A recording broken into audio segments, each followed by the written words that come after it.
produce better architecture. And those two collides in the regulation aspect, protecting the end user, the client, as well as creating the information, putting the information together for the client to use. And that's how it works, because we both know what our roles are. One is just to regulate, and the other is to create the content that architects, by and large, use, and create the community for the architects so that they can produce the good architecture for their clients. So that's how we separate it, and then that's how the working relationship has gone over the years.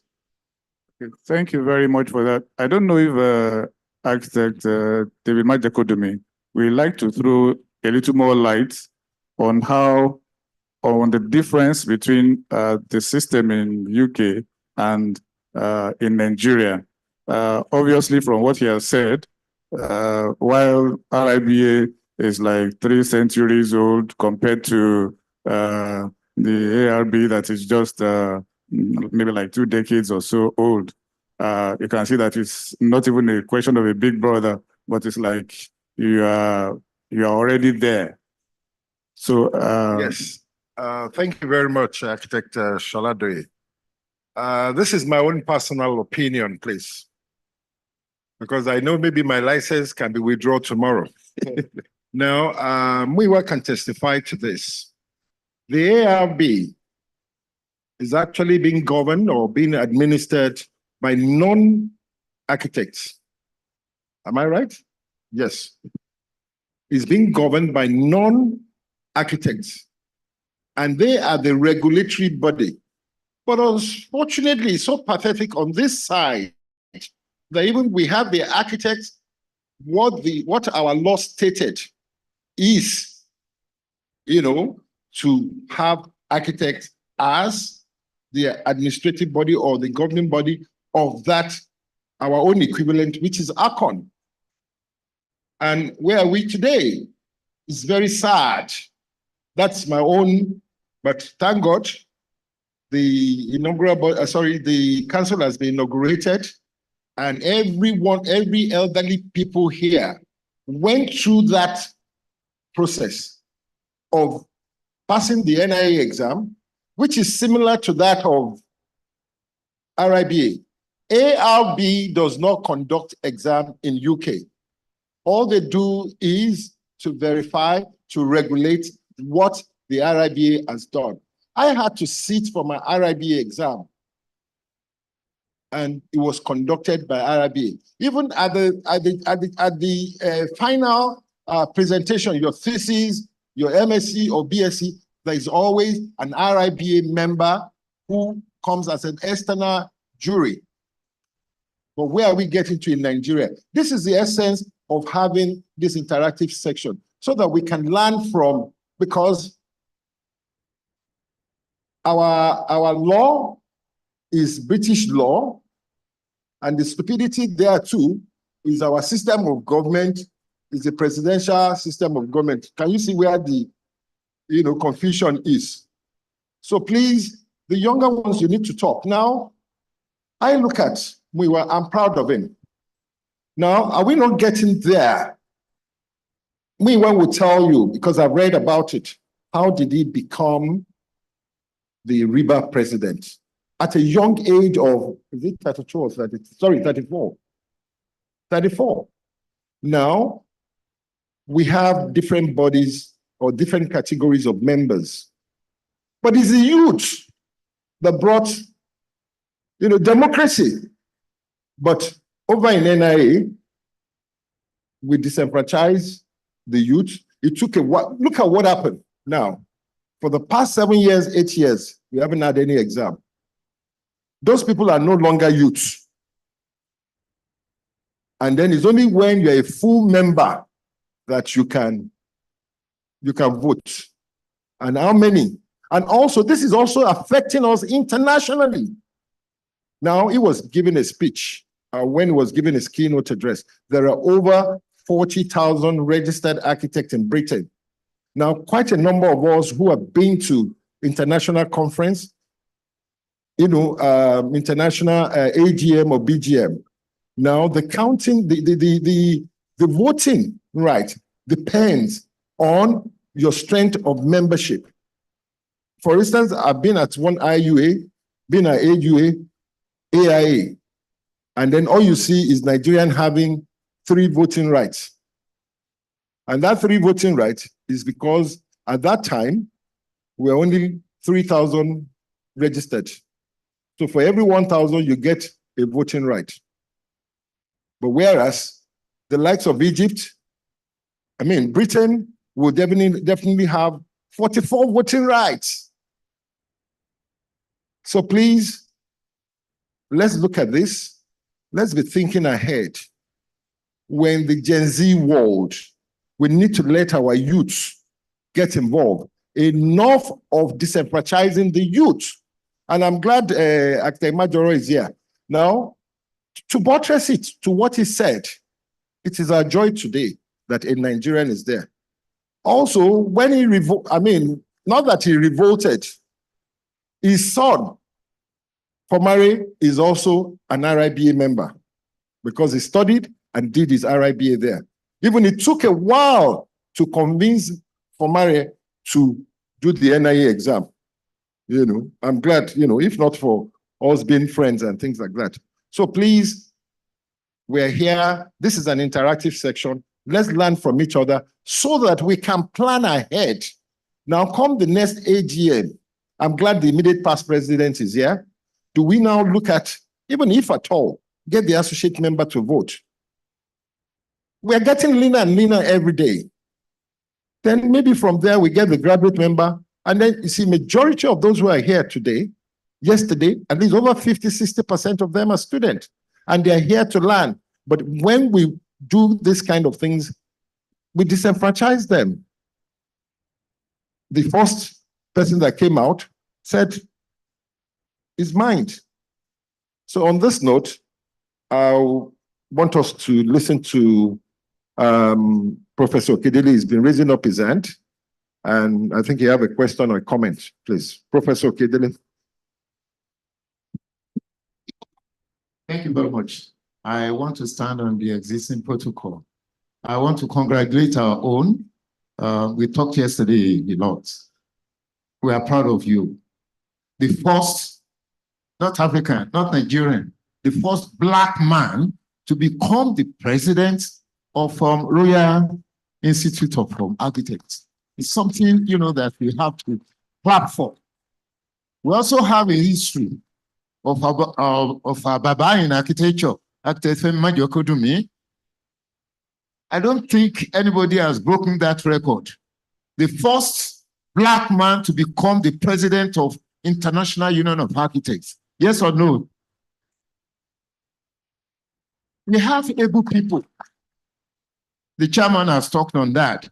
I want to talk on my own line. The first question that was raised by a student, that he went through BSc, MSc, and came out, and he doesn't know the politics that is going on. I believe, that it will be resolved now that ACON has been reconstituted. I talked to the president-elect, that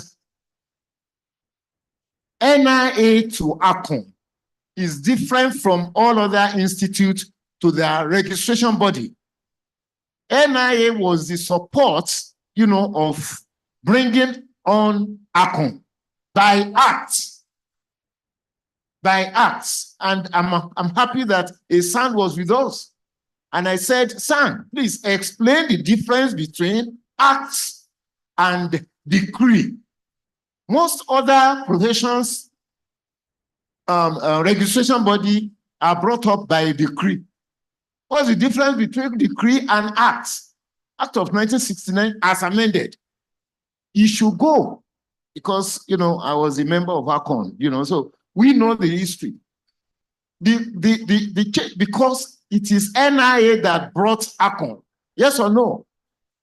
Whereas in others, when the decree is made or from the registration body, then to the glory of God, I was the PRO of NITP, 1983-84. We established NITP. I worked with because of my profession. But when I saw that Ojuorun, then I belong to where I belong to. Where I'm going is this: to younger ones. When you are in school, what is architecture? Architecture is creativity. Note that, all students. Architecture is what? Is creativity. I always tell my students, when you graduate and you are looking for a job, and you come to tell me that you don't get a job, then you are a failure. Architecture is creativity. You must be able to create and make yourself an employer if you are not employed. That's number one. Then you are talking of mentor. You went through a system for not less than 6 years. And your teachers, you can't get someone, 2 people that will stand as your mentor. Then you are a failure. Get someone that, and the profession has made it.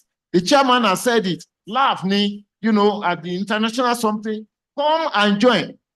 All students, by the time you get to your 200 level, you are supposed to be student members.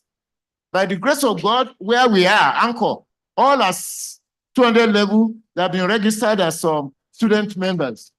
You move from student membership to graduate membership. If you go through all that and you are open to, conferences like this, you are open to people that ordinarily you cannot go to their office and say that, please, can I talk to? This is a forum by which, just like the chairman has said, you can interact with them. So even if you don't have, someone that you can take us, this is an open place. James, okay. I'm happy, that I think it's the youngest Department of Architecture now, Anchor University. We were here fully, on Wednesday. All our students are also here because we want them to interact. Open mind to be able to interact and meet the opportunity that you have. I just want to stop there. I think that's then I learned a lesson in what our president has said. The difference between RIBA and the registration body there, we should be able to learn, from others. Then I have a challenge to all our institutions, especially universities that have architecture. By the grace of God, when in 1995, when we found out, that we should interact internationally, we went into collaboration, and you cannot go from institution, to CAA. You have to go through your institute, right? We went through NIA, that is ABU, University of Lagos, and to the glory of God, the first time ever, University of Lagos was the first Department of Architecture that was got verification from or CAA. Up to now. So it's a challenge too. And when did that happen? I happened to be the chairman of the research committee of ACON as at that time. That was our goal. We are 6 professors in the council. And our goal is to make sure, that we have that interaction. We went through NIA, and to the glory of God, we got that CA. Anybody that passes through Nialsc, after that, on your certificate, that is CAA validation for your BSc and for your MED. Yes or no? All other schools, please, let us emulate that. And wherever I go, the standard of CAA is what, I want to be the standard of the school. A simple one, is student-lecturer ratio. For NUC is 1:16. For NIA is 1:12. For CAA is 1:9. For every 9 students, there must be, and the definition is registered architects to be a lecturer. Let us hold on to that. And that is what we're trying at Anchor University that we started about 2 years ago, to the glory of God. All of us are registered. And we know, that some student that registered architects bring up is different from someone who was not registered and is just giving, So that is my simple, contribution, sir. Thank you very much, our revered professor in the house. I know I'm seeing more hands being raised up, but we need to close this session for now. So you keep your questions, you can write them down. I'm sure we will have time to take them later. But we need to bring this session to a close so that we can have the other presentation. So like I mentioned earlier, we're having 2 sessions. It could even be 3 sessions of the interactive session with the RIBA president. And like the chairman of the session has said, we'll break for now in order to have our keynote speaker today, because his representative is around. So please, we'll come back after our keynote speaker for the day. Architect Muniba.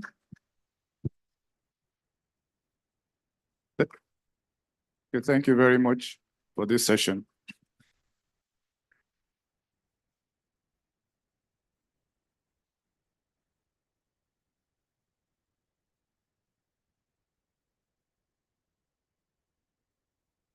Sure.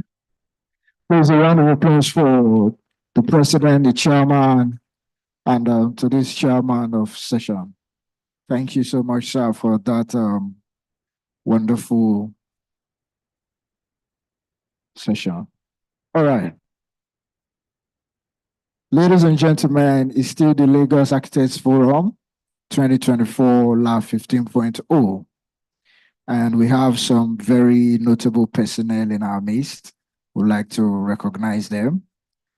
We'd like to recognize the presence of the immediate past president of NIA, Architect A. Ben Ebo, FNIA, PPNIA. Please, a round of applause. And as usual, he's here with his lovely wife, architect Mrs. Emanuela Benebo, FNIA. Also in our midst, ladies and gentlemen, we have the presence of the HOD, Department of Architecture, Caleb University, Architect Dr. Gabriel Olaoye.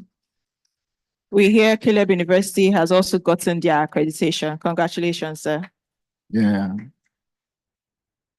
Also in our midst, ladies and gentlemen, we have the presence of the former chairman, Cross River State Chapter, retired from the Federal Ministry of Housing and Urban Development, the former controller in River State, Architect Mrs. Bamidele Falako, FNIA. You're welcome, ma. All right, before we have the second session, the guest speaker will be having a product presentation by Multilock. And after that, we'll have the speaker. Please put your hands together for Multilocks. Come on. They're one of our partners.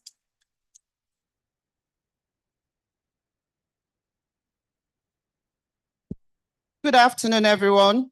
My name is Uju Iloba. I am representing Multilock Nigeria Limited. Multilock Nigeria Limited was incorporated in 2003. It was established to manufacture high-quality doors and fabricate steel components. Our company took up the challenge of manufacturing high-quality products in Nigeria that were imported. In order to produce doors, steel furniture, and machinery parts of the highest international standards, Multilock Nigeria Limited invested heavily in modern equipment, latest cutting-edge technology, and manpower development. Since the inception of the company, Multilock has remained focused in delivering high-quality products of high value to the Nigerian markets.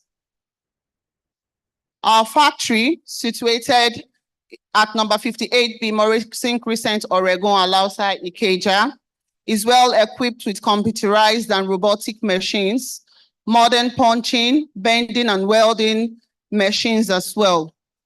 We are a good Nigerian testimony to the efficacy of import substitution policy of the federal government of Nigeria, considering the fact that prior to the establishment of Multilock Nigeria Limited, all high security doors were imported into the country.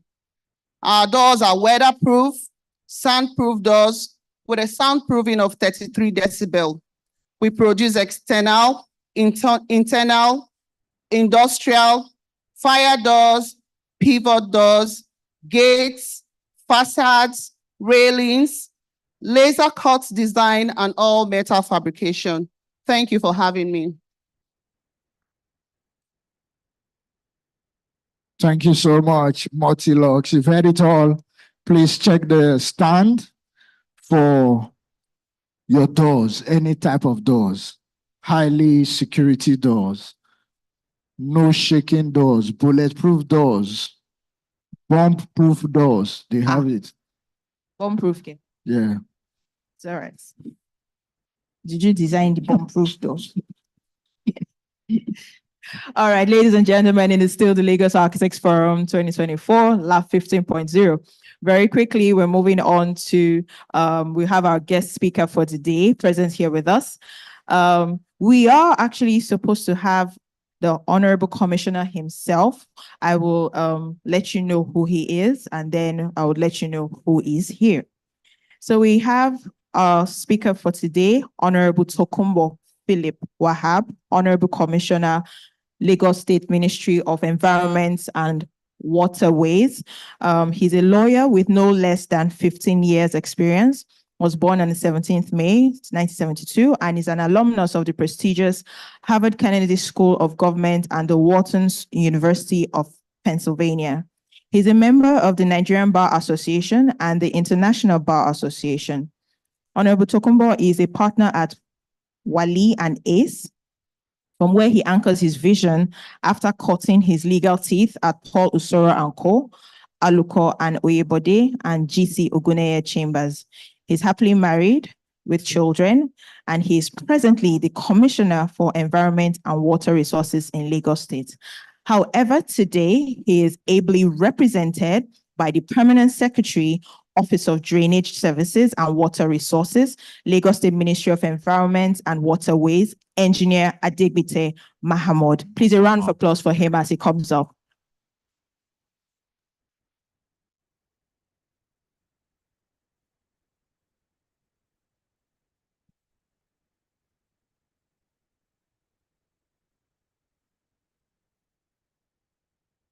Good afternoon, distinguished architects, ladies and gentlemen, good afternoon.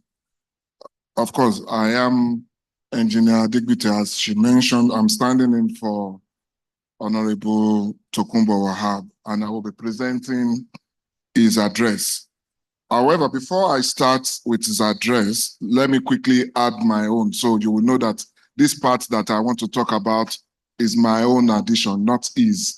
So it is a good thing to talk to elders and the young ones.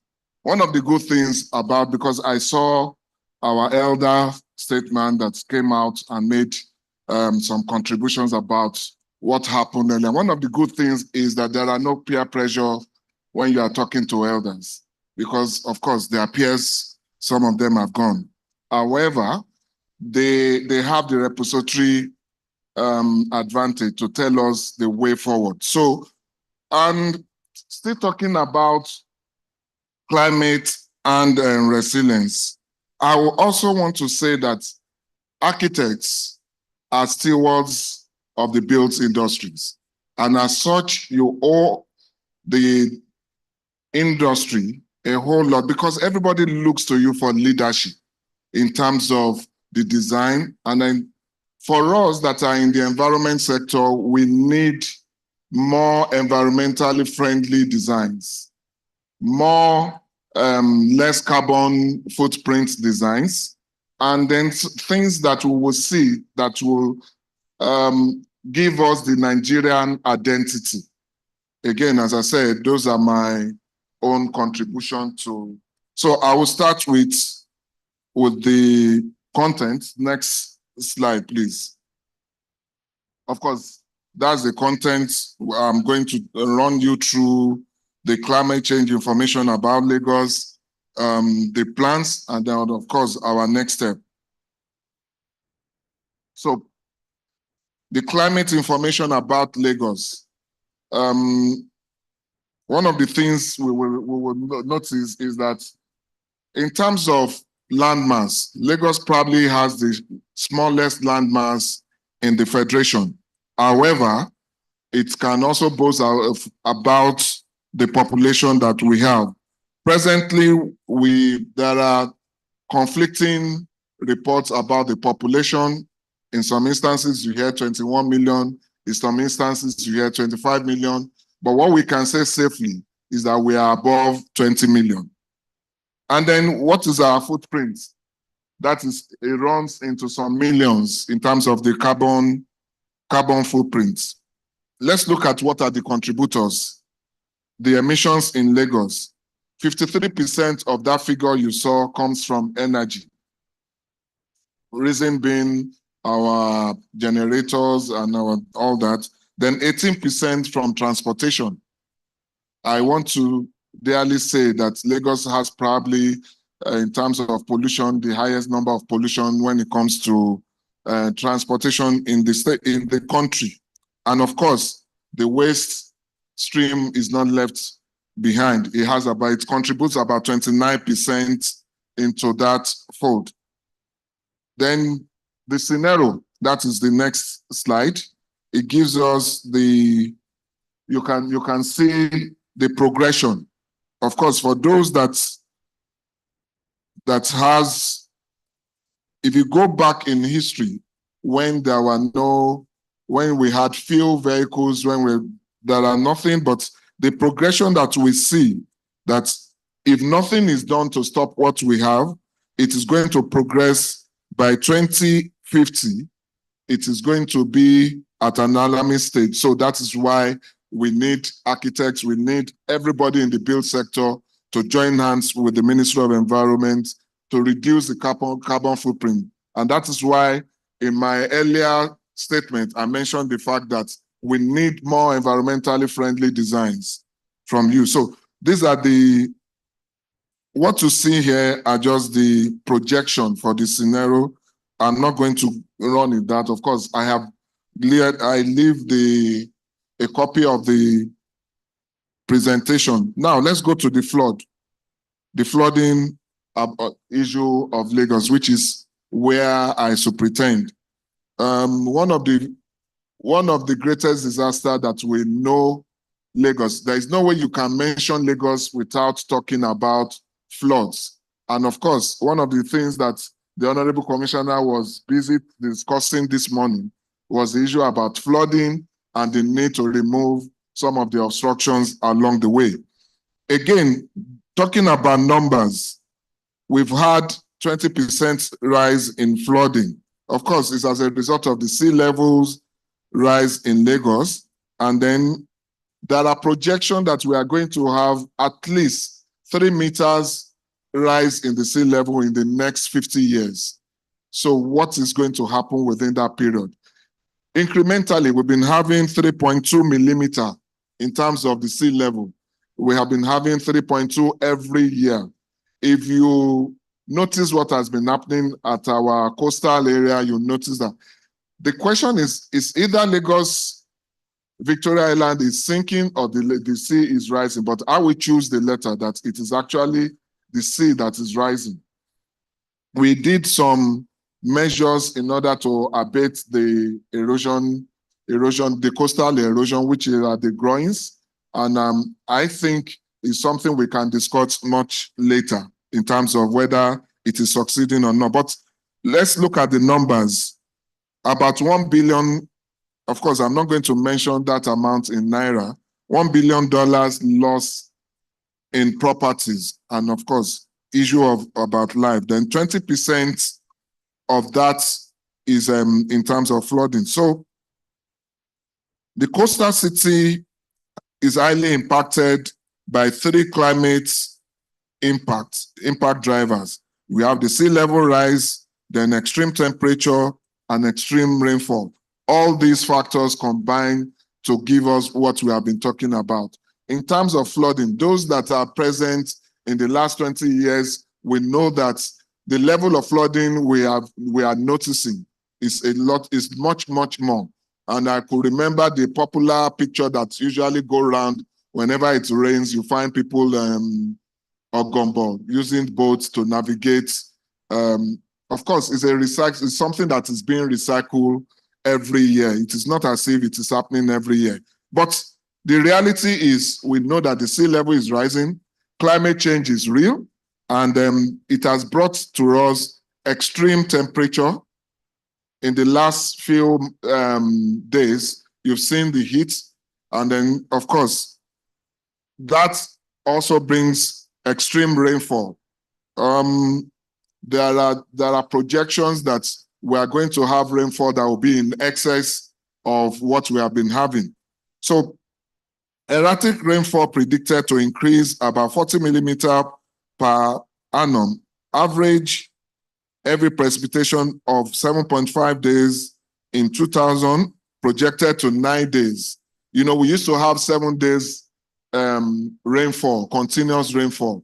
Now it is being projected that as the year goes by, it's going to increase from 7 days. It's going to be 7.5 days within this year. We are hoping that the projection is that we will have 7.5 days that rains will not cease, which is going to happen around June, July. But the projection is as we go on, by 2080, we'll have probably 10 days of continuous rainfall. Again, it's as a result of the sea level, as a result of climate change. Then 15 degrees increase in temperature. That will also happen in 15 years. So it also means that by 2080, there will be 20% of the population projected to be affected by heat waves. It's something we know that we are used to the heat, but it's going to get increased. Like, I don't think there's ever been a time where our population complained about heat waves before now. This year is unprecedented in terms of the heat we'll be having. But again, records are showing that each successive years will be hotter than the previous years. And again, just as I mentioned, the issue of the rise in sea level, it is something that is real. 65% of the population will be affected. 7,000 affected assets are already exposed to this phenomenon. Next slide. So what is our plans for all this? As a responsive state government, what we have in mind is Lagos State's effort towards adaptation and resilience. We have our plans ready. We have implemented several plans to drive climate adaptation and resilience, including data-driven approach to find solution to climate change. Of course, all the data we have been reeling out is for us to be able to plan, to look at the future. I just mentioned that Lagos is one of the cities that are, in terms of when you say sinking, one of the things we mentioned, and which is one of the reasons why Jakarta is also planning to relocate the capital away from, Indonesia rather, is planning to relocate away from Jakarta, is as a result of this same phenomenon. But we are not going to say, the issue about the federal government is that they've relocated, but what happens to the state? Are we also relocating? No, but we need to start planning against that. So the state is doing much in terms of that. Then we have prioritized projects to build resilience. We have identified key projects, some bankable, some not bankable, to build resilience against climate change.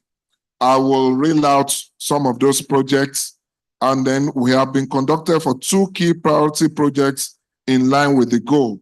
One of those key projects that I want to quickly mention is the fact that in the next few months, all the buses in Lagos will transfer them away from using fossil fuel in order to make sure that our carbon footprint is reduced. We'll start using gas for our buses. Thank you. So climate analytics used to estimate climate impact on Lagos. That's next slide. So these are the analytics we have. The first one is forecast climate impacts diverse and their related hazard.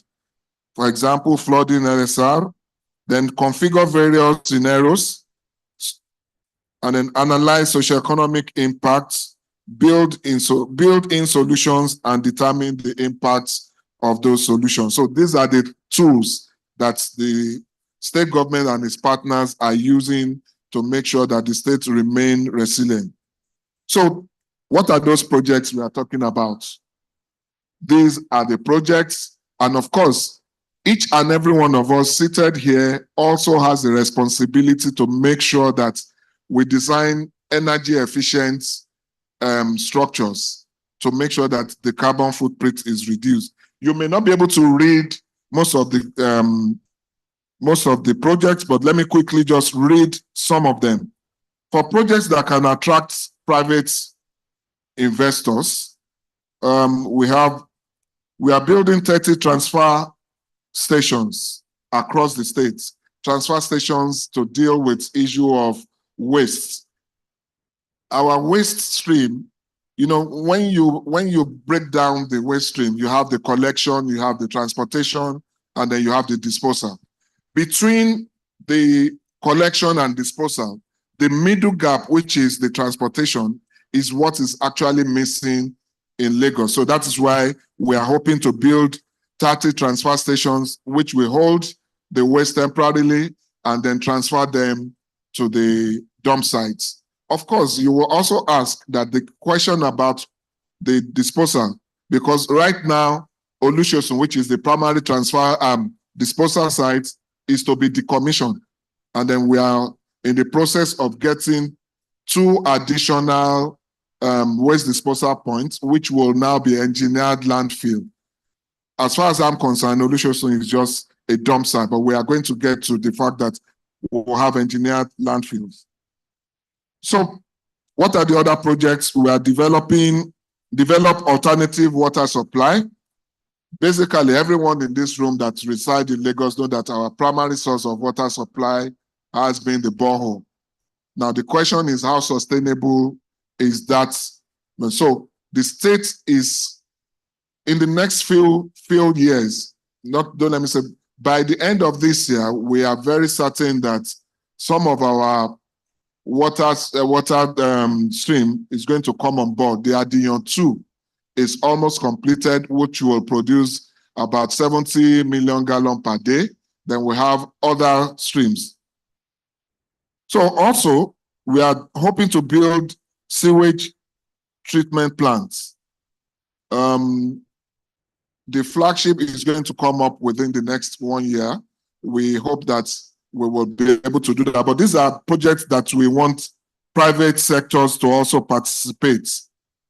Flood proofing of 42 affected power assets, early warning systems that is already in place, but of course, we need to add more. Around Falomo, around Ikorodu, we have our early warning system. Then we are going to also, we are looking at create agricultural aquaculture facilities, then restore 11 acres of mangrove. That is also in plan. Then near bankable projects, those will also, we are looking at reinforcement of existing 18-kilometer coastal embankments. If you are familiar with Ekwa Atlantic City, presently we have about 10-kilometer stretch of what we call Great Walls of Lagos. They are meant to protect the state from ocean surge. Anyone that is in Lagos in 2005, 2006, we know that at a point in time, Ahmadu Bello was almost gone. And today, instead of looking at the possibilities of what we have had, The issue around it is the reclamation of Equa Atlantic City. But I always tell people that Equa Atlantic City is just an afterthought. The major thing is to address coastal erosion, which is the Great Wall of Lagos. Please, if you are within that vicinity, drive to the end of Equa Atlantic City. You will see those walls. It's a 10-kilometer stretch, and the plan is to continue extending it. Of course, in order to fight erosion, we have also done growing fields, which is about 19 of them from Alpha Beach, from immediately after Equa Atlantic to Alpha Beach. Those that are also used to go into the beaches will see those field of growings in place. So again, those are things we want to continue, because immediately after that, the last growing, we have that what we call last growing effect, which has contributed immensely to the continuous flooding of that erosion, rather, of that area. We are also trying to retrofit 350 manufacturing plants with cool surfaces, build of new hospitals, increased use of electronic medical records. Those are areas that we have in plan. Then non-bankable projects that will be solely on the state government and also on grants. We are trying to retrofit or relocate 350 public health facilities. Those that we know are not resilient enough, we are trying to build more resilient features. Then retrofit or relocate 500 public schools. You know, in the early days, in the 70s, when Governor Jakonde thought about mass education, most of the areas that schools were built are usually wetlands in those days. And we've seen that those areas are now contributing to the flooding. The schools are also at risk. So the plan is to relocate about 500 schools, and which, of course, as I mentioned earlier, we will need architects to design schools. We will need engineers, of course, to be in collaboration with that. So we are also relocating 320 vulnerable population. We have identified population in the low-lying areas of the state that we are planning to relocate. Then rehabilitate and maintain existing 300 plus urban parks. You've seen in recent times, we are presently reclaiming our public spaces. Ijora has been captured, Obalende again. So, and what we intend to do is to put parks in all these areas for the use of the public. Then one of the things that I will say is nature-based solution to flooding. And I will just talk a little about it, because the way it is, all our flooding solution has been with gray infrastructure, just design concrete and put everything. But nature, technology, nature have shown that there are other ways we can start thinking about nature-based solutions, which will effectively reduce flooding. We call it sustainable urban drainage systems, where we require that there will be pockets of retention basins, detention areas, and of course, as we move along, I might be able to discuss more in that. But basically, what we are thinking is every household must be able to detain certain level of water within its premises.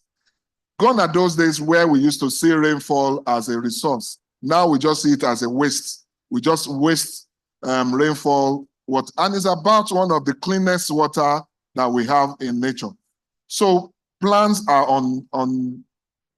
in full gear to make sure that we start treating rainwater as a resource. That will be rain harvesting. Any building that Lagos State we are going to start approving must include elements of sorts. So also, we are also looking at construction of larger stormwater channels in order to then construction of barriers and levees. Those are the 33 projects that we think will clearly, that has been identified, all those areas. Also, immediate thing that will come up are 100 public toilets. Within the next few months, we are starting construction of 100 toilets, because again, move around. As much as we know that Lagos has large population, and most of this population, some of them are accounted for, but we want to build public toilets, because if you just go around, I want to say the issue of, the issue of open defecation is high and rampant in Lagos, but we want to stop that. We want to make sure that within the next few months, we put in place 100 public toilets. So next slide. And of course, these are various, next slide, please. Lagos is taking action to address the impact of climate change, and these are the various studies and reports that we have. And of course, we can always avail any member of the audience. I want to believe some of them are on our website, but if they are not, and if you are interested in getting any of them, please get in touch and we will make them available. I don't know whether they charge, but I want to believe that we can make them available so that you can also take a look at them and see which area you want to collaborate with the states. Now, the question, next slide, if we are to leave everything as it is, what will be our loss? Is nature going to change? Is nature going to recoup itself? You know, sometimes nature could rebalance, but at the rate at which we are going, we are not putting anything in place to make sure that nature heal itself. So if we do not do anything, these are the numbers that we stand to lose. In terms of the economics, let me quickly go to that. It will impact severe disruption to critical system already under stress. We know that our roads are under stress. So 11% of the transportation network will be impacted, 12% of our power grid. In recent times, you notice that our rainfalls is also accompanied with heavy winds, which have been destroying some of the power grids. So if we leave and do nothing, about 12% of that, and also 13% of the communication lines will be disrupted. Then what are the costs of relocation of about 700 people will have to be done. Then in terms of the GDP loss from destruction of economic activities in inundated regions will be exacerbated. Then GDP loss from 44 additional unproductive days. We'll be having more days that will not be productive. So again, this calls for action, immediate action from all of us seated in this room. And so next slide, I will run. I know that I have about 5 minutes. We are almost done. Then 3 key adaptation and resilience priorities. So our priorities is to build resilient infrastructure and around public spaces, ensure resilient communities, and protect vulnerable groups. One of the things that we know we are doing is that we have started reaching out to stakeholders, telling them that, of course, some people still believe that, or rather, some people still don't believe climate change is real. We've been witnessing what has been happening around the globe. India recorded flood, Kenya, Brazil. So definitely, Nigeria is not in isolation. So definitely it will happen. So we've been engaging much in terms of that. Then anticipate risk, which we have reeled out some of the projects that we believe will address those risks. So we know that if we do that, the risk will be minimal and then we'll be able to face with that. Next slide. Lagos has defined a set of 18 adaptation solutions under 3 broad pillars. I'm just going to mention the pillars, while those projects that we have identified are part of the 33 that I read earlier. So flood-proof critical infrastructure, that's one pillar. Then the other pillar, ensure resilient community and protect vulnerable groups. And while the other pillar is anticipate, it's still basically the same. So these 3 pillars are the major frontiers that we are going to start looking more. So what we are saying is we still need in terms of implementation, the cost of most of the projects that we mentioned runs into billions of dollars. So our immediate next steps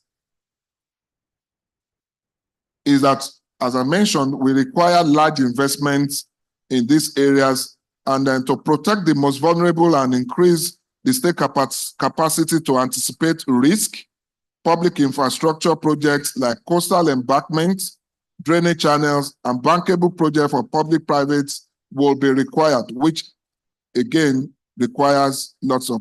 So what are those projects that we have done, pre-feasibility studies that are ready? If we have people that are interested, that we can easily give them. We have waste to energy plants. Of course, in terms of waste, we generate over 13,000 metric tons per day. So that's a huge opportunity for anyone that is interested. So waste to energy, the templates and all the plants are ready. Then wastewater treatment plants, again, as I mentioned, we have done the numbers, we have everything ready, even the locations of those wastewater treatment plants. So these projects have attracted significant interest from potential investors. And in the next few months, we'll start getting them. So next, these projects are currently ready, those projects that are mentioned. So we call on partners to come on board and support our resilient journey. Next slide, which is, of course, the final slide. Thank you very much for your attention, and I will be available to answer some of the questions. Thank you. Thank you very much, sir. Please, a round of applause for him. Please hold on to your questions. We're going to take them immediately. So please, if you can just sit down. We'll invite the chairman of session, Architect Bolaji Sholadoye, to coordinate the next few minutes where we'll have just a few questions for you. So the questions should, if you have questions, you can take them back.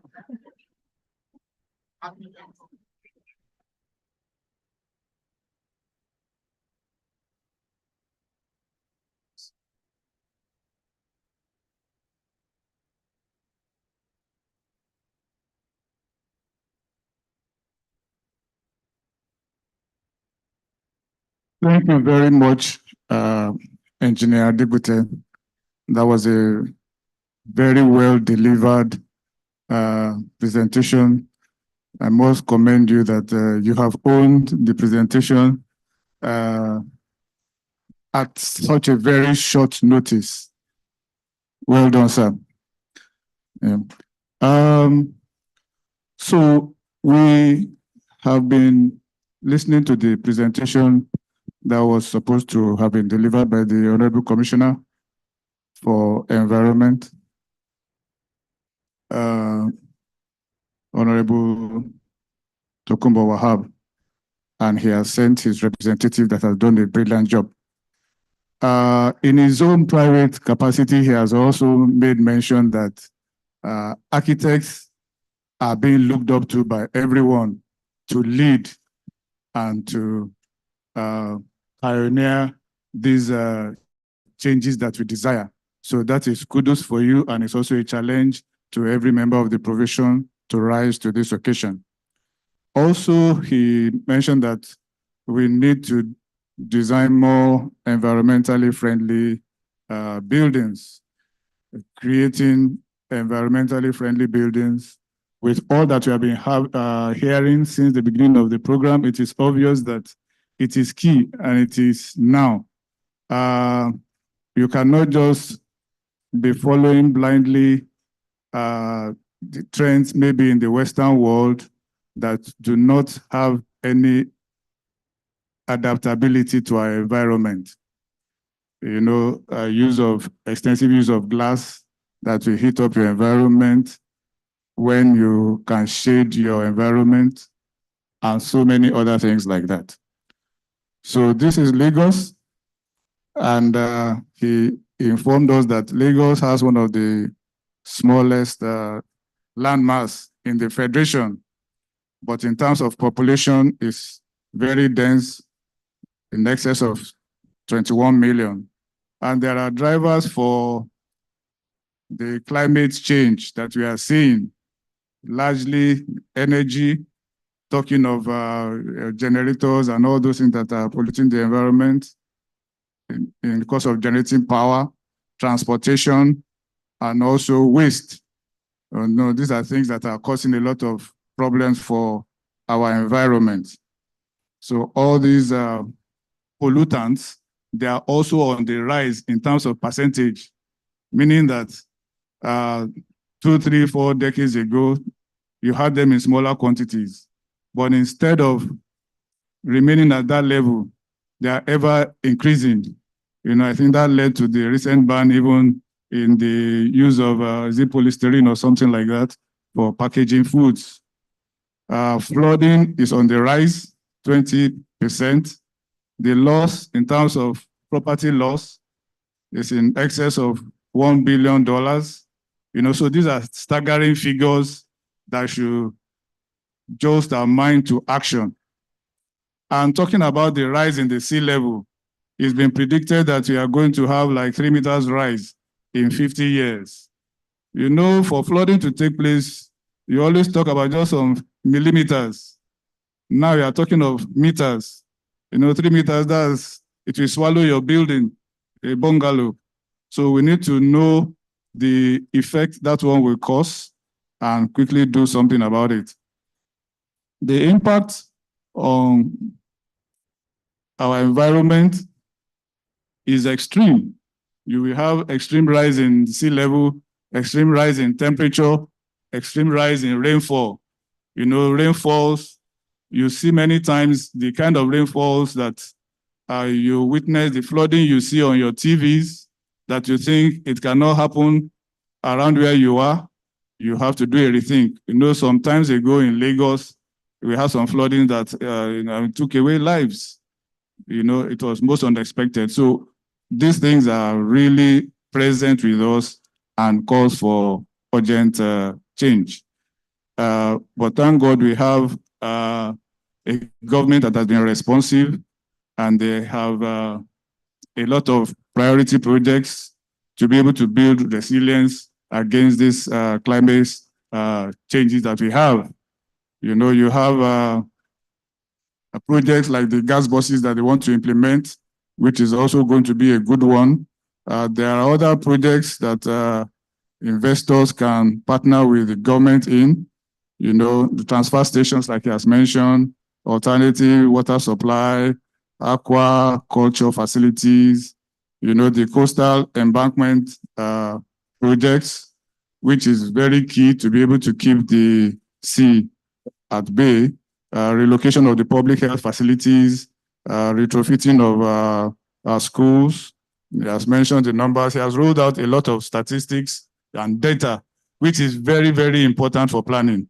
And the way he has presented this paper and rolled out these statistics mean that they really mean business. Because if you don't have data, you can't adequately plan. So I'm also very happy that they have this data that can be used for effective planning.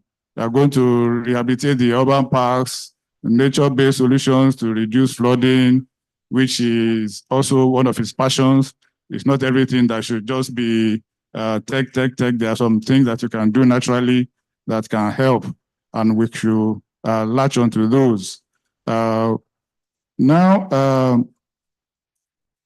in summary, he has mentioned that we cannot continue to go on as business as usual. If we keep doing that, we stand the risk of not having even Lagos in the nearest future. So it calls for action, and they have taken some immediate next step of the things that must be done, which will require larger investments. You have the coastal embankments, which will be able to protect the land that you already have, and opportunities for partners in waste to energy plants, wastewater transportation plants, and a whole lot of other projects, about 300 of them that he has mentioned just a few. This shows that there is a lot to be done and a lot of opportunities for us in the built environment that we should key into. So it's an honor for me to be able to call on our audience to call for questions. I know we've had series of issues recently, so I'm expecting that we are going to be having questions which our guest speaker will gladly respond to. And like I said, I believe he's more than capable. So, okay, please, can we have microphone given to, and then please come forward, share, tell us your name, what you do, and your question. Thank you very much, the Honorable.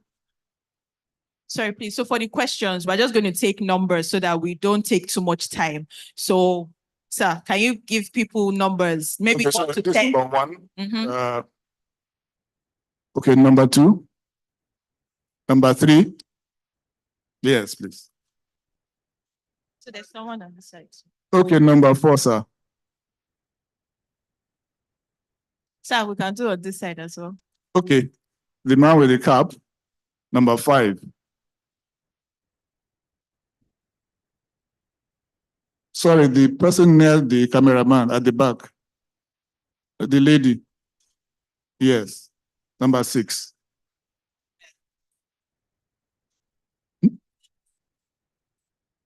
Yes. So I've taken six. Okay, so 6 questions. But if you still have questions, please, you can just write them down and pass them across to me. We'll definitely get answers across. Yeah, thank you very much, the Honorable Commissioner and the representatives. My name is Engineer Jumade Adejola. I'm a Managing Director, Surveillance Fire Limited. We are fire engineers. Yeah, interestingly, you mentioned so many things, which we believe Lagos is always a pace setter. But we just want to know, when you were talking, you said the architect should begin to design friendly buildings that will not really affect the environment. But one good thing that we want to ask, the question I want to ask is this: is there any interdepartmental collaboration in Lagos State? Because you are talking of environment.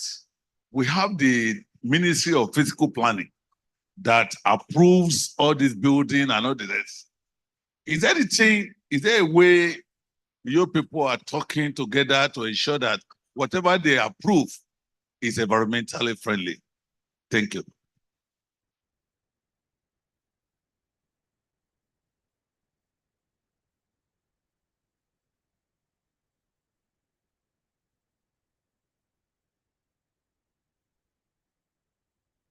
Okay.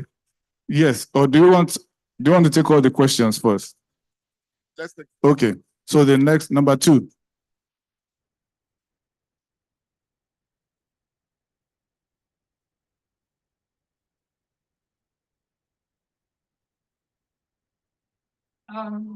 Hi, my name is Eve Naji.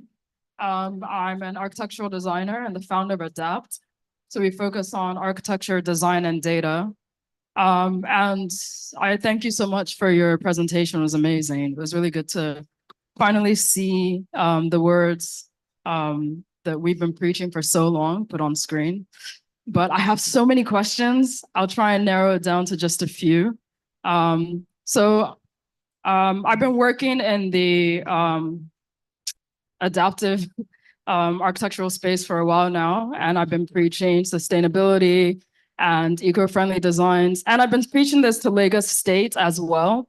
However, what I'm seeing here is really amazing, but what I'm seeing in reality in the meetings and the focus groups are a completely different story. And I keep hearing the same phrase over and over, which is just that Lagos State does not have capacity to actually produce the things that they are proposing. So as an architect, as someone who's really passionate about the environment, I've been producing many solutions and proposing them. However, I haven't really gotten a response that then fits what I'm seeing here. So my question is, how do we as architects actually gain access to this public-private partnership that, I've seen your presentation? And then the second question is, I saw on your presentation you had the coastal, the sea level rise as a really big contributor to flooding, but I didn't really see the second contributor to flooding, which is the fluvial floods. Because I drive around and I get so furious that I see so much pavement, so much concrete, and also the eradication of trees, even in my neighborhood. So I'm wondering, is there any solution that is publicly available for architects to actually implement flood resiliency into their buildings, as opposed to relying on Lagos State to build coastal protections? Thank you for your question. Question number 3.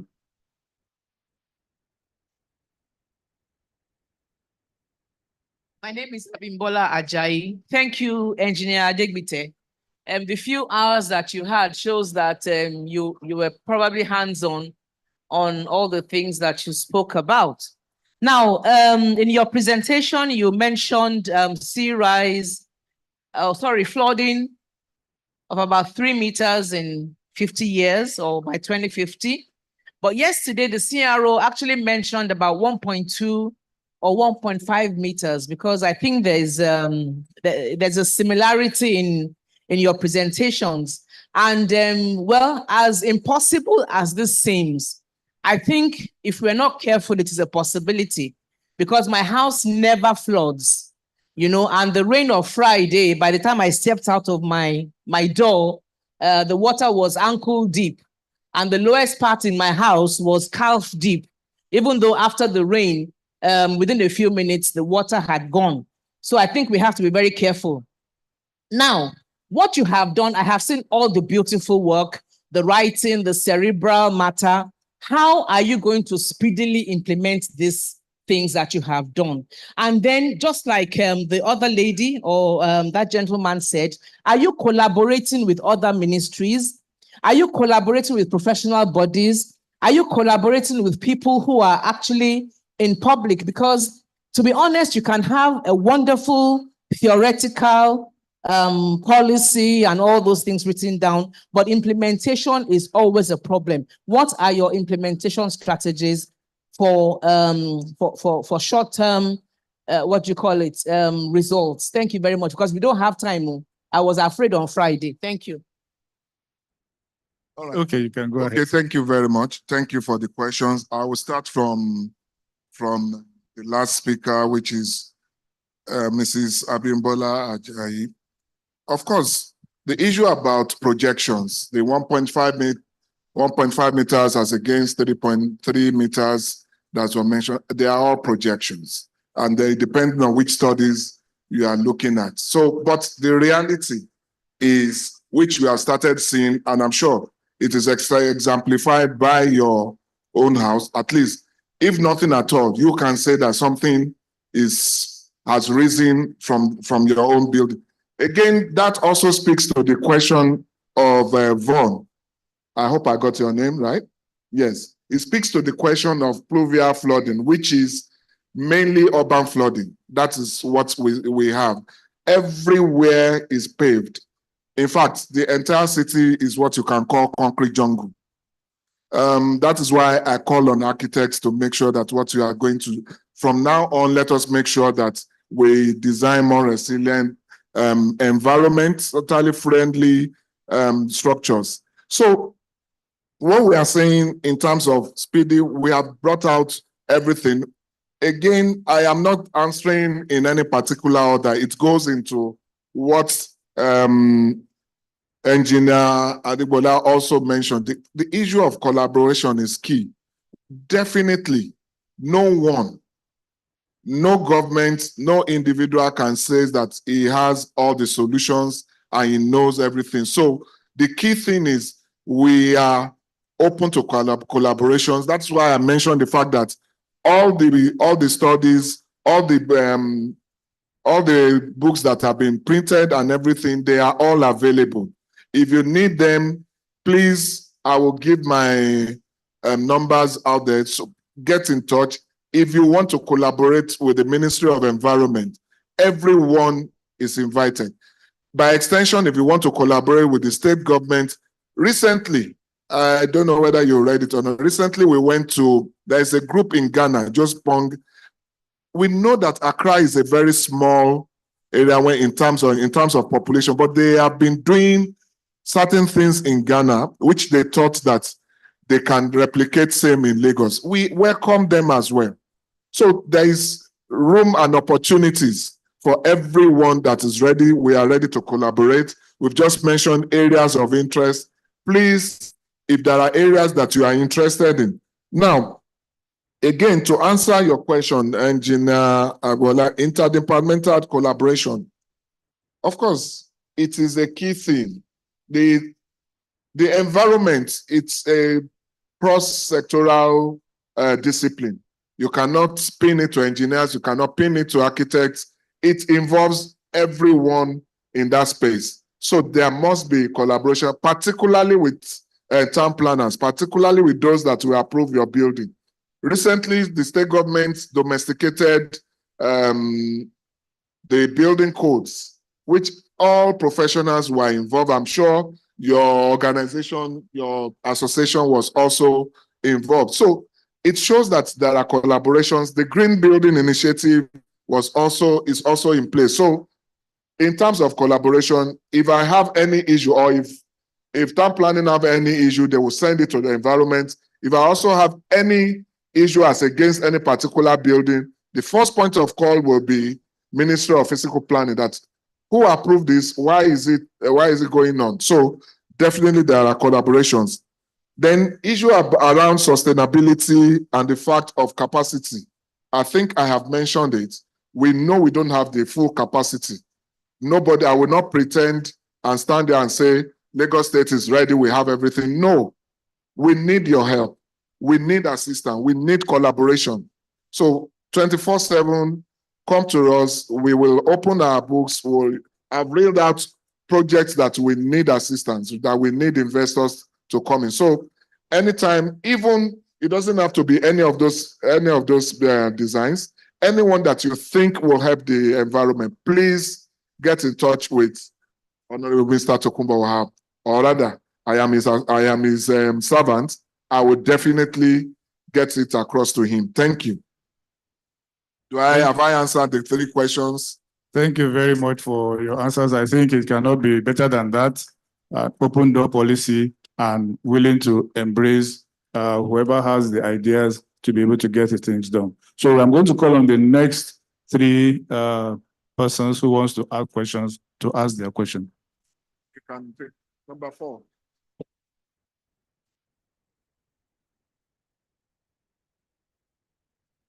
Thank you very much. Good afternoon, Engineer Adegbite. Mine is a sort of suggestions. Over time, in the last 15, 20 years, I've noticed, especially in Lagos, that the drainages, the gutters are cleared once a year, about January to March, preceding the rainfall. Please, please again, I want to suggest that can you start clearing it twice a year? That is one. Then the most important thing, all the debris and all the stuff from the gutters, can they start picking it up or clearing it the same week? The same day might not be possible, but the same week, not more than 2 days after picking it from the gutters, please. Then the third one that I want to suggest is that Lagos started planting trees, and they encourage people to plant trees, and we architects will encourage people to plant trees and edges and all that stuff. I've noticed that some trees are about 40, 50 years old, and when there is rain, they tear and block the road. 2, 3 happened along Alausa Mosque to Neka Street, that street, from Alausa Secretariat to Neka. About two different occasions, two of the trees fell and blocked the road. So parks and gardens came to cut it. Such will continue to happen. Can Lagos State government, all our open spaces, can they start planting trees again or encourage people to plant trees so that this will mitigate a little bit against what we are talking about? Thank you very much. Thank you, sir. I didn't get your name, sir. Adeoti. Okay, the next person.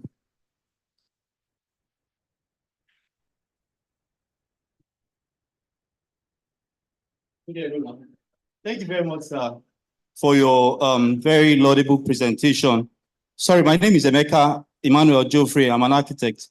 Okay, it's like this. There's a behavioral pattern I've noticed in Lagos, and it's like nobody seems to be talking about it. And that's indiscriminate littering and poor waste disposal systems. So I want to ask, what is the Ministry of Environment doing about this issue? Are there plans for advocacy, strategic education, and value orientation? Because if we do not address this issue and we implement other plans, we find out that people still, carry on with this behavior. You see food parks being thrown out from cars. You see plastic water bottles, littered, and people just litter them with reckless abandon. But I feel if there's strategic education and value orientation, it will reduce the amount of this waste that gets into the drain, and it will reduce the amount of work that needs to be done in clearing them, before the rains come. So I just want to find out, what is the Ministry of Environment doing about this? Thank you very much. Thank you for your question. I believe we can relate to that for some of us who are older. In the time of Idiagbon government, it's almost like you just know that somebody is right at your back, ready to arrest you if you misbehave. So it will be interesting to know what you have to say on that. Yes, sir. Thank you very much for that amazing lecture. My name is Oshoanjola Jesujoy, a master's student from the Bells University of Technology. And my first question is, you said the sea levels are increasing. Why is land reclamation still encouraged? Why are buildings still, why is construction still going on water? And another thing you mentioned about carbon emission, that danfos and buses will be using gas. So what provision will you make for this low income, like these people driving danfos? Will they be able to afford these vehicles that will be using gas, as you said? And another suggestion I have is, for in construction of these buildings, to make them self-sustainable, why not encourage them like carrying out sustainable assessments on these buildings? Like, these assessments should be submitted with their approval documents to make sure these buildings, before they are being constructed, are self-sustainable.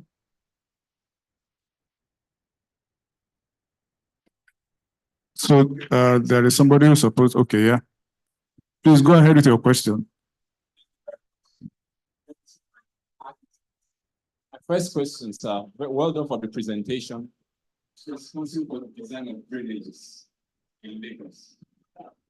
Sir, who is responsible for the design of drainages in Lagos? I realized that through my observations, people constructing roads, they just do drainages anyhow. They don't even care whether the type of drainages is adequate to cater for the flooding in that environment. Thank you. So that's my first question. Number two question is that I have seen a menace with building developers. They just build anyhow. Nobody controls what they do with the environment. I agree, labs can control what they build, but in terms of the impact of their building on the environment in coastal areas, I mean from Aja, Ibejuleki, etc., nobody controls what they do, the impact of their buildings on the environment. Thank you. Thank you very much. All right. Thank you very, very much for this question. Some are questions, while some are just suggestions that we have to take back. I will start with the very first one. That's the question number 4.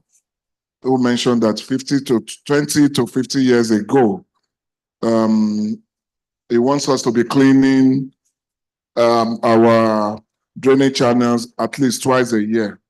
Well, I can tell you one thing, that I don't think there's any nation in the world that have the resources to clean. If you are in terms of length, we have over 300-kilometer length of drainage channels in Lagos. And to be cleaning that on a yearly basis, on an annual or biannual basis, it requires enormous resources. Now, one of the things we had make sure we do, I must also, at this point, please permit me to just digress a bit. There are 3 classes of drainage channels in Lagos. We have the primary, we have the secondary, and we have the tertiary. And of course, that will also answer what I'm about to say, will answer your question. That is Mr. Yemisi. Of course, pardon me, I don't want to start saying architect. Of course, almost everybody in this room are architects. So if I say Mr., please pardon me. When you ask the question, who is responsible for drainage design? The first thing I will say is I am responsible. However, my explanation is we have 3 classes of drainage channels: primary, secondary, and tertiary. I am responsible for, when I say I mean the state government is responsible for primary and secondary, while the local government and those that are building the roads are responsible for tertiary. The tertiaries are those drains that you see in front of you that's discharged into secondary, which now takes it to primary, and then those are the bigger ones that you see. Now, the issue with some of these drains are, again, it also means that I am not responsible for the maintenance of those tertiary drains. And it's a system. If the tertiary drain is clogged, no matter how clean your secondary and primary are, it will always bring those things. So what we are trying to do now is to make sure that in addition to the primary and secondary, we are also taking accountability and responsibility for the tertiary, which ordinarily should be tenements and local government that should be taking care of that. So I want to say that there are some strategic drains that we do at least twice a year, but there are some that it is just once a year. And I can tell you that every drain in Lagos must go through, their cycle is at least once in 2 years. That is what the resources can afford. Of course, again, I expect that the drains in front of residents should be cleaned on a regular basis, which again, no one does. If I am to start asking by show of hands in the last 1 month who has cleaned the gutter in front of his house, I don't think there will be any show of hand in this room. And somebody asked the question about behavioral changes. These are also some things we need to start looking at. We need to start taking ownership of some of these things. We need to start demanding from the local government to start cleaning the drains in front of our houses.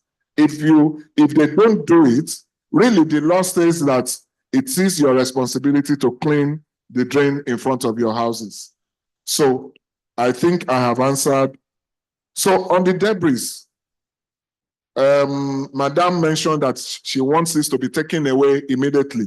While I'm glad that the person that asked the question supported me by saying that that same day or immediately may not be possible. Reason is, when you take out a wet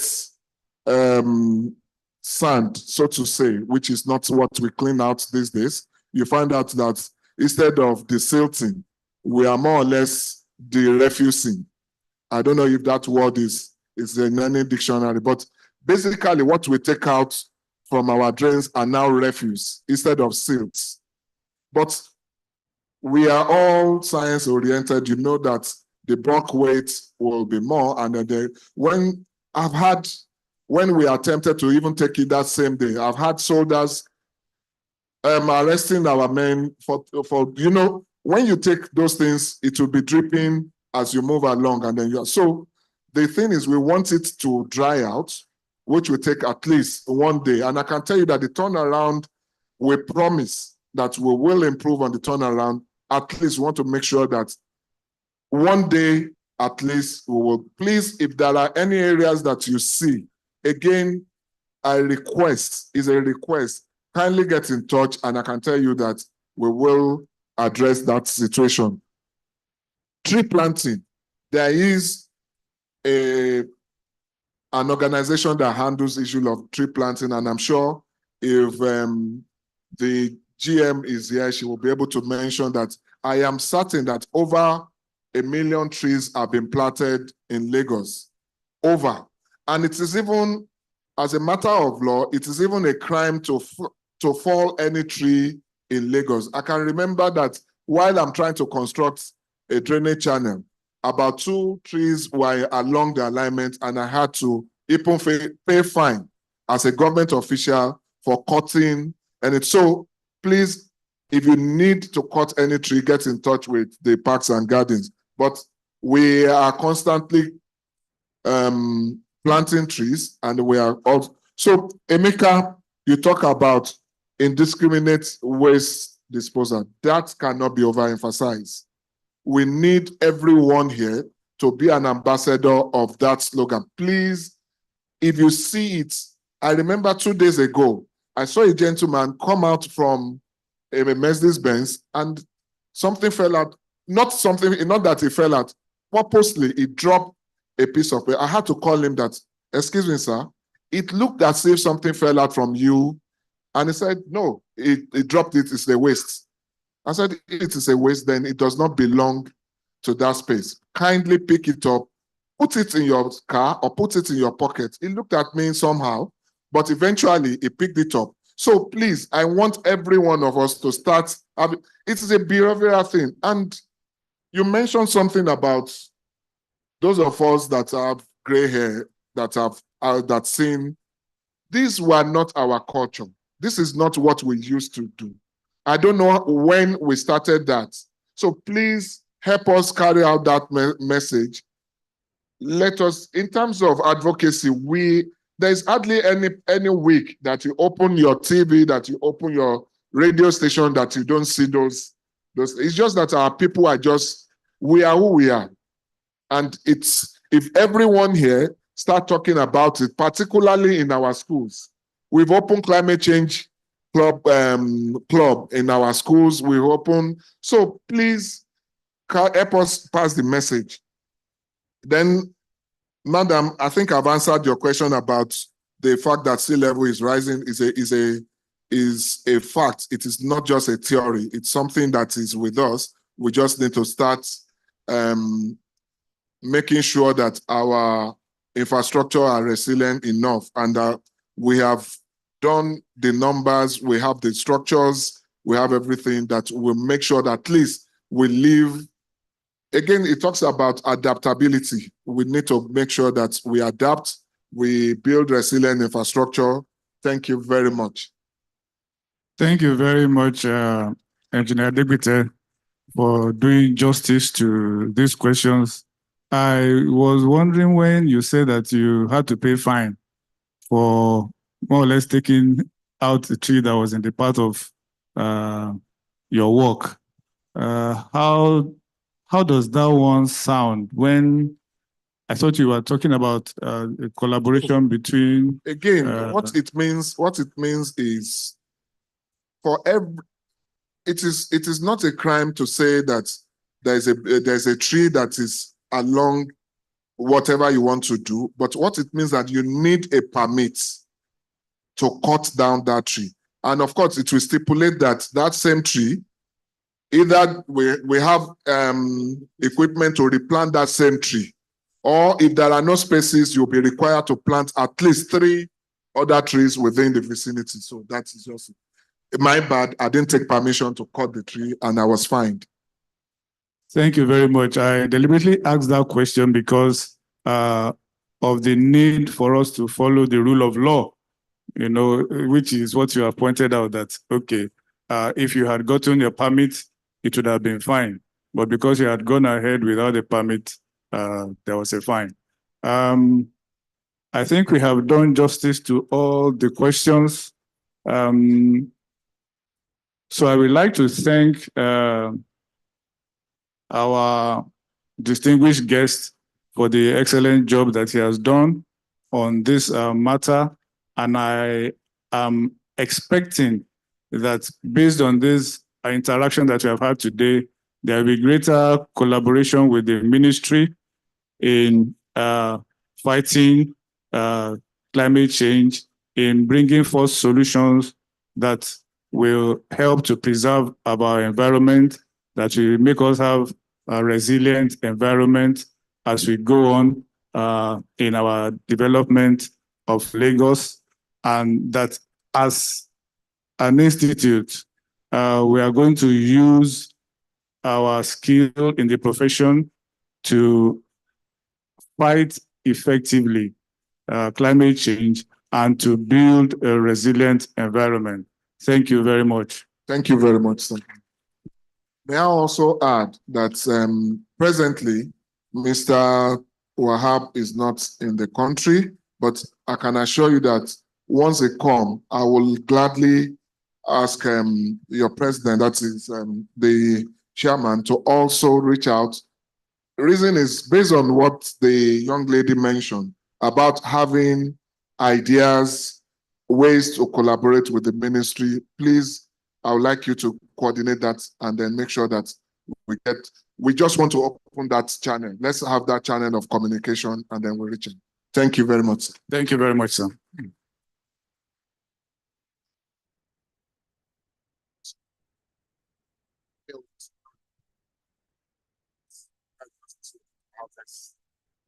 Sir, to really appreciate you so much, we would like to invite our immediate past president, Architect Enyi Benebo, to present a little token, an award to you. Sir. No. Please, a round of applause for Engineer Adegbite. I mean, we enjoyed that interaction, so please.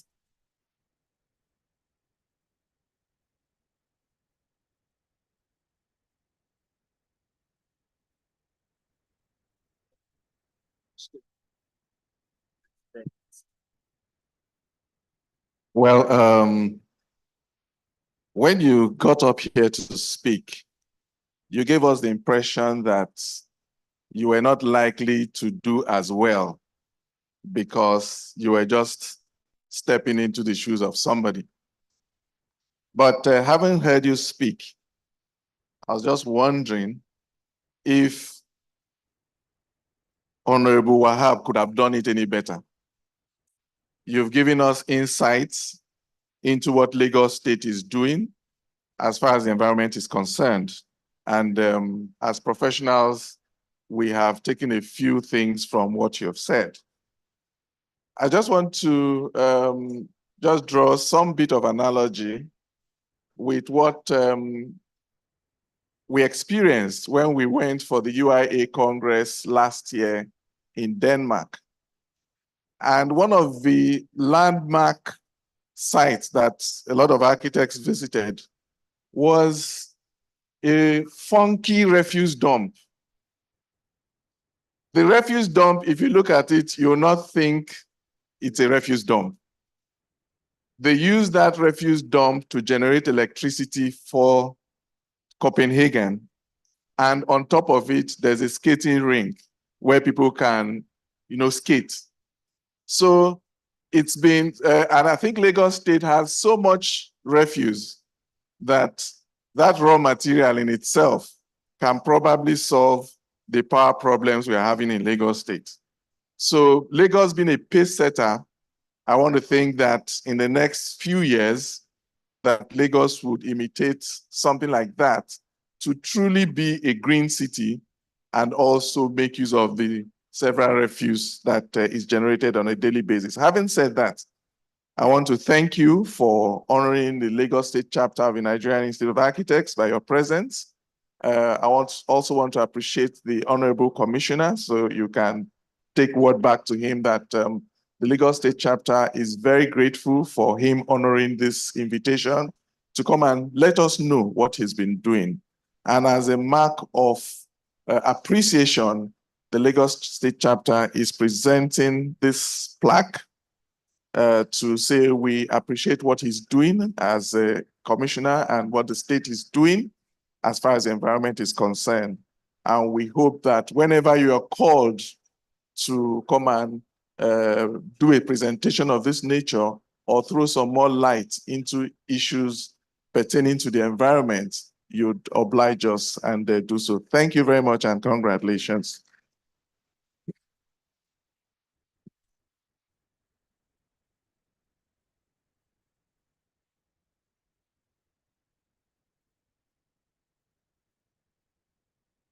Thank you very much, sir. On the issue of what you saw in, Denmark, I will say, just as I mentioned, is Olushosu is about to be decommissioned. And one of the things we have noticed that it has a lot of gas trapped underneath, which will also be useful for that. And also, the capping and all that, well, it may not be as funky as you saw in, but it will be something that people would not know that it is a dump site. Of course, when I mentioned it's going to be decommissioned, the waste will no longer be dumped there, maybe in another 1 year or thereabout, but it will be capped in such a way that maybe for now, what is being planned is have a small golf course, and then while people are playing golf, a lot of things are going underneath to power, maybe just around the Olusosun. That's the plan, sir. Thank you.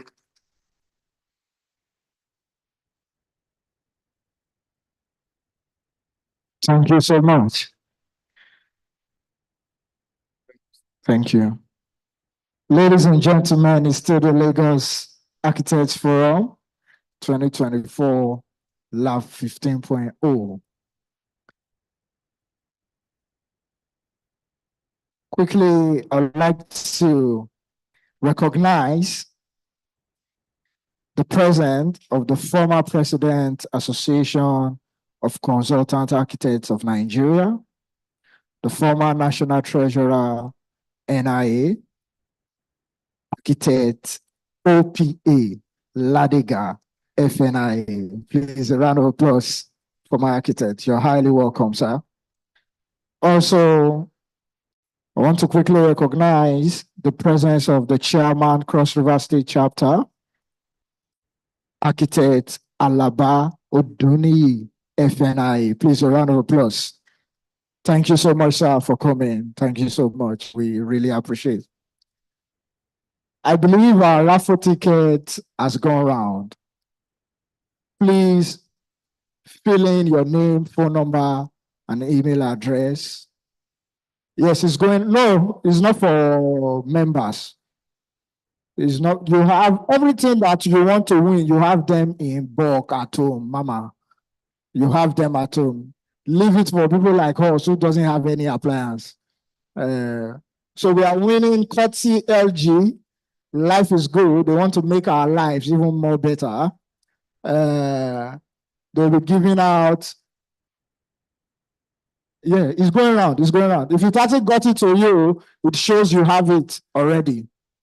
Yes, you are rich. You are even supposed to even sponsor that program of event. Yes.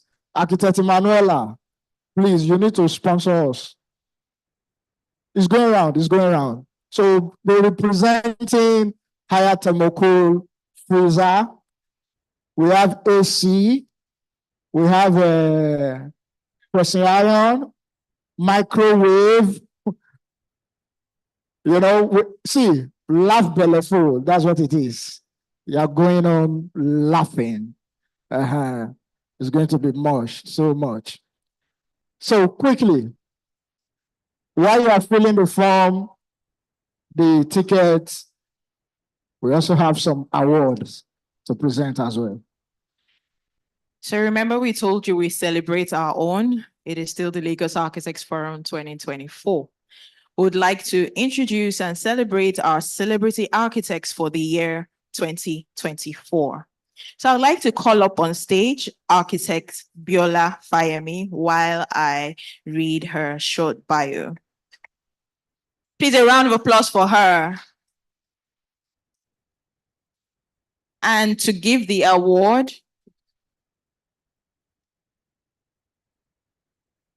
fellow architects, now for the past 3 years, we've been celebrating architects in Lagos. The first recipient on the male side is architect Ladiga. That was 3 years ago.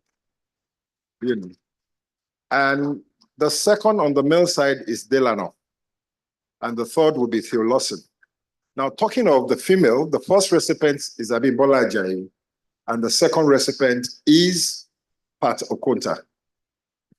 And today, you see, she's going to read a citation, but is the value, is the integrity in the profession, your work, your support to the chapter.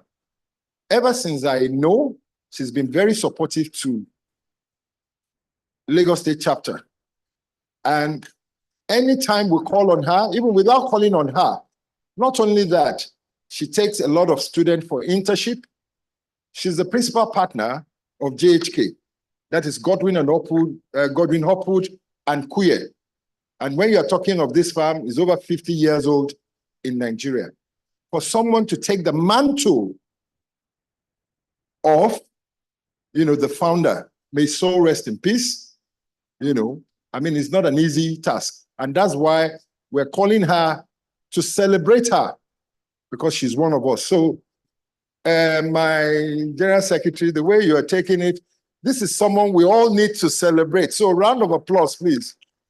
And please, I indulge you. After reading a citation before the award, let's give her a standing ovation, please. Let's appreciate her. Thank you. yes, we would like to invite Architect Muyiwa Oki to be able to present it once I'm done with the citations. Architect Biola Fayemi, FNIA. She's an experienced managing director at GHK Architects Limited, with a demonstrated history of working in the architecture and planning industry. Skilled in design and project management, mixed-use renovations and restorations, she is a strong coordinator of design professionals with a Master of Science degree focused in architecture from the University of Ife, Ile-Ife, and an alumnus of Queen's College, Lagos. Biola Fayemi has been involved in a number of significant design projects and is a fellow of the Nigerian Institute of Architects and a member of the Association of Consulting Architects of Nigeria. Please join me in celebrating Architect Biola Fayemi, FNIA. Keep it rolling, keep it rolling. She's one of ours. We celebrate our own.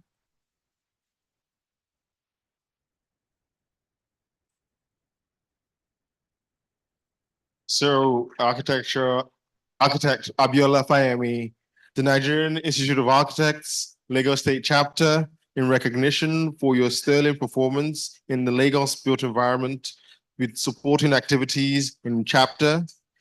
Please, we'd like to award this plaque for your support all through the years. Thank you so much.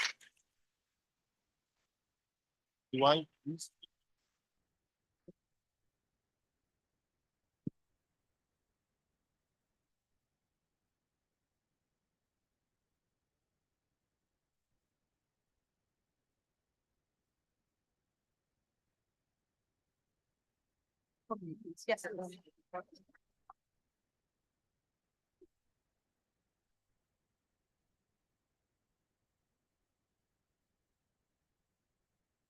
Our second celebrity architect for today that we are celebrating is in the person of architect Theo Lawson, FNIA. Please join us on stage. There's a round of applause for him as he comes up. He's fondly called by a lot of us as Uncle Theo.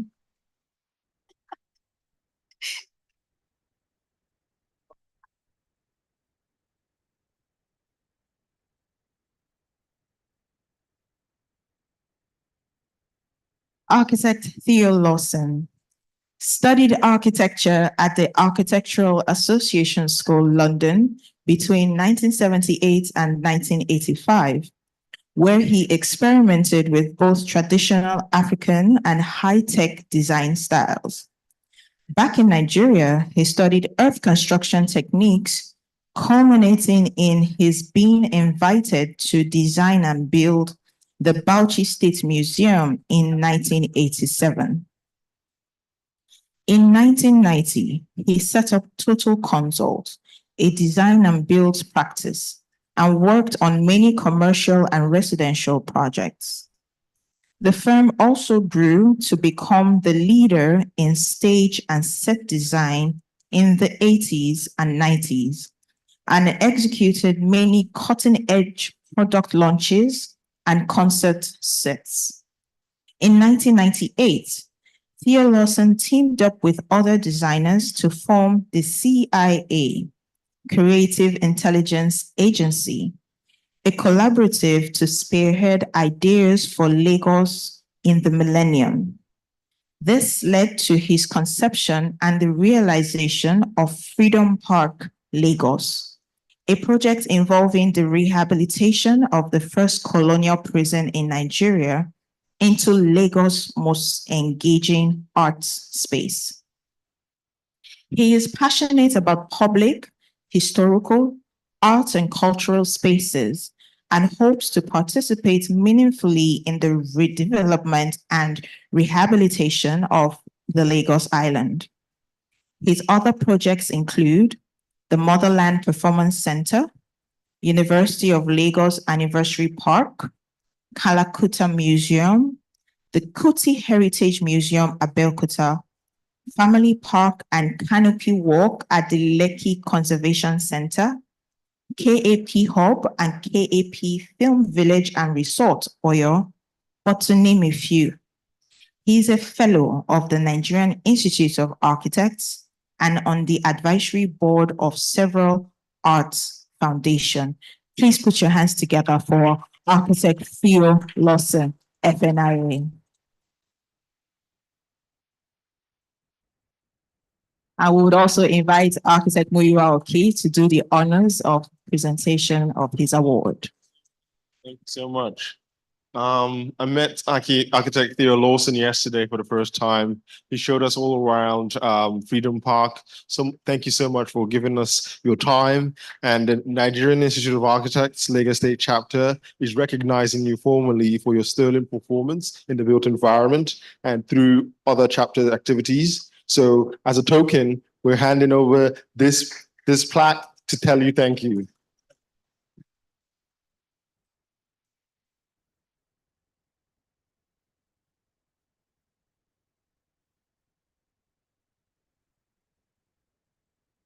Thank you so much, Architect Theo Lawson. We appreciate your contributions. All right, let's be seated. Thank you. All right, quickly, ladies and gentlemen, architects in the house, building professionals in the house, will be going into our next program, product presentation. And I'd like to bring up Sukify.com. They have everything about finishing, house finishing. Sukify.com for their product presentation. Please, a round of applause, a round of applause.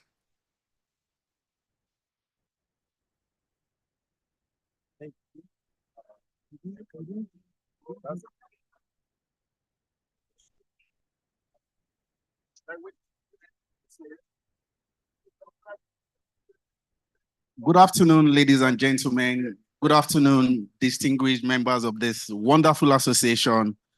We want to say a very big thank you for giving us an opportunity to be part of your event this year.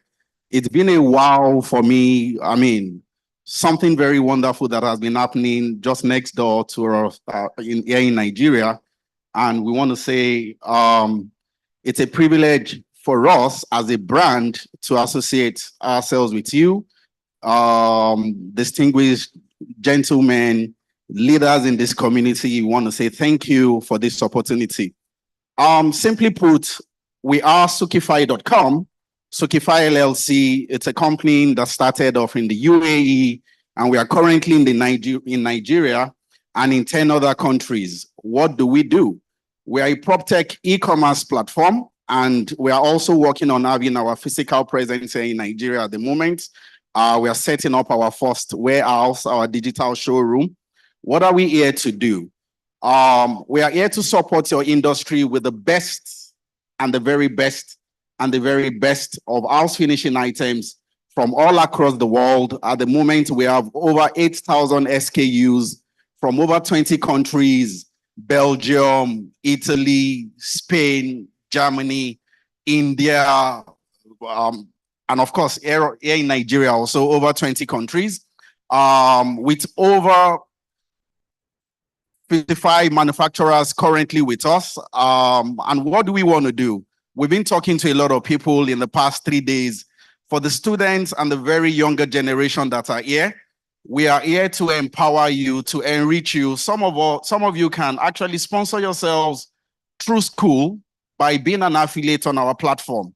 What do? You simply need to register your name and your number with us. We will educate you, we will train you, we will teach you how to be business owners and how to simply sell from the comfort of your phones our products within your community. And to our very much more experienced architects, builders, and engineers, we would like you to register you as trade partners with us for projects that you're directly involved in, for projects that you know someone that knows someone that you can recommend our products. You will also get a commission, and for everybody in this association, you already have a commission with us for every purchase that you're making for us. What do we cover? We cover, our categories include kitchen items, bathrooms, floors, walls, lightings, doors, locks. We cover everything house finishing. We really look forward to working with everybody individually. We'd love to work with you as a company. We'd love to work with you on your projects. Thank you very much. There's a video that will have summarized everything a lot more, but I guess it couldn't play. I would like you to please note our numbers. Please feel free, drop a message, and we will contact you and have a discussion with you in your comfort. Thank you very much.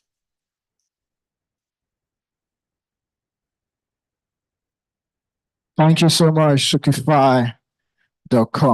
You've heard it all.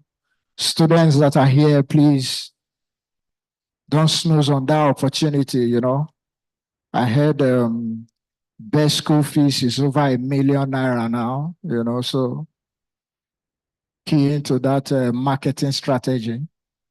It's not easy. And Anchor University, I also heard your school fees is about, is lower. Very good. I think I need to come for my master's since the school fees is now lower. Caleb University too. I heard your school fees is about, is upper, right? The school fees is upper. Okay. Yaba Tech, your school fees is way lower. It's good. It's good. All right, quickly, ladies and gentlemen, we'll be having a presentation from the MD, CEO, Certified Energy Transformation Company. They are experts in energy transformation, solar, and the rest. Please put your hands together for Mr. Adetunji Iromini. Put your hands together, ladies and gentlemen. Clap. Thank you so much. Thank you very much, MC. Good afternoon, sirs, the chairman, all past presidents and current, all protocols observed. Please permit me. I'm not a member, but for some time I've sought to have an engagement with the body of the architects. I came for a meeting yesterday, then I saw some people with the parks. And so I just walked down, had just 1 minute chat with the current president. That's Mr. David Makonjola, and he says, you need to come talk to us. So thank you all. I didn't know that today being Friday, we're still going to have this many people around. As introduced, my name is Adetunji Iromini. I run this company, as the name suggests, solar. So we do a lot around solar. What is interesting is that, so because of time, I think I'm just going to run like a freestyle. What is happening in Nigeria today, by our own estimation, we are thought it's going to happen around year 2030, which is that the cost of energy is going to become unbearable and some other factors. This current government came in and won. It's been taxes upon taxes upon taxes. And so here we are today. I'm also the immediate vice president of the Renewable Energy Association of Nigeria. So the renewable energy sector, primarily solar, that you have in Nigeria today, I am one of the pioneers. I'm also a member of the Nigeria Economic Summit Group and the Sustainability Policy Committee team. And then, of course, we oversee everything on energy, both renewable and conventional energy. According to the government, we are on a decade of gas, and I wasn't surprised when the Mr. Adegbite indicated that Lagos State will be rolling out CNG buses. I mean, the federal government has made a lot of promises around this. I play in the renewable energy space, with solar centric, but what you would notice is that at the moment there is about zero, and I repeat, zero concession or tax waivers from the government for renewable energy. And the reason they keep giving us is we are an oil and gas rich country, and strategically it makes every sense. However, something is fundamental to all of us at home, at our residences, businesses, commercial and industrial sector.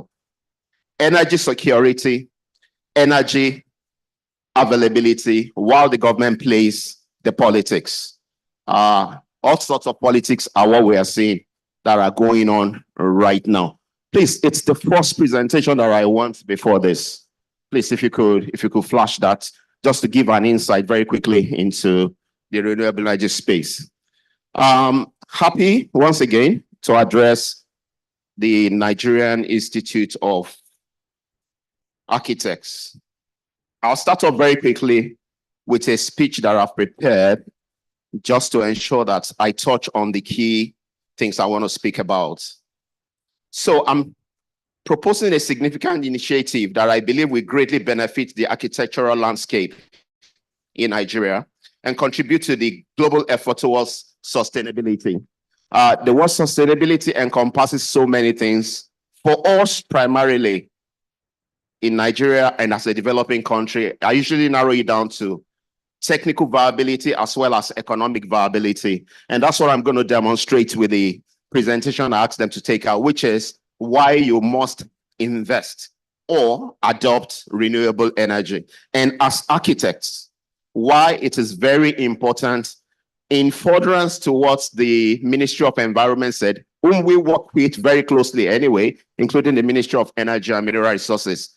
He indicated or proposed that he wants us to begin to build environmentally friendly infrastructures for us in the energy space. In fact, without possibly begging you, considering what is going on, the cost of energy has pretty much gone up by 300% for everybody.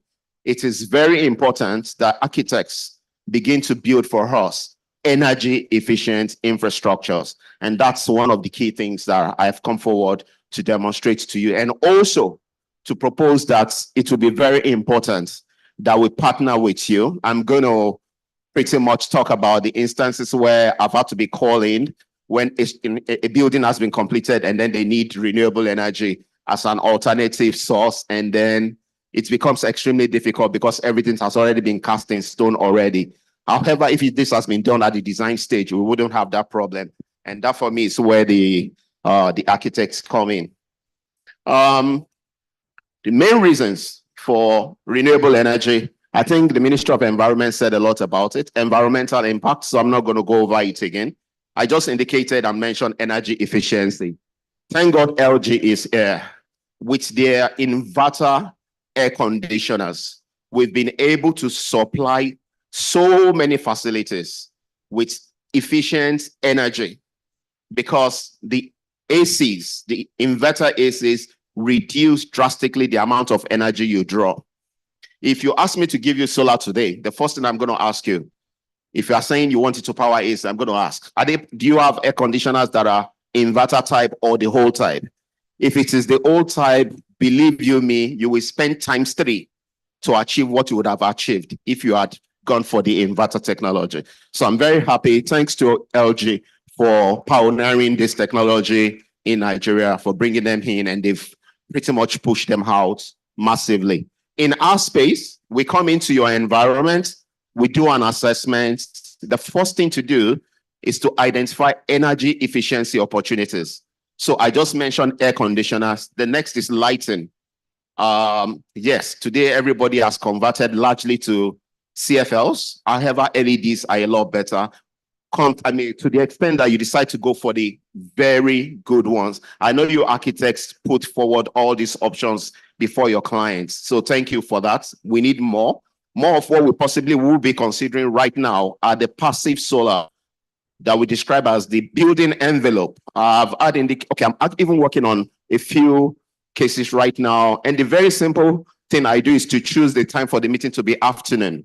And then I'll take the people to the window, touch your window. Is it warm or cold? The window could be hot or warm. While we are cold inside, there is heat transfer from the outside. So you need to keep on pumping cool air to keep that apartment cool.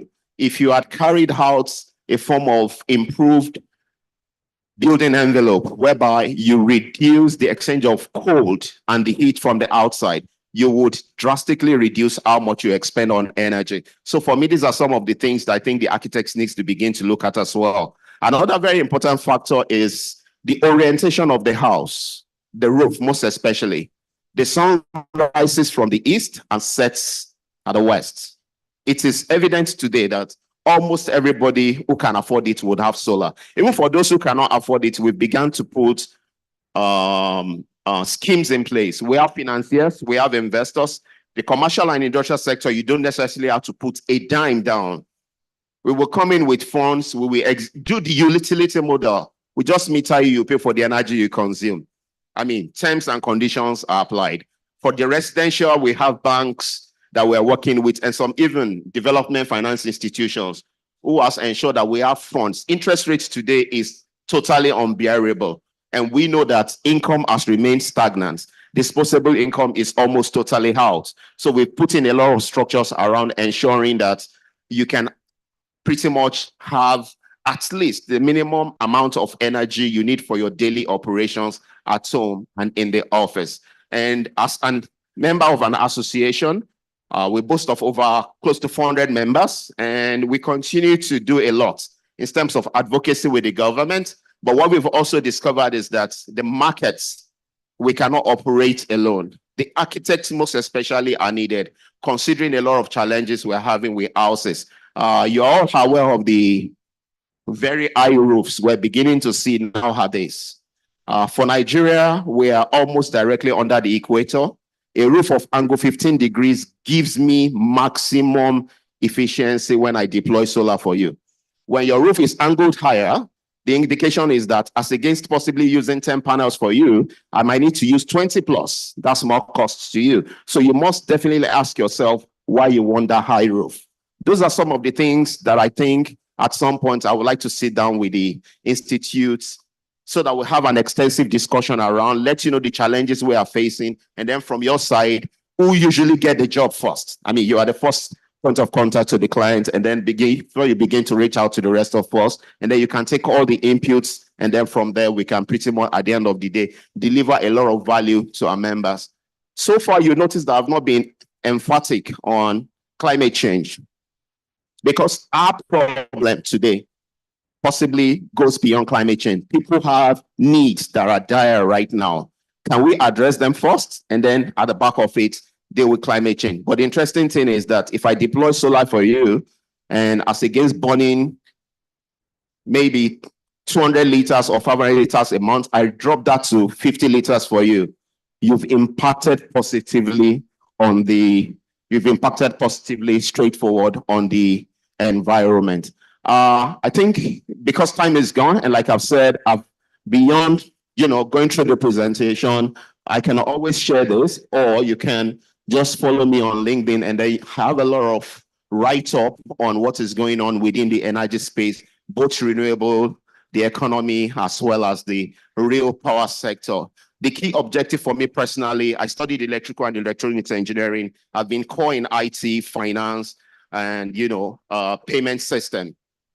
We need to change the face of the fact that there is no power in Nigeria. And not just that there is no power, there must be affordable power for Nigerians. Otherwise, this downward trend that we are on would continue. Thank you all very much. There's a round of applause for him as he steps off the stage. We're talking sustainability, we're talking resilience, we're talking climate adaptation. These are all the conversations we're having so far, day 1, day 2, day 3 at the Lagos Architects Forum 2024, LAF 15.0. Now we're going to have the next session of interactives with architect Muyiwa Oki. I'm sure we've all been waiting. I hope you have more of your questions down. If you want to come forward, no problem. If you want to write them down and pass them across, it's not a problem as well. So we'd like to invite up to stage for the interactive session, our chairman of session, architect Bolaji Sholadoye. Please, a round of applause for him as he comes up.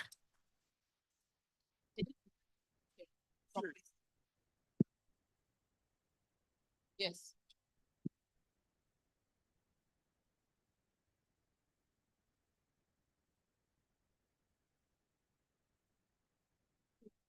Middle.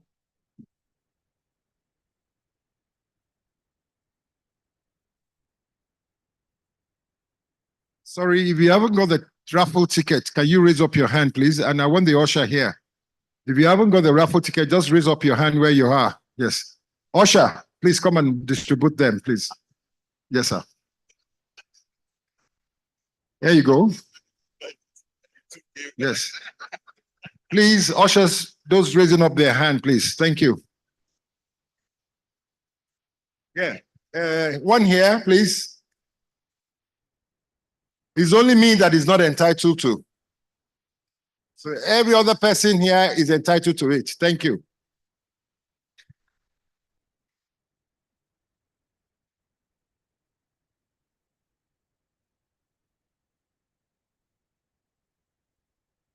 Okay, we'd like to invite up the stage now, architect Muyiwa Oki, the president, Royal Institute of British Architects. Please, a round of applause for him as he comes up. Thank you. To join,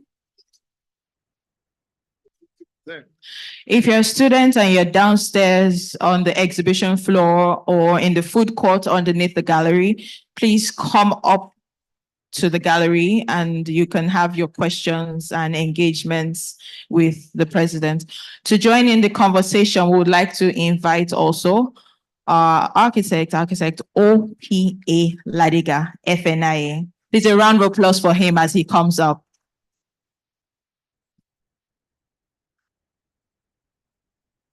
And we will now hand over to the chairman of session to coordinate the next interactive session.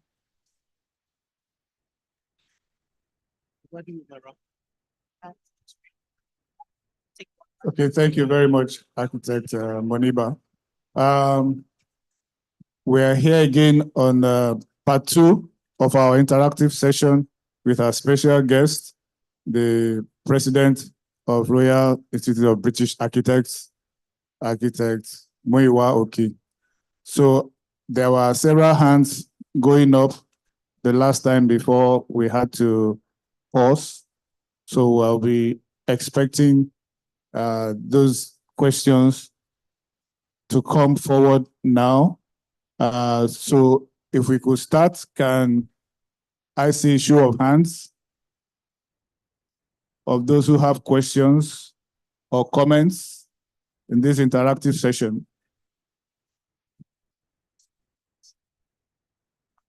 Okay, please, can we have okay, so number one. Any others? Number two, number three. Then the person in white cap, number four.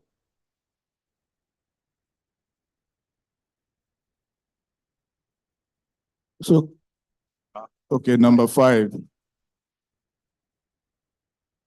Yes, so number one, can please come forward.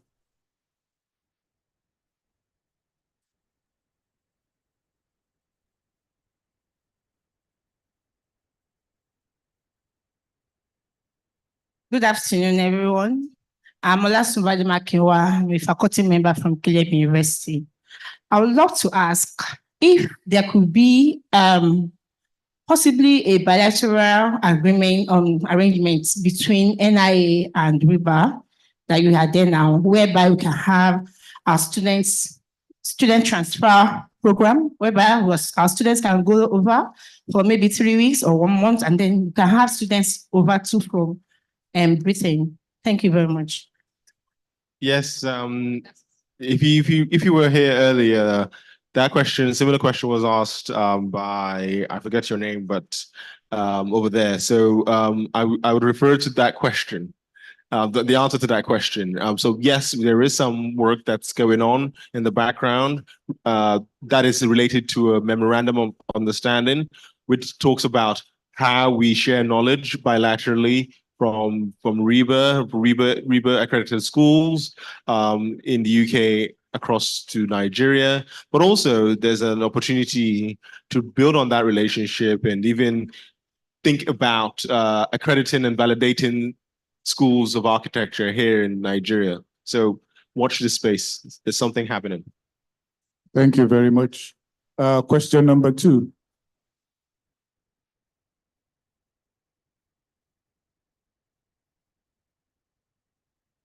Please come forward, tell us your name and your question.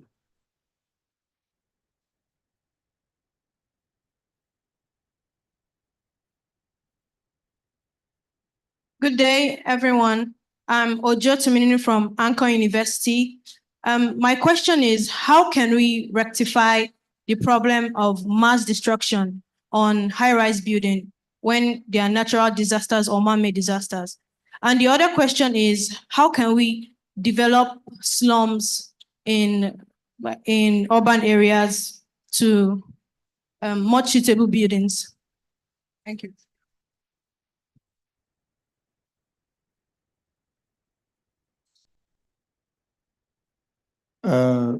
Sir, would you like to respond to the last question? Oh, to respond to that. Okay. Yeah. I thought Muyiwa was going to answer all the questions since he's our guest. Yes, I think that question there is twofold. First part was about high-rise buildings. How do you prevent disasters in high-rise buildings? Well, okay. The sad experience that we've had with high-rise buildings collapse in Nigeria has been largely due to construction failures, which means that the construction has either been done by incompetent people, the constructors have breached the simple laws of science. Because when we had that last spectacular collapse, and some people came to ask me questions, and I said, look, every building must obey a number of laws. One of them is that there are the laws of science that you cannot work against. You break the laws of science, it brings the retribution for breaching or disobeying or breaking the laws of science it's obvious what will happen. Gravity acts on everything that is standing on the surface of the earth. And therefore, you must effectively respond to the gravitational pull on your structure. So first, the buildings must be constructed, must be designed by competent persons, constructed by competent persons, following the specifications to the letter. I think that goes beyond question. Unfortunately, we live in a society where we think that we can break every single law. I'm sorry, we're thankfully our guest in our midst is Nigerian. Thank you. So I'm not washing our dirty linen before the British public. The fact is that you can't live in a society where you think that every law can be broken and that you can get away with it. Unfortunately, the laws of the states can be broken and you may get away with it more often than not. But when you then take that to the extent of disobeying the laws of science, science is the response of science is immediate. So that means that first and foremost, competence all throughout. Competent design, competent construction, and effective monitoring by the states on the issue of construction. The other form could be seismic activity. It hasn't been very significant here. Are there also changes going on in the core of the earth, apart from that which is happening in the atmosphere? I'm not able to answer that, but perhaps we have to be much more conscious that there could also be seismic effects. And then to your other question, which is urban regeneration, is principally what you are speaking to. Well, it is actually something that should concern all of us. Urban regeneration. But then we must note first and foremost that urban regeneration itself should have the objective of improving the environments where people have been living poorly, unfortunately, but not illegally. Because people tend to mistake illegal shanties and squatter towns as slum areas that should be treated with the same kind of empathy as areas that fell into a discredited state simply because they became overcrowded. They were traditional areas that grew organically and may need our intervention. Yes, there should be urban intervention. It will be a collaborative between the profession, the states, and the people, working together to enhance the quality of life in the slum areas. So like I said, the profession, the state, and the people working together collaboratively, and also working on innovative solutions in ways that can enable the construction of affordable accommodation, but also good solutions for infrastructural support of such developments. Thank you. I mean, I just want to thank you so much for that. I just want to just add to what has been said. I think it's also important to have architects working on projects as opposed to artisans when it comes to ensuring quality of building, so that you can avoid things like collapse and dysregulated buildings. And I think architects and qualified professionals need to be working across the board and across industry in across different sectors to make sure that they are using their skills so that we can avoid this. And going further from that, I think regulation of building regulation needs to be enforced. And that's where In the UK, we have the building regulator. We have a health and safety executive who looks after the drawings and for different councils and different boroughs and basically the state, the government, to ensure that what is being designed is delivered. And if we have that transition, if we can close that gap between what is drawn and what is delivered in Nigeria, similar to what's been done in UK and the global north, we will have less and less of those catastrophes when it comes to building collapse. So what I hear is regulation and enforcement of those regulations to avoid the decay in the environment.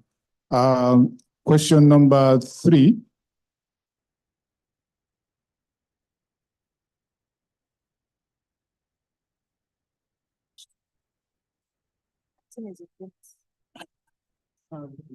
Good afternoon, sirs. Good afternoon, everyone. My name is Tolu Alashiake Palumi. I'm a graduate of architecture from Federal University of Technology, Akure. I raised up my hand earlier and I wrote down my question, so I'm going to read from here. So taking the privilege of your presence to Architect Muyiwa now, taking the privilege of your presence in this conference, and based on your statement earlier about challenging the status quo at RIBA, as well as how conversations are ongoing about a synergy between NIA and RIBA, and with the fact that the world is becoming a global village. So basically my question is there an existing arrangement to facilitate the integration of Nigeria-trained architects to help enhance acclimatization when they move over there? So I've had mates who studied in Nigeria, but when they get there, they are unable to practice. So the question is like a further question from the student exchange program. So if you have graduated in Nigeria here and you go over there, people are studying over here and you go over there, is there like an existing pathway to become a member of the body? If there is none, if there is, what are the pathways to become a member of the body?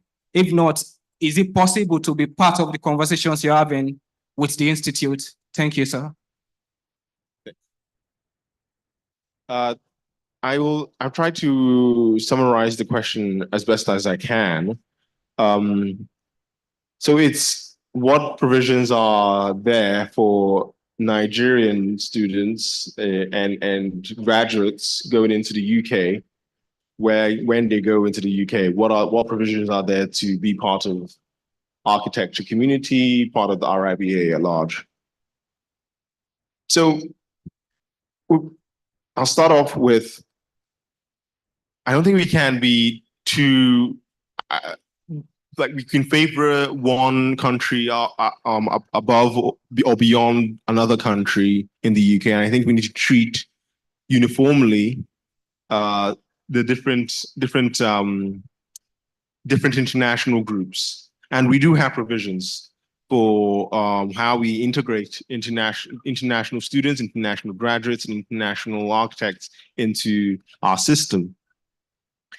Like I said earlier, we are in a new relationship. We're creating a new relationship with our registration board, the architecture registration board, because we're thinking about how do we globalize, how do we expand, and how do we make flexible routes into the profession. So that's something that's coming up in the next few years to encourage people who have studied, say, different subjects in undergrad, but want to transition into architecture, making it a little bit more smoother. Because like I said earlier, we have a rigid 3-part system, part 1, part 2, part 3, which is 50 years old. So we are in the process of untangling that and making it a little bit more accessible for students and graduates in the UK, which in turn will help students and graduates and architects who are coming from overseas into the UK. So that's one thing over there. And to answer the particular question about how do we encourage international students into the RIBA community, we have different categories of membership, starting from student membership all the way up into chartered membership and corporate membership. So I implore you to look at our website, architecture.com, go through the different membership categories and see which one fits you best when and if you are in the UK. And you can do that even if you're not in the UK. So that's my summary of what is there, what's going on, and how you can be engaged with REBA and the architecture community in the UK. Thank you very much. Essentially, you go on the website and see the processes and procedures for the classes of membership that you desire. Thank you very much. We had a number 4. Come.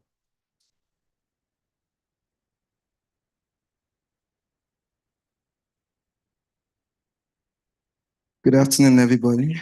Permit me to stay on existing protocols. Okay, my question is directed to Architect Miwa, and I wrote it down also from the earlier roundtable discussion. So I don't know if you can just give us some practical advice. Okay, this is to we, the upcoming generation of architects. What are some practical advices that you can give to us that would love to also follow your footsteps in probably, this is not only just looking at being probably president of REBA, it could be probably being maybe the chairman of a chapter per se. So what are some practical advices that you can give to those of us that might want to look into that direction? And also the second one is not really a question, it's like more of a suggestion. So in my little knowledge as a student of architecture, I've noticed that most of our, I stand to be corrected, but most of our students, including myself, are not really familiar. This is not to you, sir, but probably to, but are not really familiar with their own country's architects. So take, for instance, you ask the student here to name 5 architects that they know. 80%, and I say I stand to be corrected, 80% will mention probably Frank Lloyd Wright, Frank Gehry, Van der Rohe, and all of those people. Not only a few will be able to mention probably actor David Majeko Domi or actor Abimbola Ajayi. I don't know if you understand what I'm trying to say. So I don't know if there's a way that we can get the students to be more familiar with their own architect. Thank you very much. That's a true point. I was gonna when I was thinking about answering the question whilst you were talking, I was thinking about the architects that I know from of an African heritage that have been trailblazing over the past few years. For example, Francis Kere and such like. And I think we need to. You're correct in that regard. We need to know a little bit more about our history, similar to what Mr. Shashare yesterday was telling us about knowing our history, understanding why things were done the way they were so that we can course correct if we need to, but also understanding that we don't have to do things because it was done like this before. We can chart a different path. We can do the things for our own selves, for our own collective selves. So I do agree with that. We should know a little bit more about ourselves, change the way we educate ourselves, or what precedents that we use to guide our design decisions.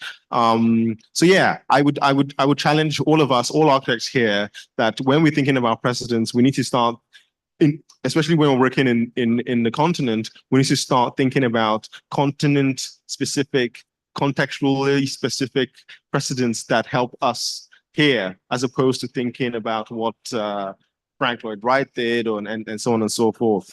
And then to answer your particular question about practical experience, I think one of my key advice to emerging professionals, graduates, is to get, especially in the UK, is to get on the register as quickly as possible. That is my key advice. I was of the mind when I was studying back in 2010 that I would, maybe I'll do 2 years of post my bachelor's degree to do a work experience, and then I'll maybe do my master's when I have the time, or maybe do my part 3. And then I was like, I met some resistance in that, where my mentor at the work I was working at was like, what are you doing? You don't have that much time. You want to graduate and be an architect when you're 30.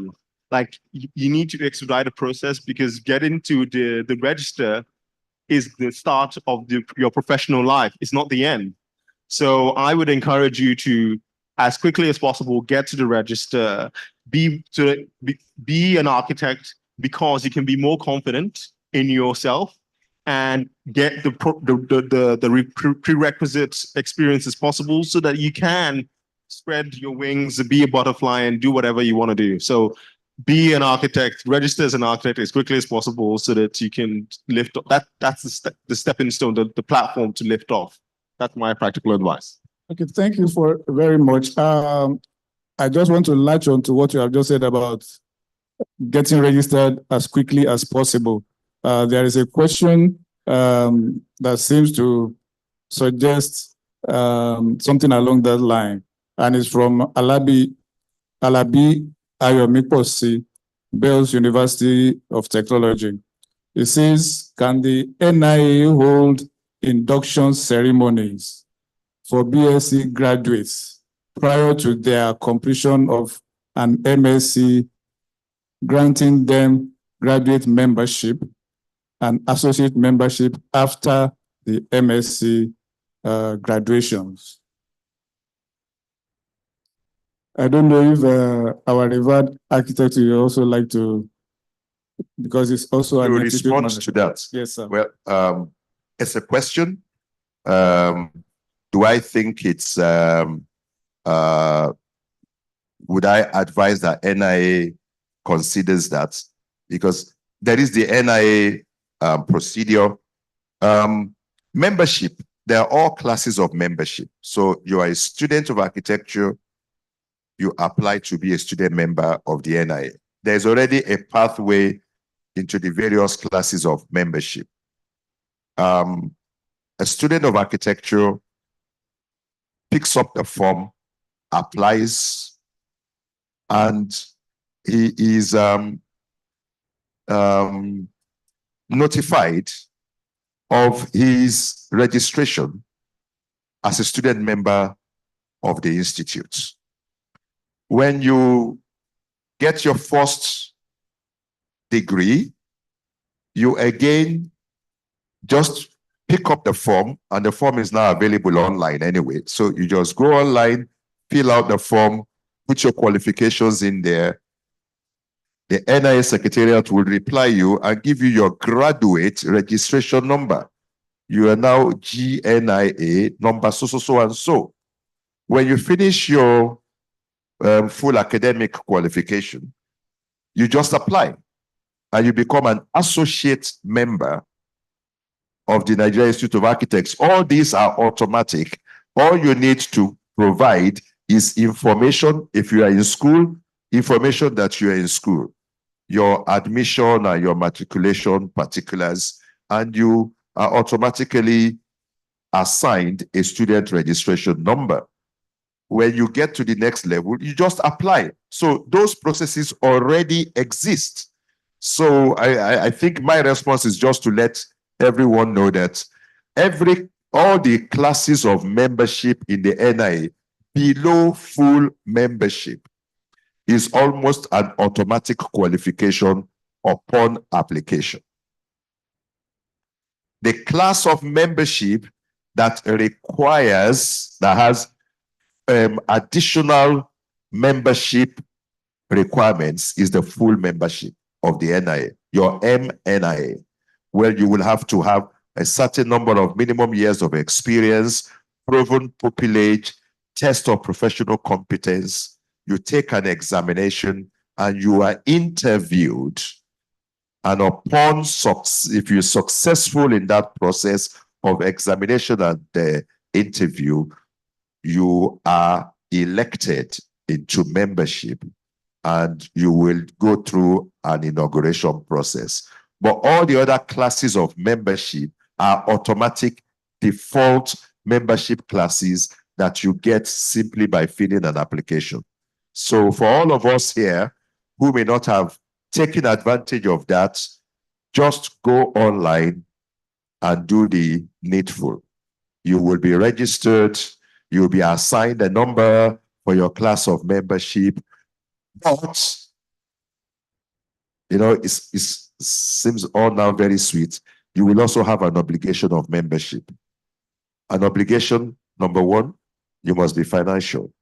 Obligation number two, you'll be required to participate in the events organized by the professional body. So it's a two-way thing. Your participation in the events exposes you to lots of opportunities. Like you're all here now interacting with Muiwa on the platform of the NIA. If you're fully registered member of the NIA in any of the classes, you can attend state chapter meetings. You get opportunity to interact with lots of mentors. You get opportunity to ask questions. And incidentally, you get to know who is who, even in the profession. So the fact that it's only Frank Lloyd and Frank Gehry that you know, that will also change your perspective. And please, can I take an opportunity to also speak about the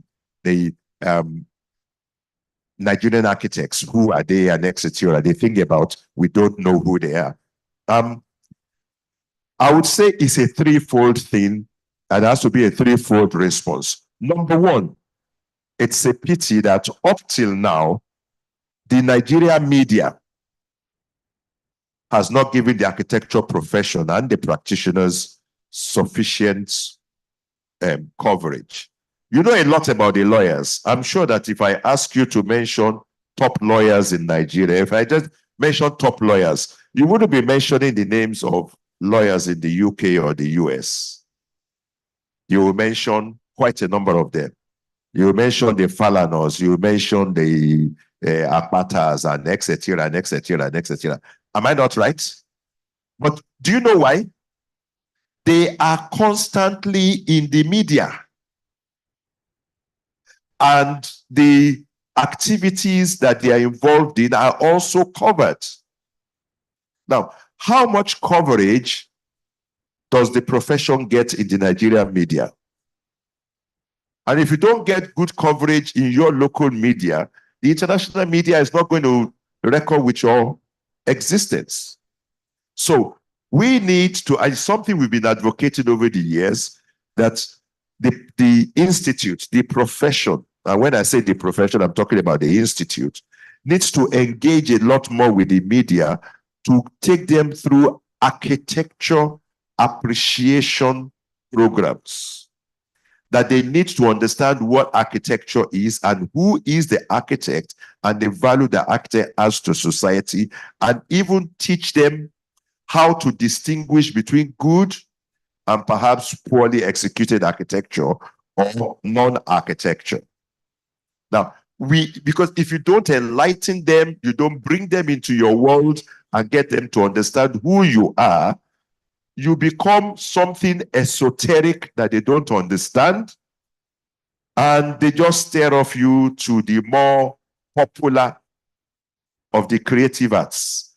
Let's look at the other creative industries in Nigeria. They get a lot of exposure. I mean, the TV, most of the prominent TV stations have an entertainment segment on a daily basis, as a daily 1 hour where they talk about entertainment.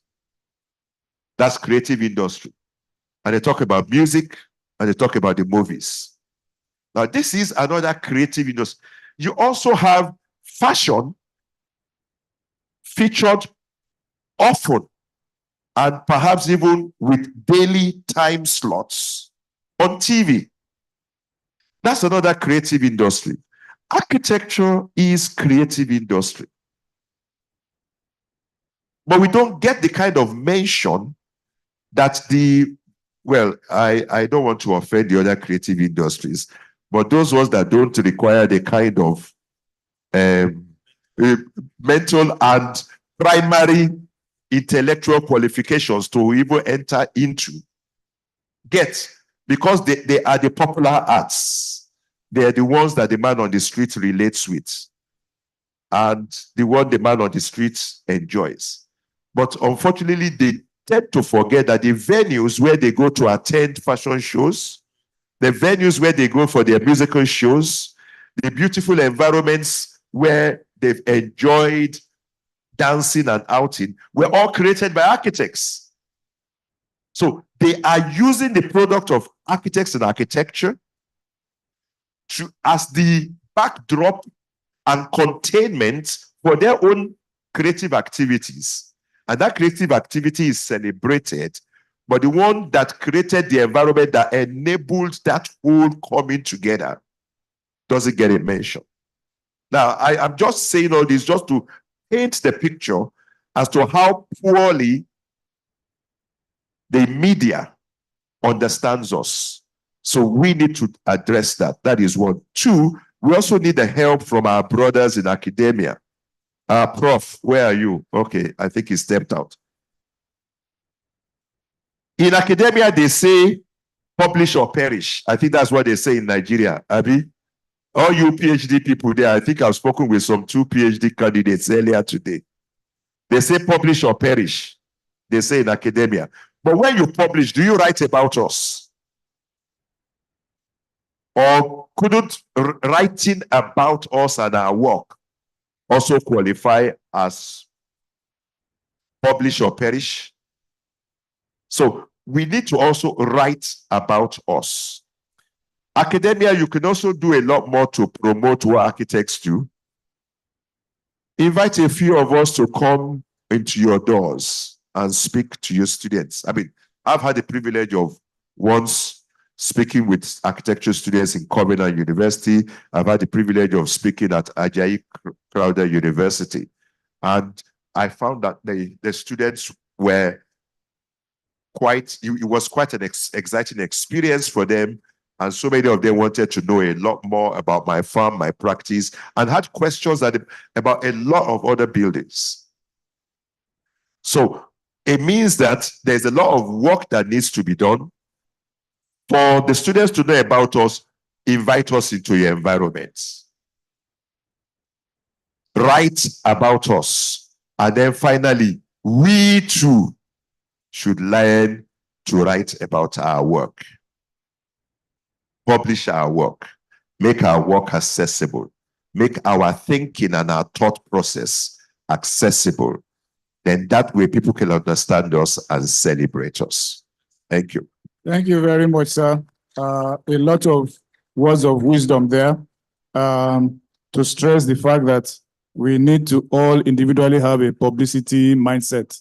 Even when you are doing your individual works, don't allow just the client to come and steal the show on the day the building is opened.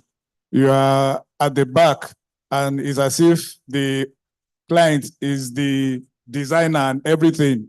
You forget about the architect.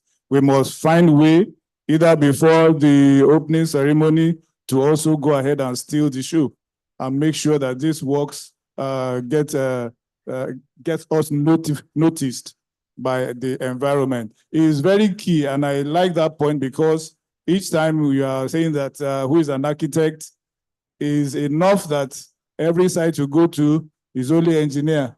They will call you the architect, they will call you engineer. You know, the profession is lost in construction, and that shouldn't be. It means that we must learn to celebrate ourselves. We must learn to project ourselves a lot more. Thank you very much, sir. There is someone who is supposed to, is architect Fumbi. Sorry, I can't read the writing. So if you would like to, if you are in the hall, you can just take the floor and ask your question. The other one is on the topic of international collaboration. What is the NIA stand on students using CAD or BIM software for the undergraduate studio design? since they have to be vast in CAD or BIM usage to smoothing collaborations internationally to the level of competitions? CAD and BIM is a tool. Everyone needs to use the tool now. It just because it's part of the way we communicate. We're using it. It's a global tool now. It's part of the makeup of what architecture school is. But it shouldn't be used exceptionally. Like this is the only thing that you used. I think thinking the way architects think, the way you communicate your messages can be elaborated, and you can use CAD and BIM, CAD as in computer aided design and BIM as in building information management tools to help you communicate your design process and and sort of document your design process. But I don't think it's the be all and end all. It should be a facilitator as opposed to the goal that it needs to achieve. So yes, there's space for CAD, yes, there's space for BIM, but it's not like I said, it's not the end goal really. It's the way you communicate your idea. Okay. I also want to make a comment on there was an earlier question on this induction of BSc, and I think what the person was focusing on was the ceremony. I think maybe the person is interested in the kind of ceremony to recognize with a class of graduates in the university. So I don't think the person was saying that the registration was a problem, but I think he was trying to say hold induction ceremonies. Oh, yeah, so I think that's a matter for the institute, maybe at a general assembly or something. Yeah, it's one for Architect David.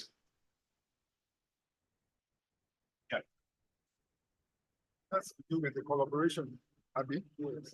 Yes, on collaboration. Yeah, yes.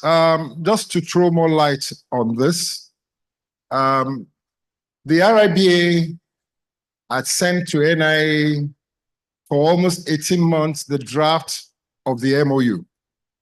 And you'd like to rightly ask about awards and competition. Unfortunately, we're yet to finalize on this MOU. So if RIB has sent it for the past 18 months, and we are yet to, but you know, there are some things there which we need to educate ourselves about. Now, unless there's that collaboration, the likes of you students will benefit where we have exchange program, where the student can take part also in competitions, not only competitions to the architectural firm. It's only the way you portray yourself. But the NIA has come up with their own final draft now, which we were correctly, I think you're having your council meeting in June. So the RIBA will now look at it at their council meeting in June. And by God's grace, within the next few, maybe months or weeks, you'll be able to, you know, you'll be able to sign the MOU. Also, in a best practice as well. Now, for the RIBA, to renew your license, you must have 52 points, isn't it? Or has it been increased on CPD? You have to record your CPDs. Yeah. You must have 52 points. And come to think of it, how many weeks in a year? How many weeks in a year? Yes. Now, but for you attending a forum like this, because I discussed this with the RIBA president, because if you attend a forum like this, it fetches you about 10 or 15 points. So the likes of me that I'm an RIBA member, ideally, your CPD, all these manufacturers you are seeing here, are entitled to come to your office once a week, even give you lunch. And it's during your lunch break that they talk about their product, and at the end of that 1 hour, you get a certificate. So that has hand you 1 point of that 50. So imagine you're having that every week. You get that 52 points. Now you now attend Laf. Laf will either give you 10 points or 20. So we're trying to, in terms of the collaboration, that's what we're trying to do with him. So that while he's there, when you attend Laf, like me now, I can hand about 10 or 20 points on my CPD point for the RIBA to renew my membership. Those are the part of the criteria. So let's just pray that we get this MOU done. And Mr. Past President, please, that's why we're all having this interactive session, so that when we get to the council, we'll be able to get it resolved as soon as possible. Thank you. Thank you very much, Chairman. Okay. You have a question? Okay.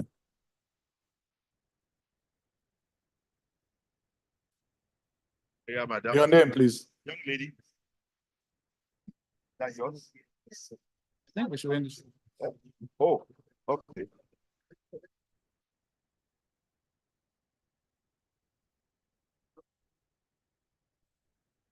Yeah. Hello? Okay. Good afternoon, sirs. My question borders around the issue of the training of the architect in Nigeria and the UK. Given the fact that you had a very good mass of students that supported you as a young person in the UK, how would you advise or suggest that young architects in Nigeria can also rise to great positions like you have attained? What systems, what structures can be put in place to ensure that young people to rise into leadership positions as quickly as you have done, by the grace of God? Yes, thank you. Nigeria. In Nigeria. So because of the people here, you very well. Okay. Thank you, sir. Thank you for that question. I can only answer this question on a personal level because I can only answer what I did, how I did what I did, and what brought me here. So I think first and foremost is the power of social networks.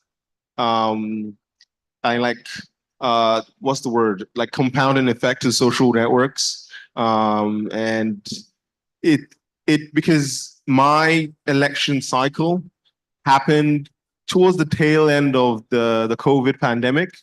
Everyone was online.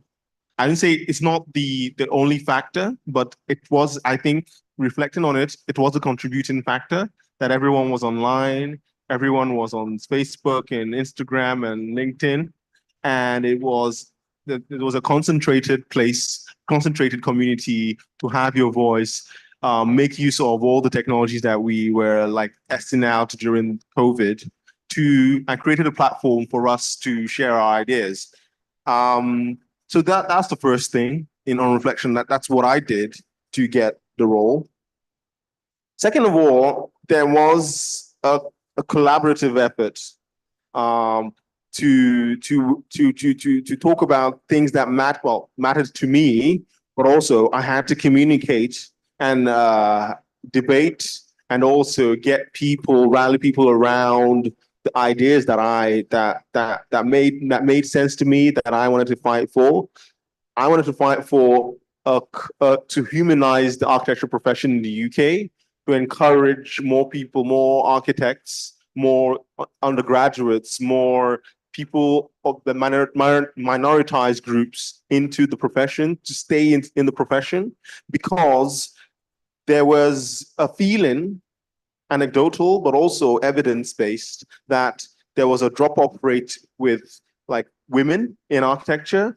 As soon as they did their part two, the rate of women that qualified and entered the register dropped off significantly. I don't know the exact number, but it was quite significant. The same thing with people of color. There was a significant drop off in in people coming from master's degrees into the register, and that was an issue that I really cared about.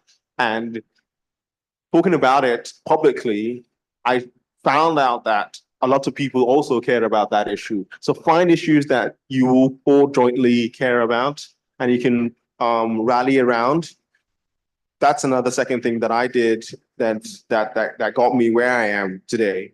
And thirdly, I was very passionate about how architecture can be seen as a resource to solve problems in the world. And the big problem that I have come across, the biggest problem that I've come across, which is part of the theme of our sessions, the LAF, is climate resilience, climate and resilience. How do we, as architects, support and address and solve the problem of the climate change?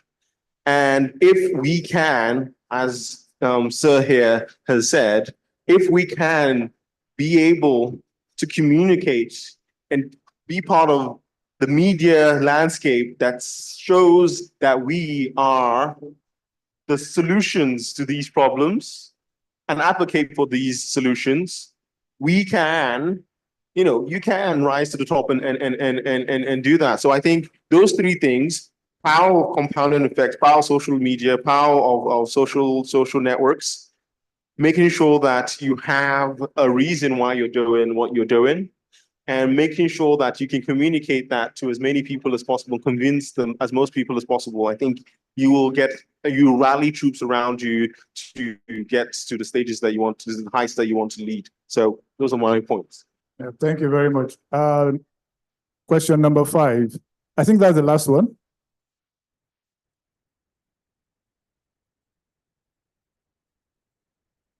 Okay, thank you for this privilege once more. Please let me just add one more thing to what Baba said earlier about architects being able to speak and make their works popular. I think one of the ways we have shot ourselves on the foot is our laws. We have talked about architects cannot advertise. Architects cannot advertise their works. Now we are now seeing the need to revisit our laws. So I think that thoughts and a lot of talk should go into this law and see how we can edit it a little and do healthy advertisement that does not bring about unnecessary competition. However, the question that made me raise my hand again is, I'm so glad when you talked about Commonwealth, when you mentioned Commonwealth after my first question. We have this tall dream in Student Affairs Committee of the NIA to see if we can increase the number of schools that have Commonwealth accreditation, Commonwealth Association of Architects accreditation.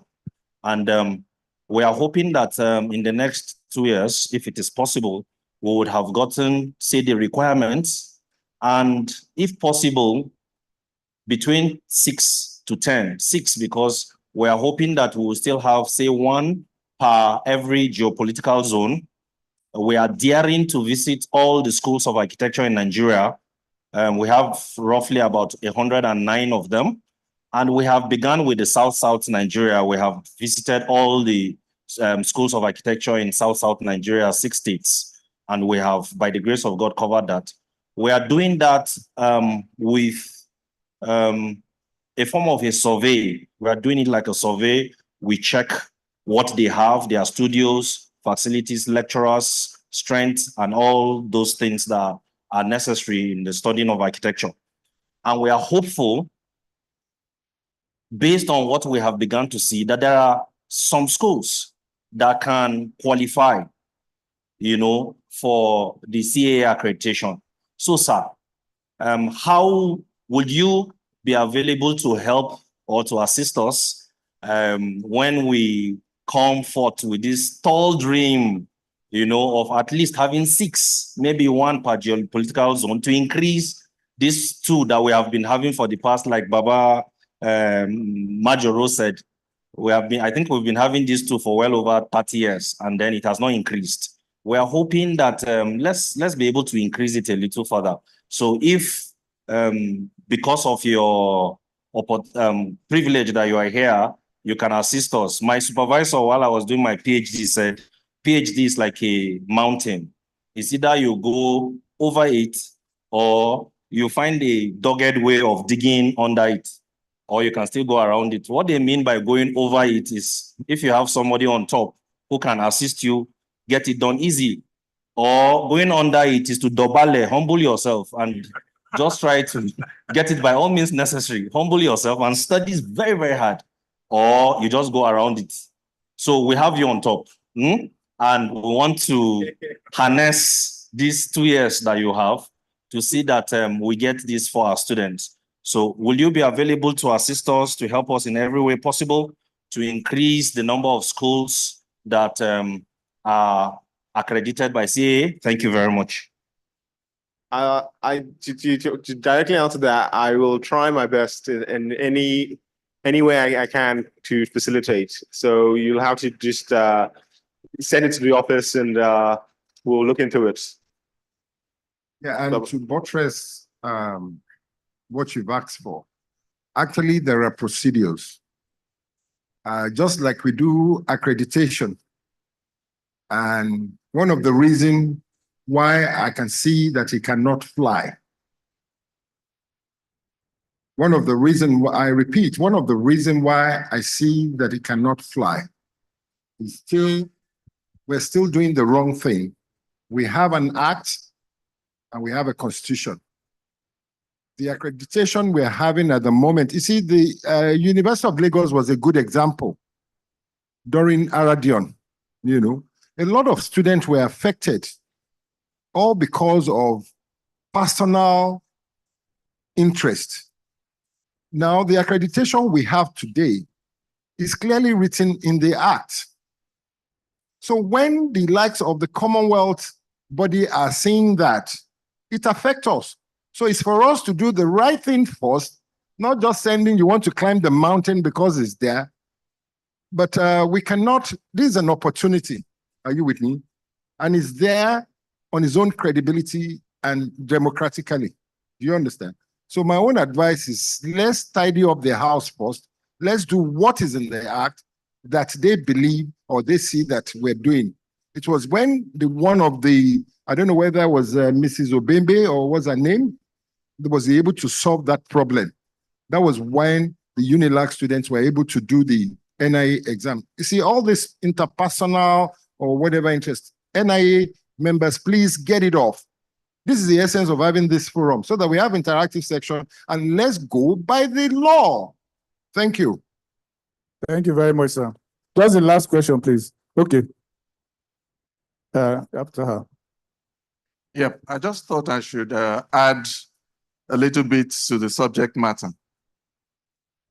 We know that the NIA is a member of the CAA. And being a member of the CAA comes with some benefits. Part of these benefits include validation of architectural programs in our universities. Now, it is within the purview of any university to approach the CAA that we want to get validation for our university. And they'll give you the guidelines. If you are able to meet it, they come for a visitation. If you are okay, they recognize you. Now, Nigeria today has more than 30 universities, 40 universities offering architecture, and probably another 30 or 40 polytechnics offering architecture.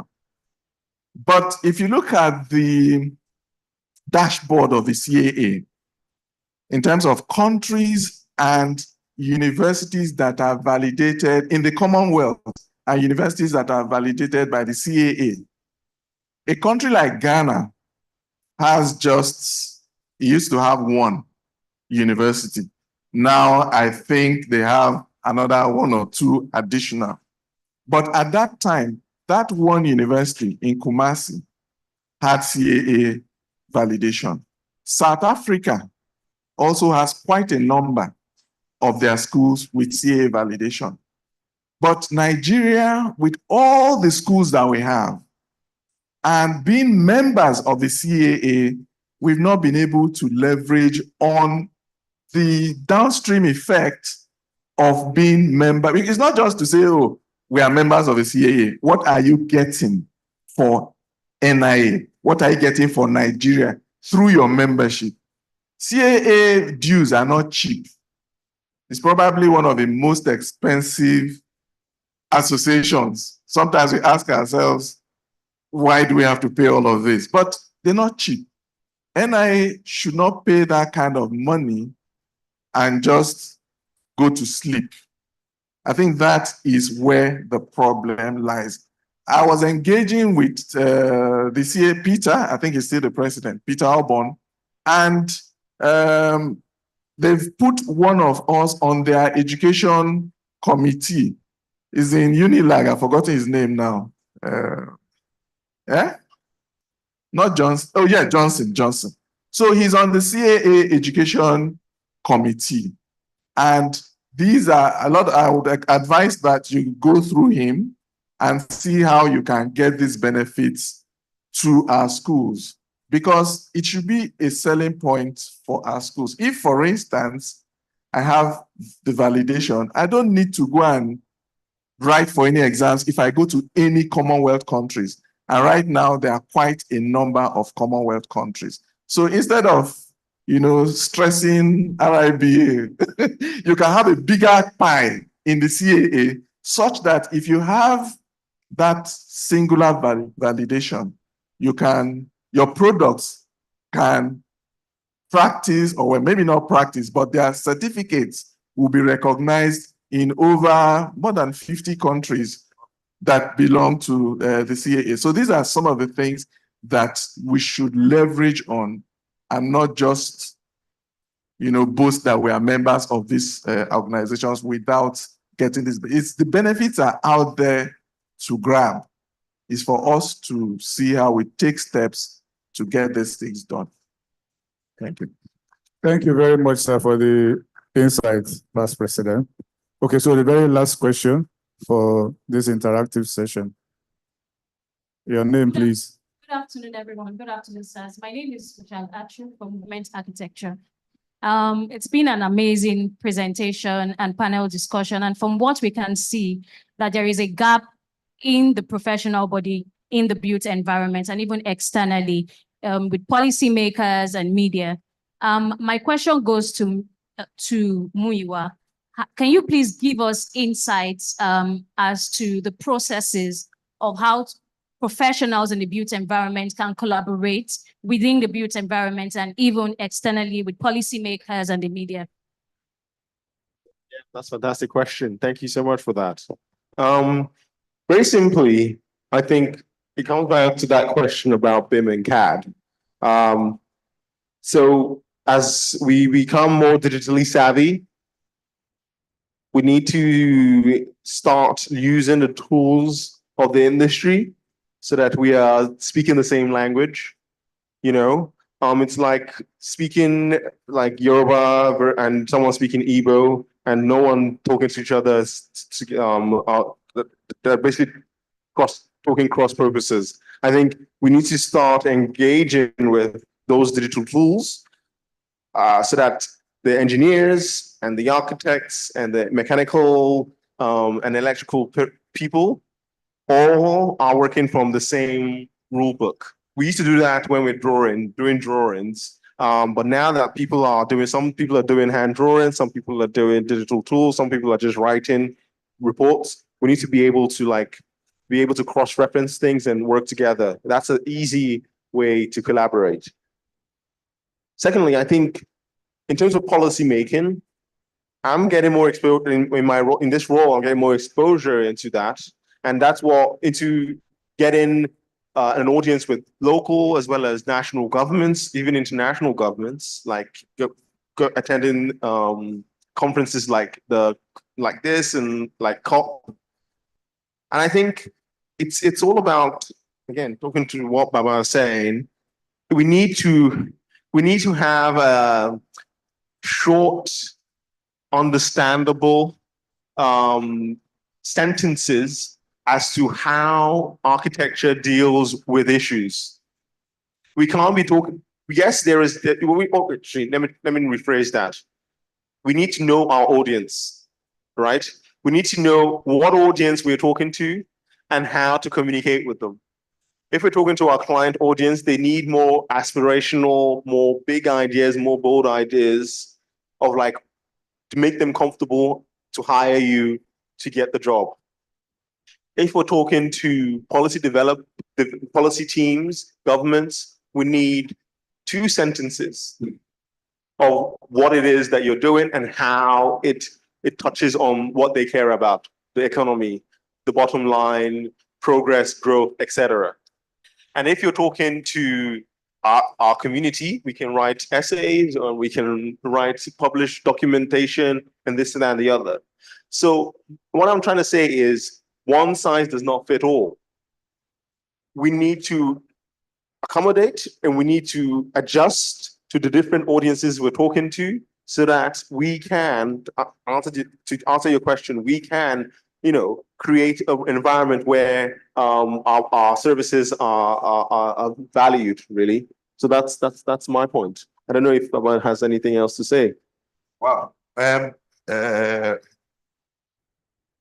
You hit it right on the head that we architects ourselves have to first understand communication and the issue of audience. I'm sure that members of the Interstate Architects family will confirm that this is one of the things that we talk to ourselves about within that family. To say, you have to understand how to communicate. When the young, brilliant guys come in from school, and I'd say, talk to me about your design. And he goes over, I say, well, sorry, you've left the university. You're talking about this design as if you're talking to a jury made up of your professors and your classmates. How do you sell this design to the clients? Because all this technical jargon that you've spoken, your client is going to be lost. And if he's lost, it's one of 2 things. He either thinks you're trying to hoodwink him with your goggly goop, or you're not competent. Fact is that it's a failed communication. So first of the things that we try to do is to get everyone in the office, when you come in fresh, and we remind ourselves regularly, this is how you communicate with the clients. And in each case, I also say, debrief the client's brief. So you first have to look at who is this client and what is he saying and what is he actually saying he needs. And then you can respond effectively. Now, okay, having said that, that's like some kind of cost that you guys are all supposed to pay money for that I've just dropped in there. That's a professional development course, FOC, that you just got from me. Now, let's go to the point, but I only use that to reinforce the point that we architects are actually poor, very sadly, poor communicators. We don't understand communication, and we tend to approach every single audience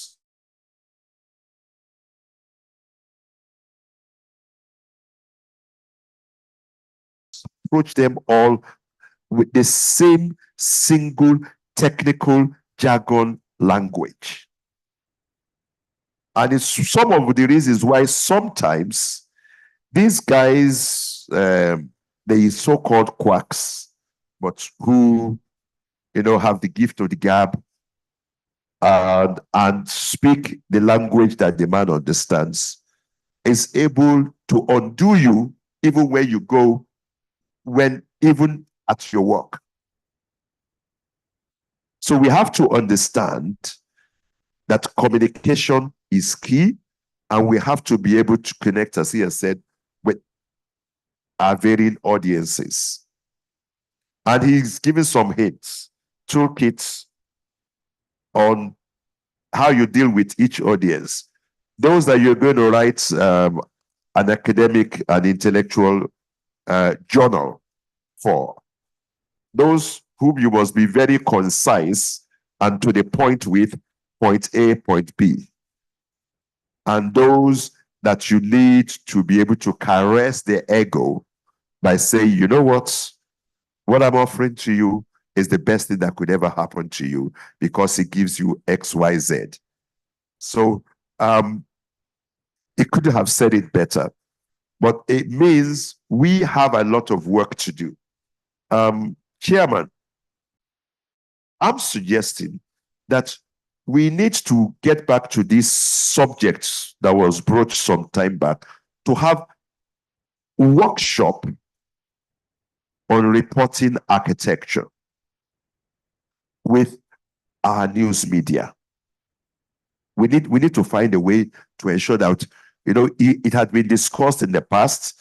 I had complained in the past, and I've written to newspapers, and on 2 occasions they did publish my article when I complained about the fact that they wrote about one of my buildings and they went to town about who built it. They went to town to speak about the owner and the builder. And they had pictures of my building all over the place. And our farm was hardly mentioned.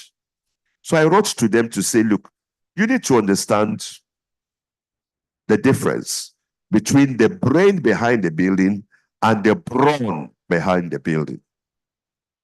That building is my intellectual product.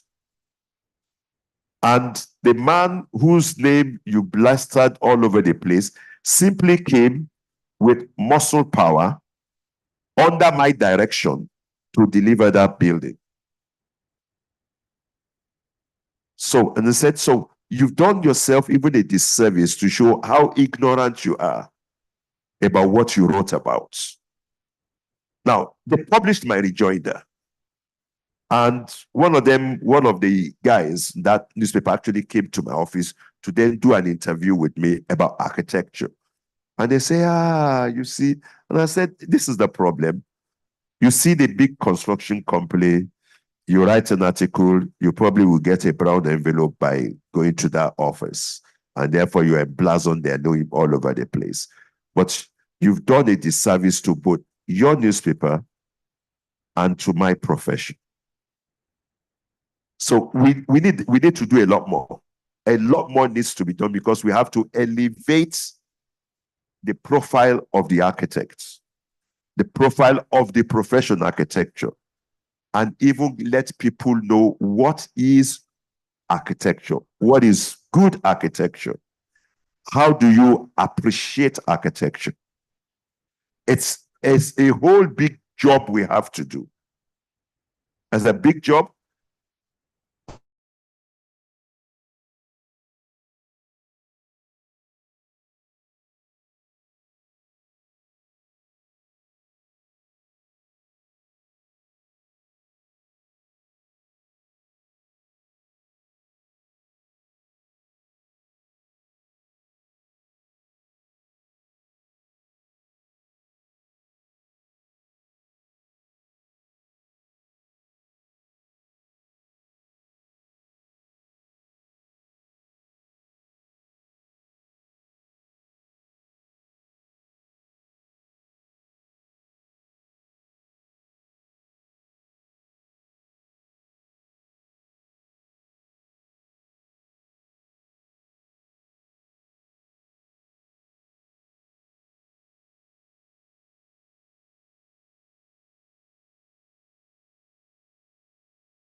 Series, they've not had black in that seat, but it's coming now, and you're even coming at a very young age, which is a challenge to us here that if you put your mind to it, you can do it.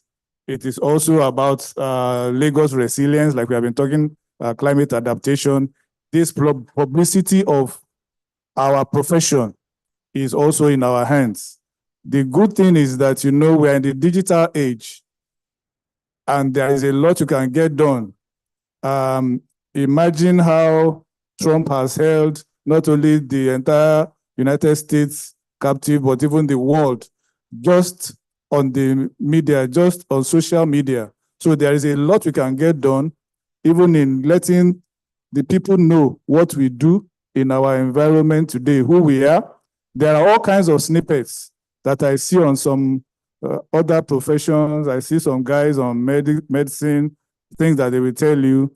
If we become creative in this direction, I guess we can push a lot out, get people to know what is going on in our profession, in our institute, in our environment.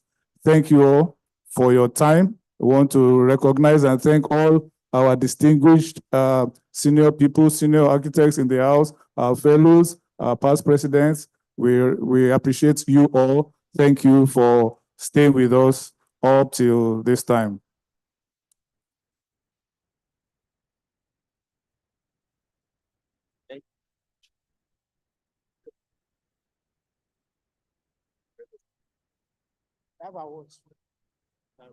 Thank you.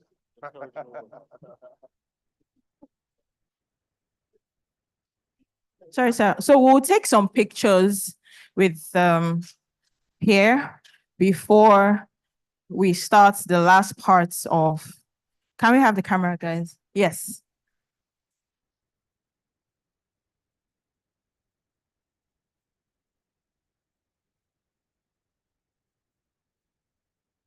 Sir, please, can you join them to take the pictures? Sir, Mr. MJ past president, can you please join them for the pictures? Ma, architect Abimbola Jain, please, can you join them for the pictures? Our celebrity architect, Ma, please, can you join them for the pictures?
Okay, thank you very much, sir. To do the honors of presenting to our chairman of session, sir, please don't go.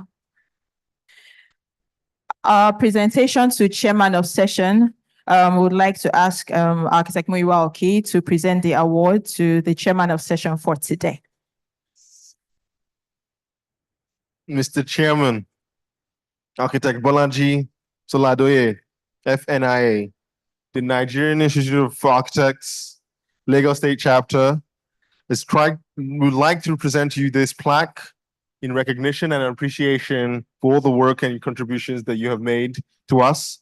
As chairman of the session, please take this as an honor and a gratitude for the work that you have done so far. Thank you so much.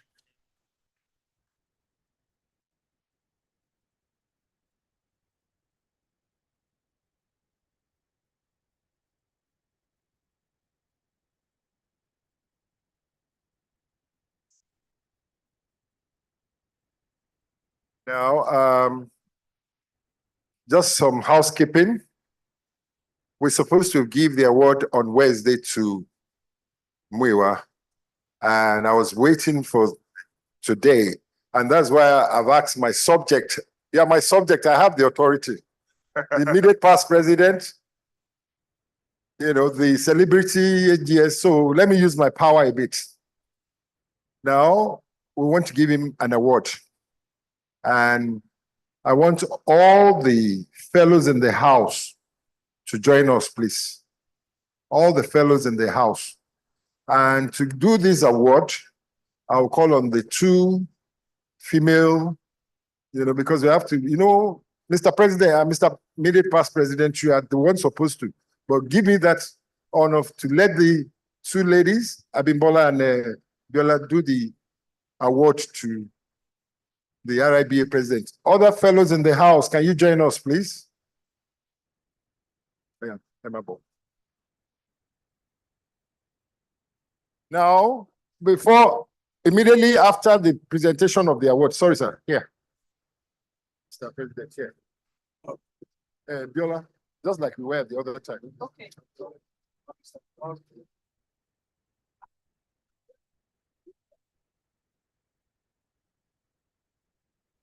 Now, after they do the presentation, we give 3 Gosa to Muiwa. All right. I hold this. No, we'll say it Okay, first. okay, all right. Okay. Yeah, let them read its citation, please.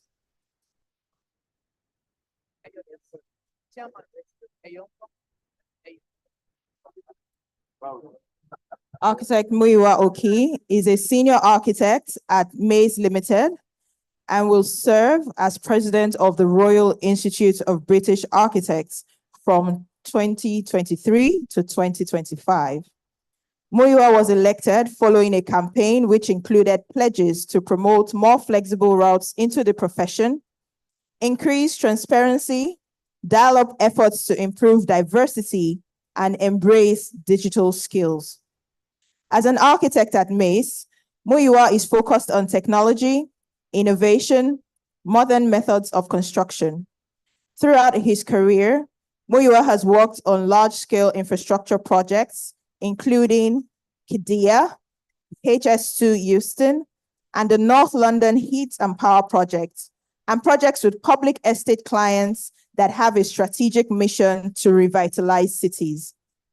Muiwa is an ambassador, speaker, and mentor for aspiring architects through programs such as Mayor of London Design Challenge, Scale Rule, and POC in Architecture, which exists to encourage greater social mobility within the profession.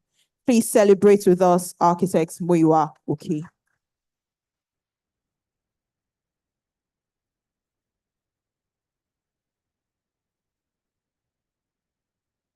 Okay.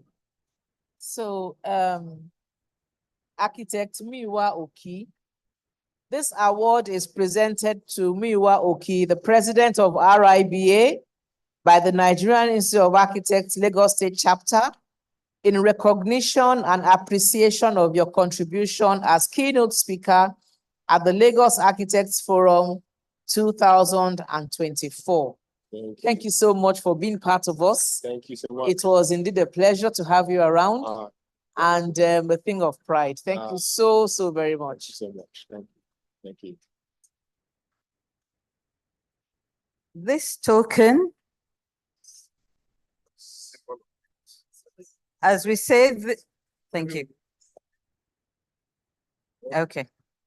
As we say, this is Lagos. This is Lagos. So this token is a symbol of you, a presentation to you for visiting Lagos. And we hope that you can take something away that will remind you of your visit this time around. It was a pleasure to meet you, a delight to engage with you. Yes. And we hope that we will see you more in Lagos. Yes. Thank you very much.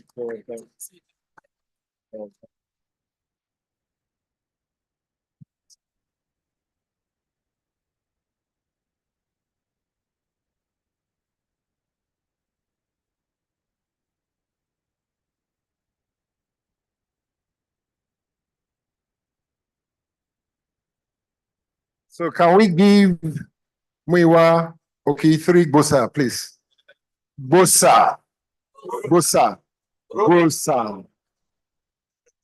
A response from you?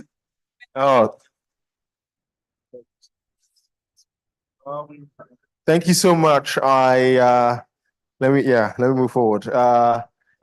It's been a wonderful 3 days here sharing the stage with esteemed guests and colleagues. I have to just say the hospitality that you have shown to me, especially you, architect David Majid Kodumi, has been second to none. If it's going to be like this all the time, I'm going to come back though. So yeah, thank you so much for the time. Thank you for the hospitality. I've learned so much. The speakers have been fantastic. It's been challenging, but also insightful. And I hope we can all take something from these past 3 days and go on to our different works of life, different offices, and channel some of this enthusiasm and some of this inspiration. So I'm really looking forward to to next year, really. All right. Thank you so much.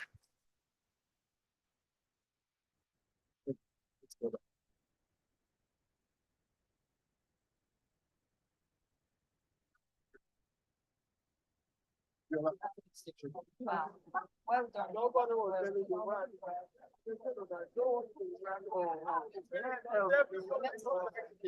Yeah, yeah. Thank you. Thank you so much. God bless everyone. Long live NIA. Long live Nigeria. All right, ladies and gentlemen, we are almost coming out to the end of day 3. Right in front of you is our prestigious gifts from LG. So you know we are doing it in style as an architect in NIA. I'll still come to that. I wanted us to wait till like 6 o'clock before we do the raffle draw, but I just want not more than 10 people to participate in the raffle draw. But it seems like everybody is pumped up, you know, to just wait. No problem. Quickly, ladies and gentlemen, a special announcement. We'll be going to Lufasi Park tomorrow. So if you are interested, the fee is 10,000 naira. You can write your name, make your payment at the secretariat desk. Lufasi Park tomorrow, just 10,000 naira. Now we have the set of awards for some of our exhibitors. For some of our exhibitors, for their support over the years, we want to specially recognize them and give them this award for their immense support. And the first on my list here is Corinthian Partner.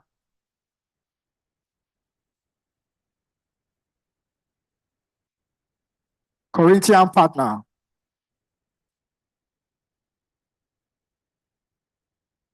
I'd like to invite the former HGS, the past chairman, NIA Lagos State Chapter, the founder and convener of LAF, the Lagos Architects Forum, to please come over and give this set of awards to, yes, ma. Yes, ma. Architect Abimbola Ajayi, I'm calling you, ma.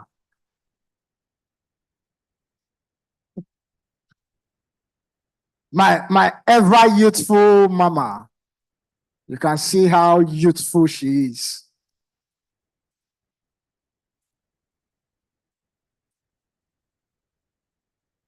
Is there? Corinthian Partner, please, where are you? Corinthian, oh, West African Ceramics. West African Ceramics. Uh-huh. And thereafter, we have Surveillance Fire Limited. Please be on standby.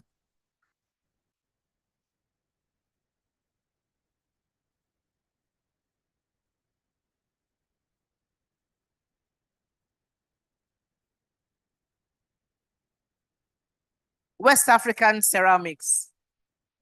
They have been faithful partners for a long time. And really and truly, personally, it's a pleasure that I'm doing this. And on behalf of the Lagos State Chapter of the Nigerian Institute of Architects, This award of recognition is presented to West African Ceramics Limited by NIA Lagos State Chapter as a Corinthian partner at the Lagos Architects Forum 2024. Thank you so much for your consistency in partnership. Thank you. And then we have Surveillance Fire Limited. Surveillance Fire.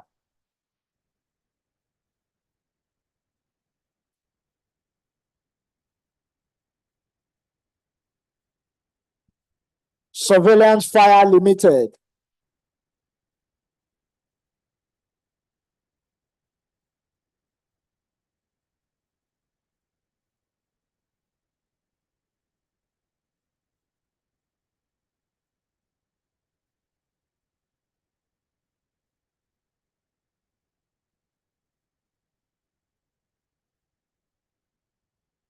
Nigerite Limited. These are our ionic partner, Nigerite.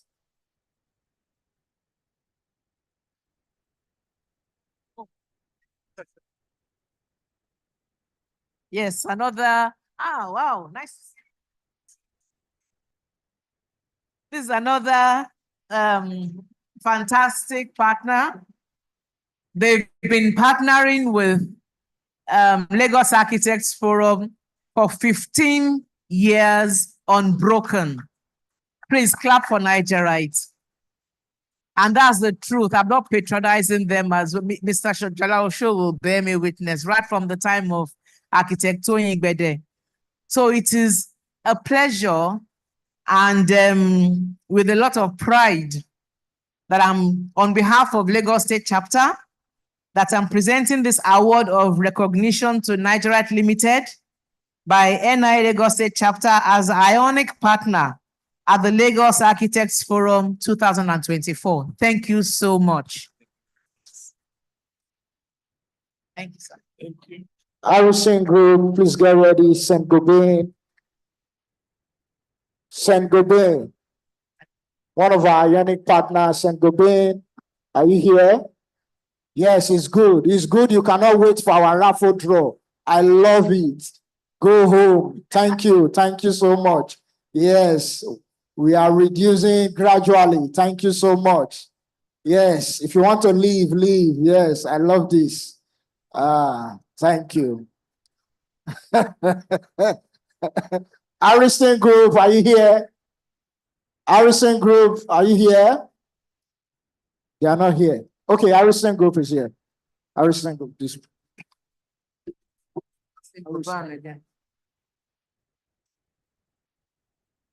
Saint Gobain. Saint Gobain. So, how many? Lafarge, get ready. Yes, Ariston Group is another faithful partner. I think they've done a few times with us. And it is always very encouraging when a partner is a returning partner. You know what I mean? That means that they have faith in us and we also have interest in their products. So on behalf of Lagos Architects Forum, I hereby present the award of recognition to Ariston Group by NIA Lagos State Chapter as Ionic Partner at Lagos Architects Forum 2024. Thank you so much, sir, for partnering with us. And this next set of award is for our Tuscan partner, our Tuscan partner, and we'll be presenting it to Lafarge Africa.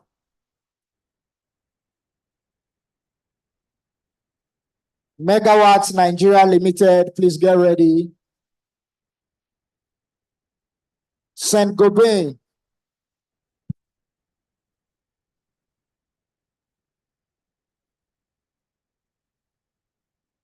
So, Lafarge is also a group that partners with NIA, both at the chapter and national level. And it's also a thing of pleasure for me to present this award of recognition to Lafarge Africa by the NIA Lagos State Chapter as Tuscan partner at the Lagos Architects Forum 2024. This is for you, sir. Thank you so much. And please, To present the next set of awards, I'd like to call on the Vice Chairman, NIA Lagos State Chapter, my Egbo himself, Architect Biodun Fatuyi. Thank you so much, my HGS. I'm sure we will be wondering what we mean by Corinthian partner, Ionic partner, Tuscan partner, Doric partner. It's actually a symbol of the classical order of architecture. So every partnership from the level shows the importance or the intricacies of each order. Do we know what the classical order of architecture is? Yes, yes. Are you sure? Yes, ma. Oh yeah, tell me. Where are you? Ionic. Tosca. Thank you very much, ma.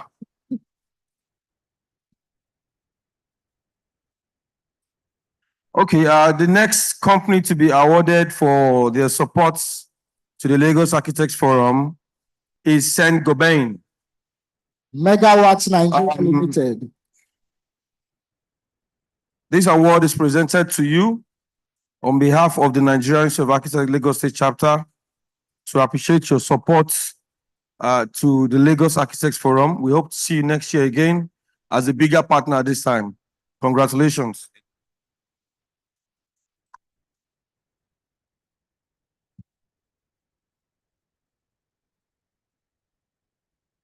No done. We just start work now, sure. Only one way give you all come out. The next company to be awarded is Megawatts Nigeria Limited. Megawatts. Partners. Urban Roads. This award of recognition is presented to you on behalf of the Nigerian Institute of Architects Lagos State Chapter to appreciate your support to Lagos Architects Forum. We hope to see you next year as a bigger partner. Urban Roads, LG Electronics. Urban Roads, our Doric partner. My boy himself. You are doing well. Next company to be awarded is Urban Roots.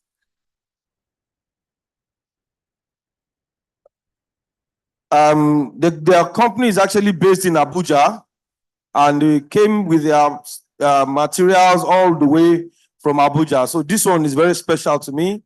And by coincidence, I did not expect that I was going to present any award. I'm the one presenting to you. So go back to Abuja and thank everyone for us. We appreciate your partnership. And this is presented to you on behalf of the Nigerian Institute of Architects Lagos State Chapter as a Doric partner. LG Electronic. And the last one for today. Okay, the final company to be awarded for their chapter,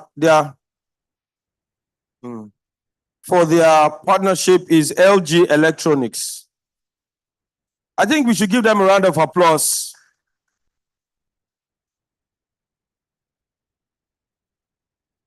LG has been a partner with us for a while now, and I must say that we are enjoying this relationship. We look forward to having more of you and your products in our Lagos Architects Forum.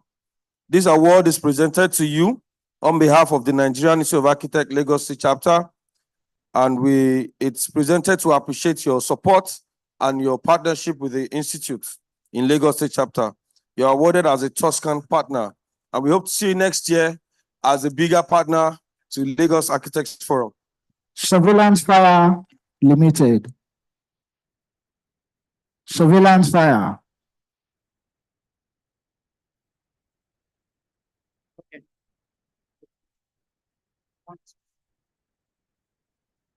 Yes. Now, ladies and gentlemen, yes, thank you so much, my Vice Chairman. God bless you, sir.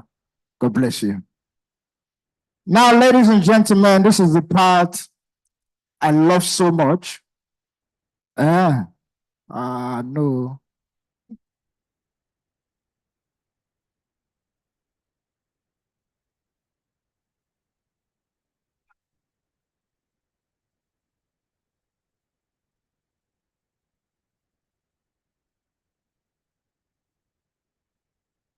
Okay.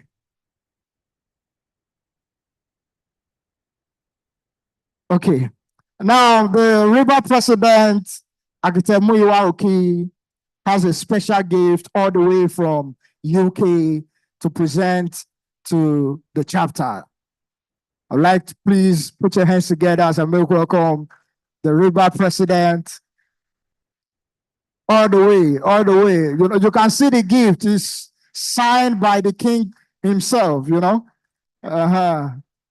You know, we are global now. We are global. Uh-huh. All right, thank you so much. So I have a series, so bear with me. First and foremost, before I give this gift, I'd just like to say a few things about REBA. REBA, yes, we are a professional body and membership institution. We're also a cultural institution. And with that, we have a sizable amount of architectural drawings, architectural models and artifacts, about 4.5 million drawings and artifacts in our collections. And I thought you know, as I do my international engagement, national and international engagements, I want to share a piece of our history, a piece of our collections to the wonderful people I meet, the wonderful organizations I connect with. And I just wanted to say thank you so much to the Lagos the NIA, first and foremost, for inviting me to be part of this wonderful events.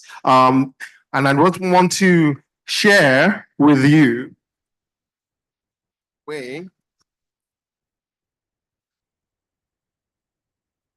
a drawing from 1870. It's a drawing of a famous bridge, Tower Bridge in London, as an architectural competition. It never got built, but this is one of the records of it. And I just want to give it to Lagos and NIA as a sort of a token of gratitude. Thank you so much for inviting us and inviting Reba, inviting myself also. And I hope this is a token, this is just basically a token to say that, you know, we're looking forward to working with you more.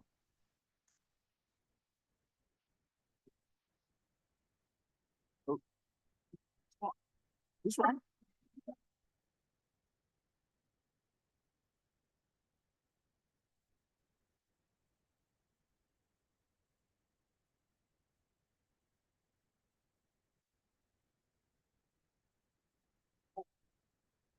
There is more. So the Reba has also a journal, a monthly journal. We print 11 copies a year. So that's 11 copies. So as opposed to December, we do it every month apart from December. And if you guys ever want any architectural theory, inspiration, look no further than the Reba Journal. I just want to share last month's copy. It has everything from theory, from practice, but also more importantly, I think this one has my Reba column. As president, I get a column every month. So I think page 55 is my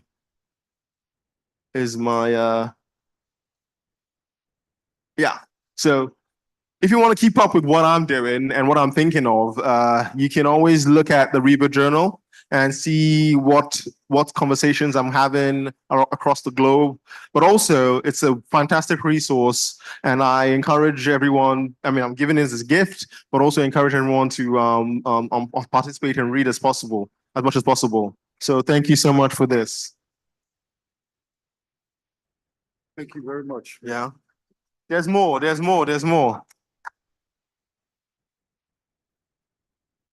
Yeah, no, it's fine. Okay, and to you, architect David Majakodomi, I want to say a personal thank you for the hospitality, for making this possible, for actually encouraging me and pushing that I actually came. So liaising with the office and everything, it's been wonderful. I just want to say a personal thank you.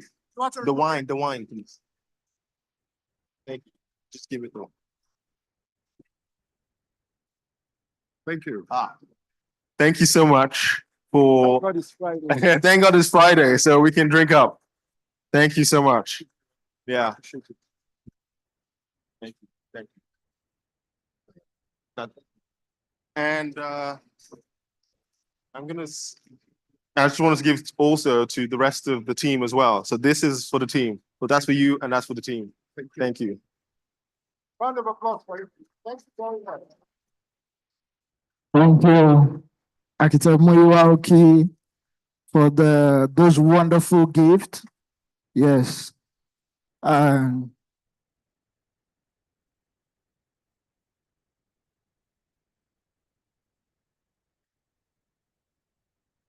Before we do the raffle draw, we're going to read out the communique, please. Please, everybody be seated because this is a summary of what we started since Wednesday.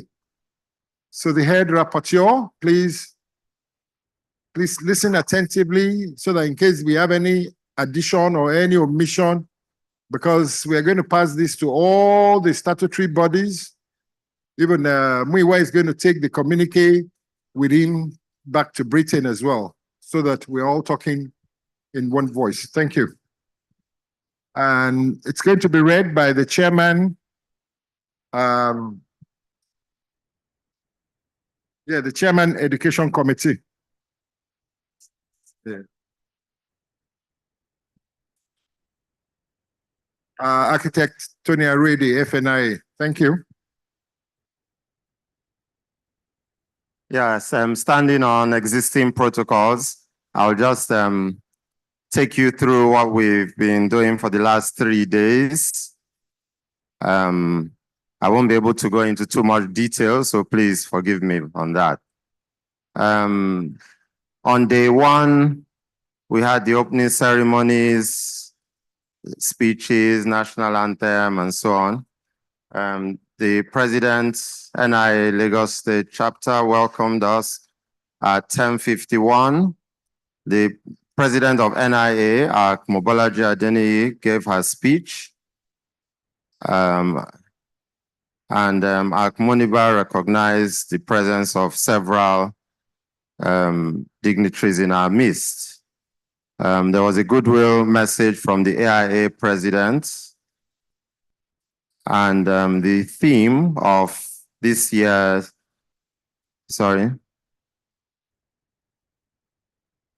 Moniba appreciated the collaboration of AIA with LAF over the past 3 years. And then we went into the first speaker, keynote speaker, Oki. At 11:42, Oki gave us a lovely speech. He talked about how Nigeria is just a generation old and we have a hustling spirit. Living in Lagos increases our opportunities, survival instincts. He explained the priorities, his priorities as the river president, advocating for a decarbonized built environment, advocacy to make for equality in the profession, and to embrace innovations such as AI to understand and optimize our productivity.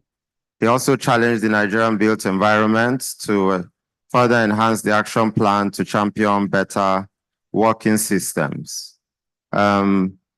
We had some product presentations thereafter by Royal Ceramics, Surveillance Fire Limited, Lafarge Africa, Etex Nigeria, formerly known as Nigerite, and Saint Gobain.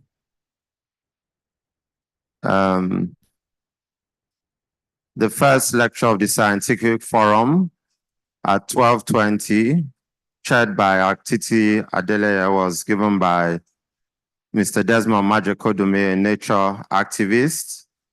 There was a video shown of the loss of thousands of coconuts along the beach.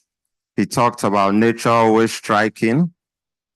highlighted that 2023 was the hottest year ever.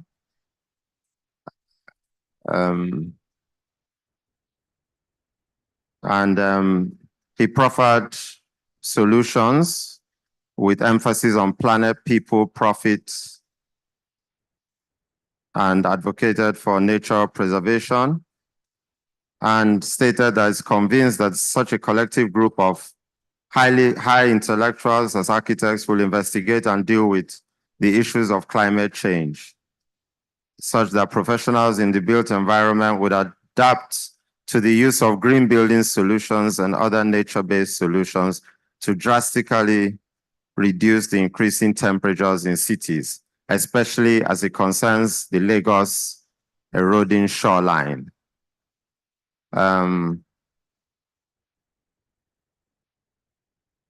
We did talk about moving from global warming to global boiling, about oceans absorbing 90% of the heat,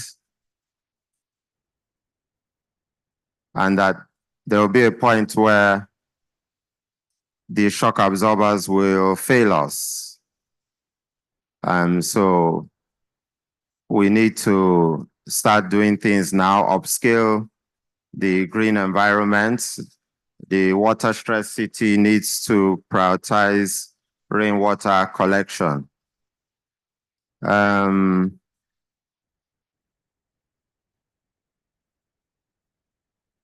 A few questions came up during the roundtable discussion about the impact of the coastal road and erosion, about the net volume of land gain, and a student asked how to change the end user's mind to green buildings. On the impact of the coastal road, the speaker said he was sure an EIA was done. On the net volume of land, the speaker said creating land in a location by land filling will disperse water and its equivalent effect to another area.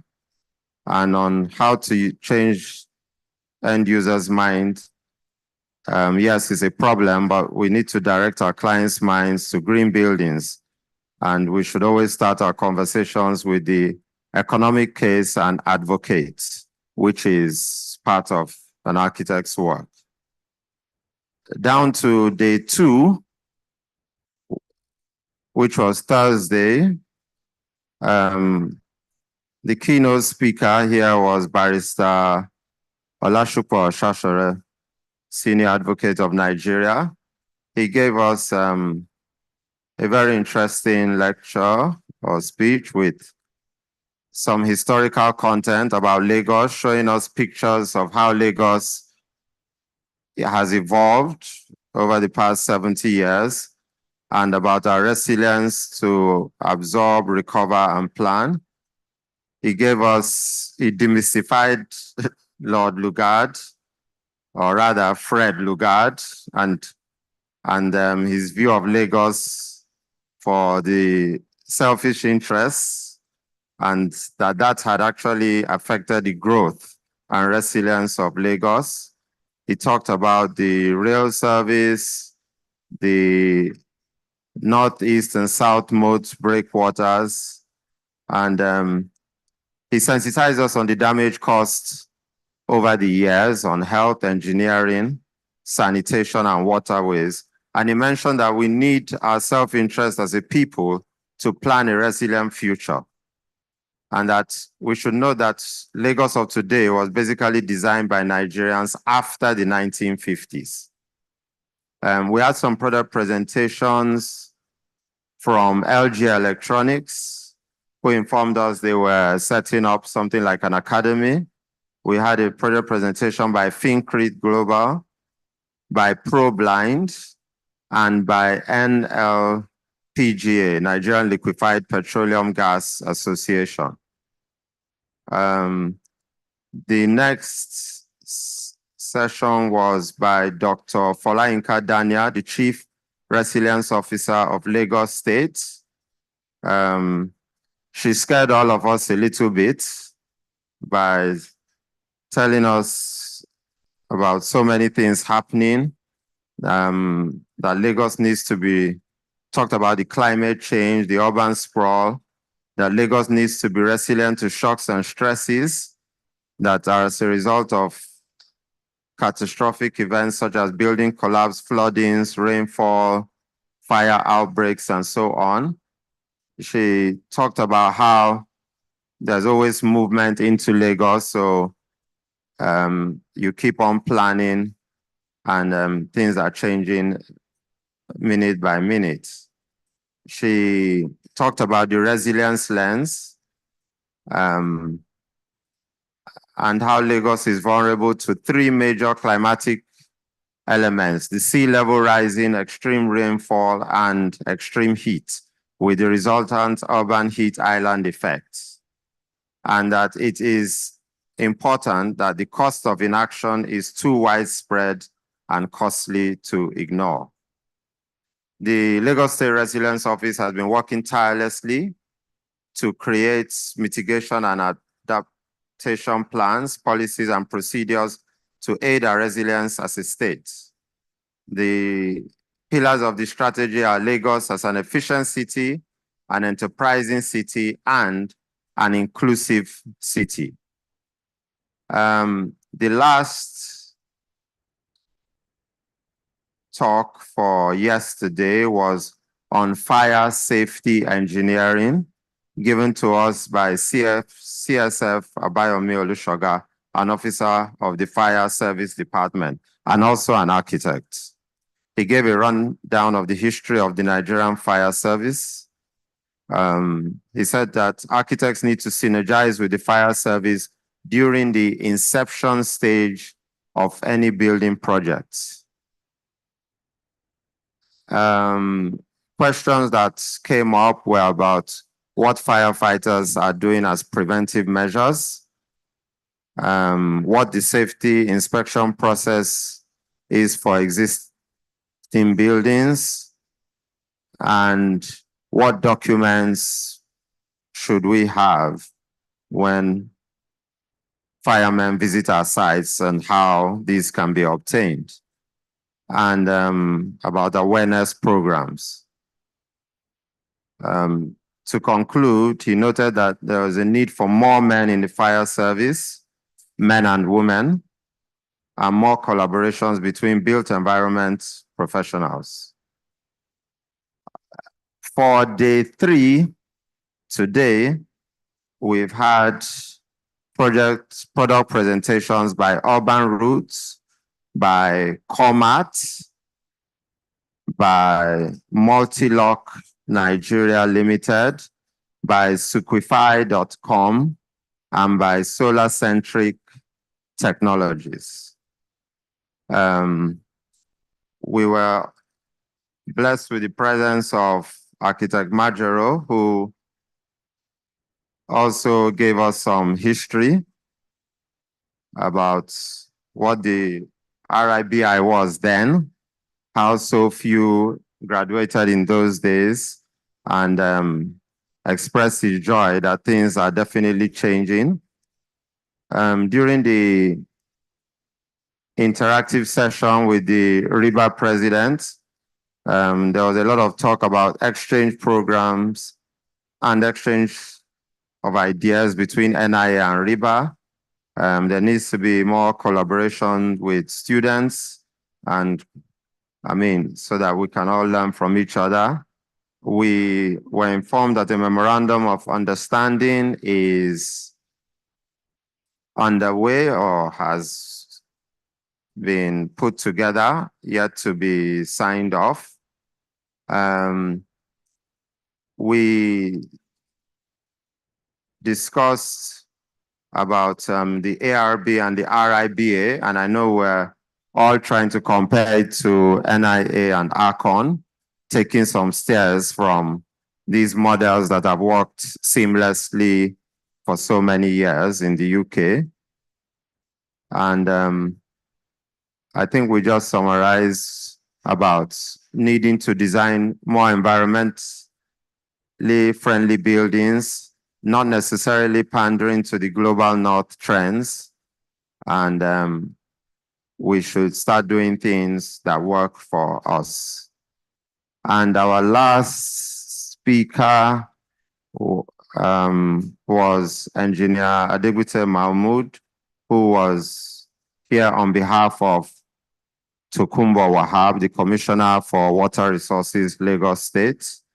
He gave us a lot of statistics, explained about the situation in Lagos, the emissions, the projections, and the need once again to design environmentally friendly.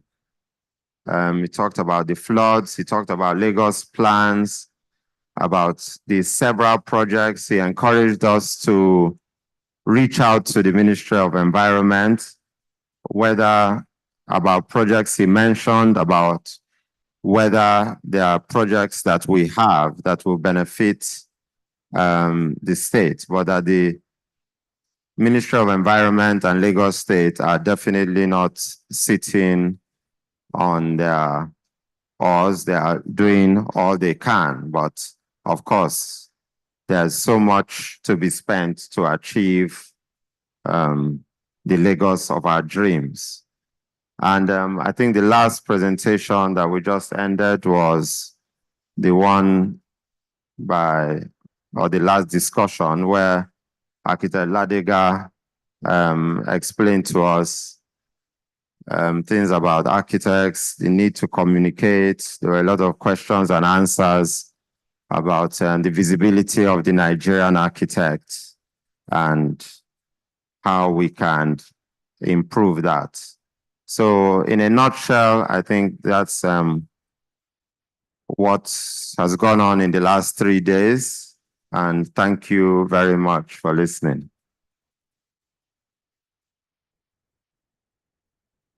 Thank you very much for that wonderful recap, my architect. Thank you so much. All right.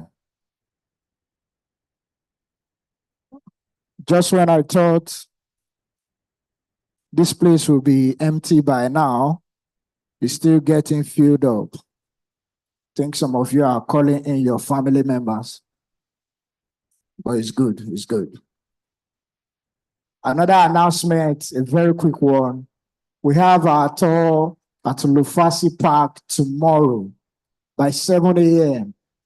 If you want to join us, the fee is just 10,000 naira.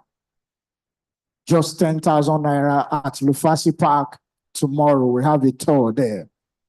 Now. So there'll be a bus here by 7 a.m. Hopefully we'll leave before 8. So if you're interested in joining the bus to Lufasi Park, the kickoff will be from here, the Sheraton Hotel's car park. So you can please drop your name with the secretariat at the desk just underneath the gallery. And if perhaps you're planning to maybe drive and join us there, please let them know as well so that logistics can also be covered in one way or the other. Can we have the raffle? It's not time yet. Oh, God. Slow down. Where are you rushing to? Students. Yes, students. So please, if you're a student and you're still downstairs, come up. We're going to talk about the student competition and we're going to have the presentation for the winners of the student share. So we would invite up now architect Femi Lawal. He's the chair of Student Affairs. Architect Femi Lawal, please a round of applause for him. My chair. My chair. He'll give My us own chair. a good summary of how the competitions went. Yes, very good. Past chair and present chair.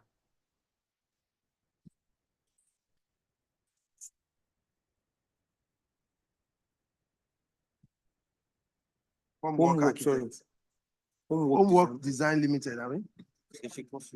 Oh. John Bowers, no, you do one point now. They will do together. They know what to do. Okay. Please, can we have John? Architect John Bauer. A round of applause for him, the current student affairs chair. My chair, sir. Okay.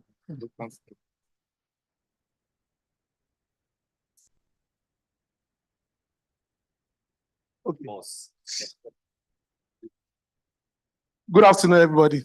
Over the past 2 days, we engaged the students, for every of our activity as an institute. We would always want to engage the students and then get them to compete within themselves and ultimately set out to give some measure of certificates and awards. And so, distinguished ladies and gentlemen, I cede the microphone to the chair local, chair Students Affairs, Lagos State Chapter, Architect Lawal. A round of applause for him, please. Good afternoon, everyone. I appreciate and recognize the presence of the hierarchy of the national, with all emphasis in recognizing the national president of the Student Affairs, Architect John Bauer, national chairman, Student Affairs, Architect John Bauer. You are welcome. Yeah, our usual tradition and practice is to have this christened as a student charade. Now, the topic this time around is a continuation of the theme of this Laf 15.0. So the students were engaged to evolve a graphical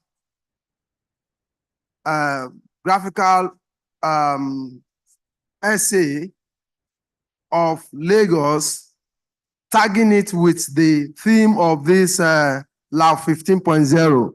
So the topic was evolution of Lagos State in tandem with resilience of Lagos and the climate adaptation.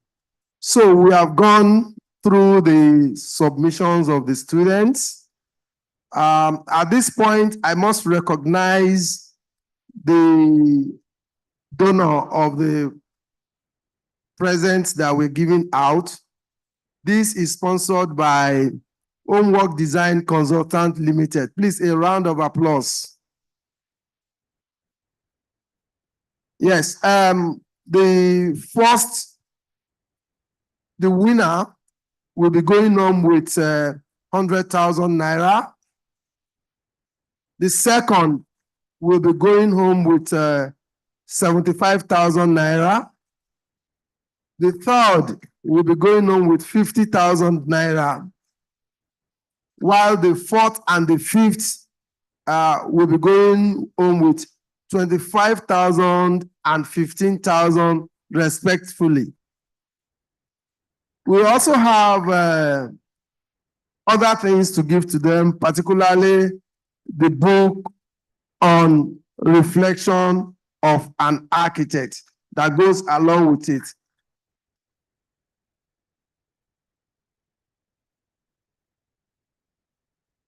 This is solely by the Nigerian Institute of Architects Lagos State Chapter as an addendum to the prizes that will be given. A round of applause for Nigerian Institute of Architects Lagos State Chapter. Thank you. At this point,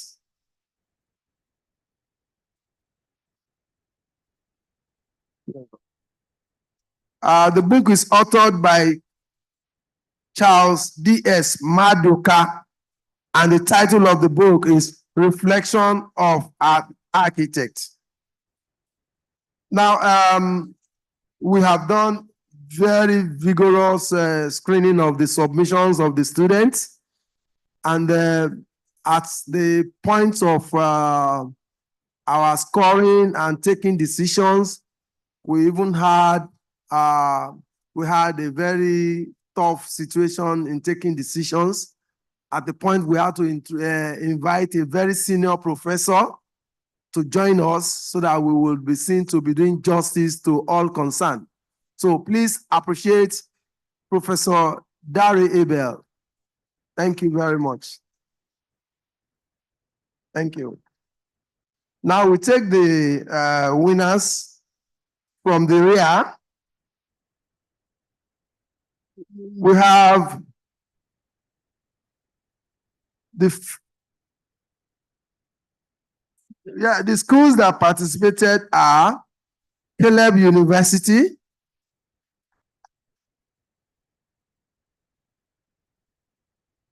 Yaba College of Technology, Bells University, Otta. Those are the three main schools that participated, and we had about 8 submissions in all. But the submissions were closely tied. So that moved us to appreciate up to 5 of the submissions. And then we eventually came up with 5 of them that will pick.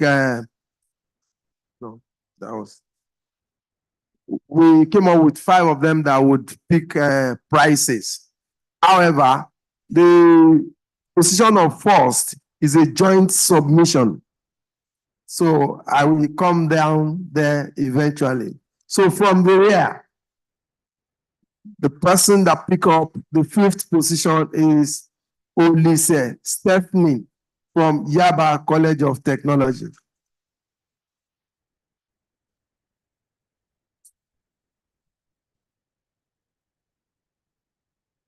Where is the winner? The 5th position. Olise Stephanie. Can we have? There she is. Okay.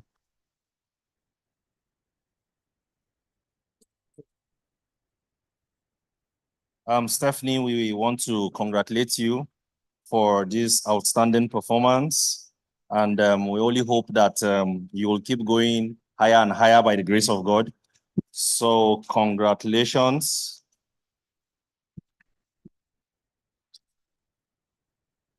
Congratulations, and wish you the very best in life. Yes, yes.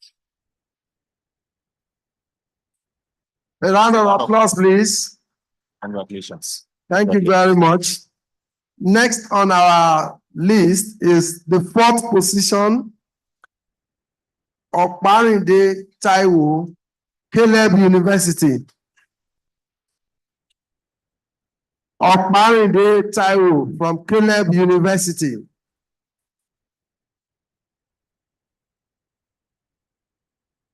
Is Okparinde here? Or we have a representative? Do we have a representative? Yes. From Caleb? From Caleb University.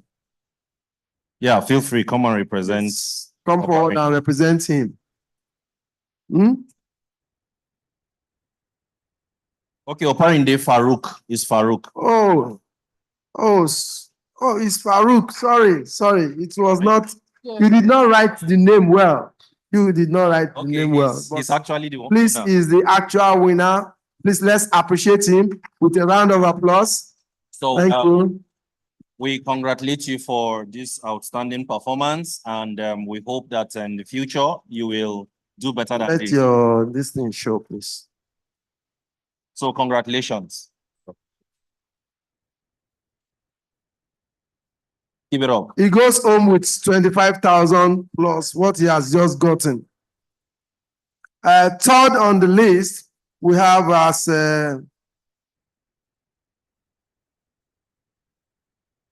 Inem Gisa. Angel. Inem Gisa Angel from Caleb University. That's the beauty of Nigeria. We have such dynamic names, beautiful names.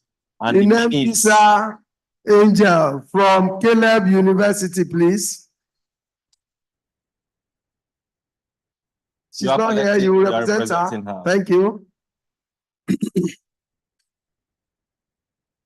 She goes home with 50,000 naira plus the complimentaries.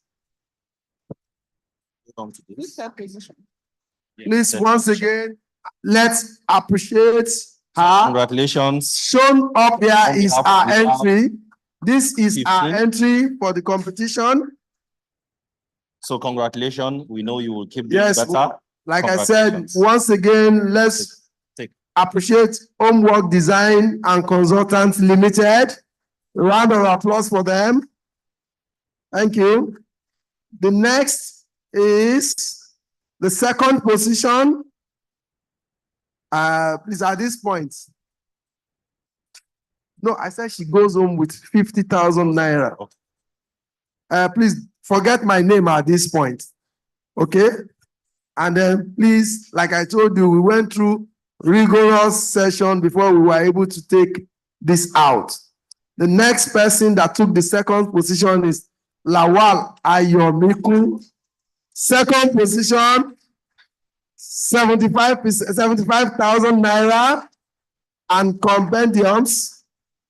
Lawal Ayomiku is from Caleb University. Please come forward. Lawal Ayomiku, please come forward. There he is. Please, that is his presentation.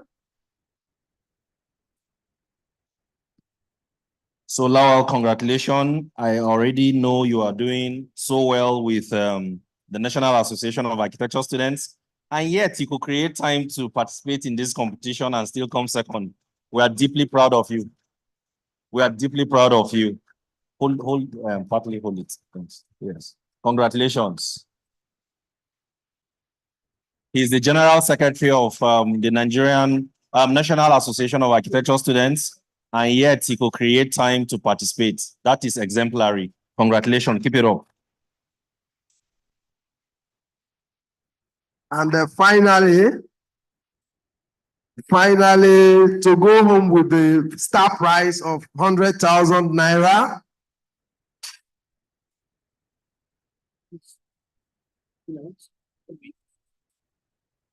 Yes, start with them. All of them. Yes. So at this point, we're bringing up the winner of the star prize. Like I said earlier, we had a joint presentation pushed in by Generola Moyin Oluwa of Bells University and Saleh Farouk Sadiq, both of Bells University. They took the first position and they are getting on with 100,000 and added compendiums. Please, I would want to invite Riga President to come and present the awards to this. Presenting this award. Yes. Can we have the winning entry on, please? We want it on the screen.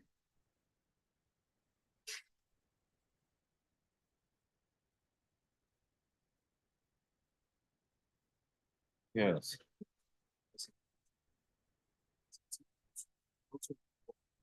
Sorry? Okay. Here you have the winning entry submitted by the two of them in person of the two books goes to both of them. We have magnanimously extended the books to make sure that each of them have access to the books. So each of them will have one of the books, and then they each also have the certificate because it is a joint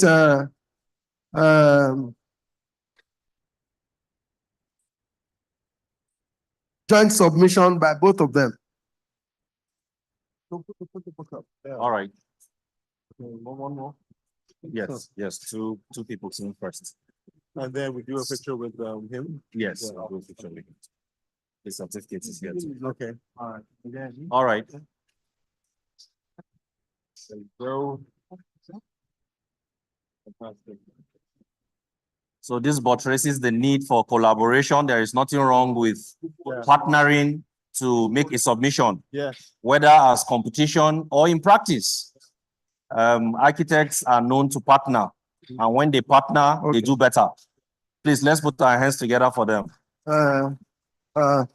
Please we don't want go to start yet. with Don't all leave the yet. winners. Yes. Please, the chairman will crave your indulgence to join us on the stage. And then We the also winners. want all the winners to join us on the stage. All winners, please come on the stage. Thank you.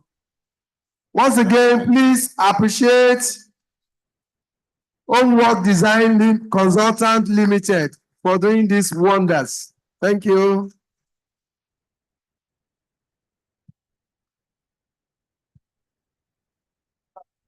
Yes, sir.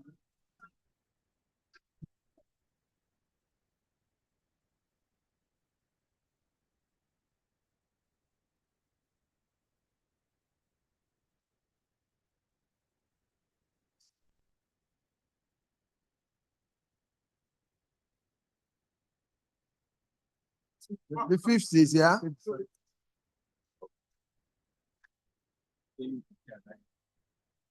All right, let's make a little call.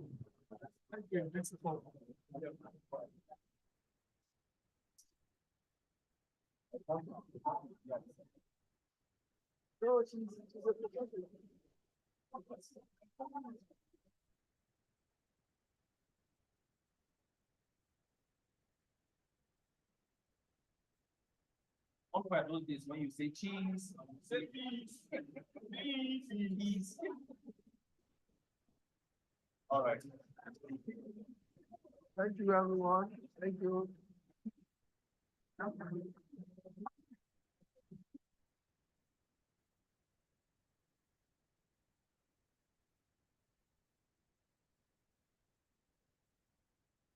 Thank you so much, my chairman, student affairs, for the job you've done so far. You've done a great job, sir. God bless. God bless.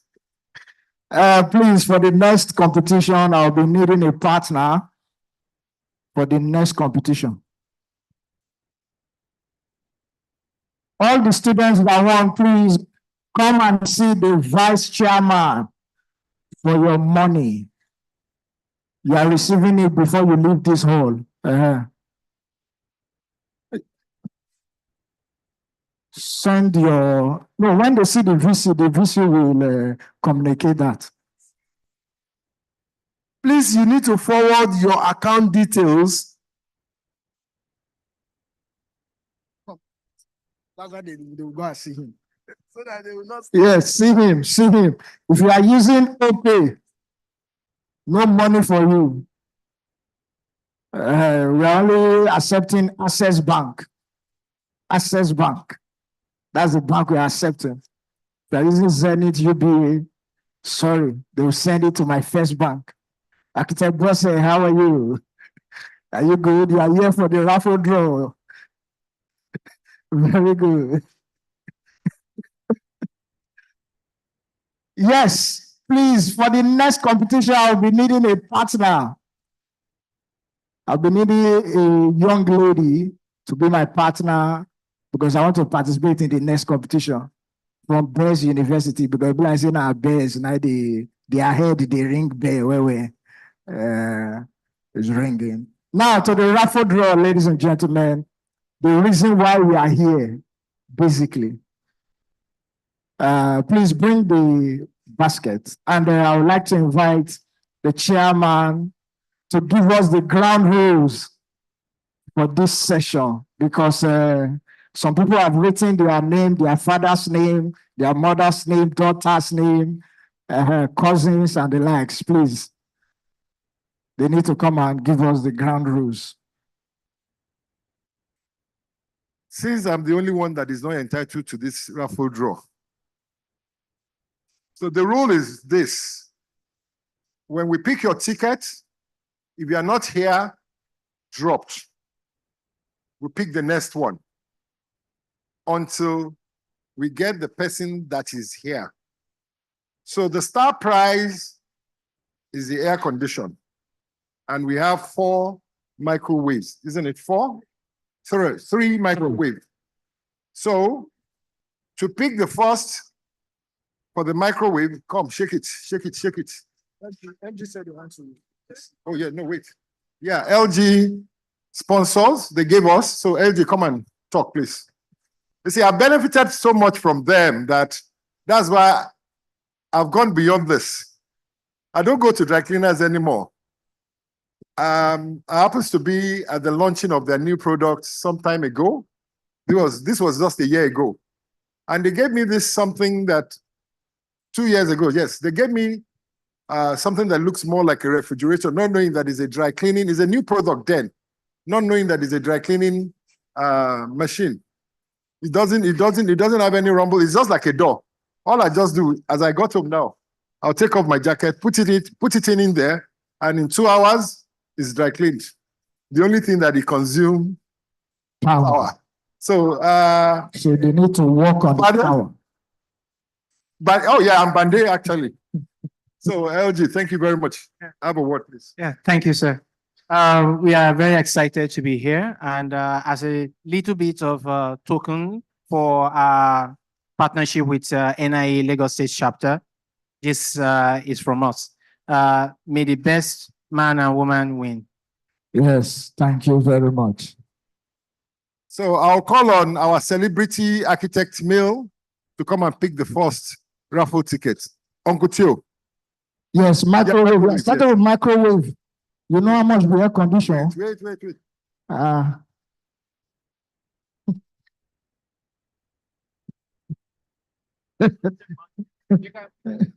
Don't worry, you can pick your ticket. It's allowed. Okay. Right, say it out. This is Jegede Praise Ifeoluwa. Wow. Is he here or not? No. Are you the one? Is he here or not? Come. He's here. Yes, it's. And they do the other part. Oh, Jagada Praise. Praise happened to do his industrial attachment in my office many years ago. Wow. You see? Ojoro indeed. You see how God works. So you take a microwave. Wow. Thank you, Uncle Tio.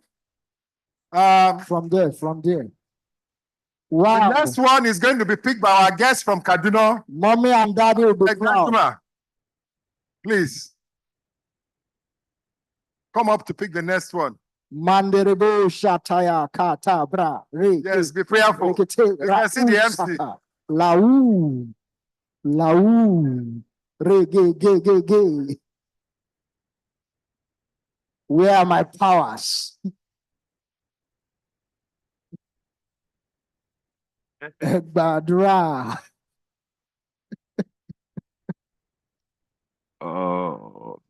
Ajibade Bakari. Ajibade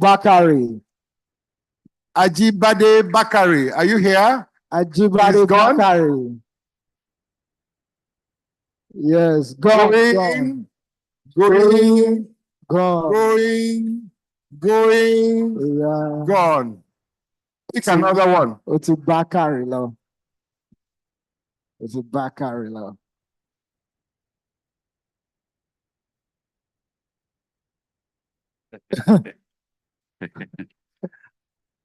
This is the winner is my good friend, architect Dr. John A. Bauer. All the way. The chair. No, it's the microwave. No, it's the micro. It's the microwave. I'll call on Dr. Fakolade to pick the next one, please.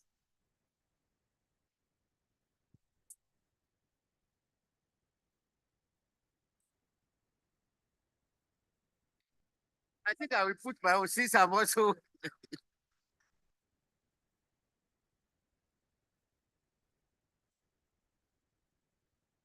Olagunju Teniola. Olagunju Teniola. Is she here? No, gone.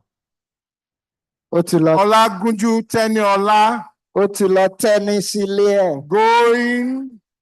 Going, gone. Hey. God of Belefu, where are you? Timothy Karim. Timothy Karim. Timothy Karim. Timothy Karim. He has gone to preach the Going, gospel. gone. He has got to preach the gospel.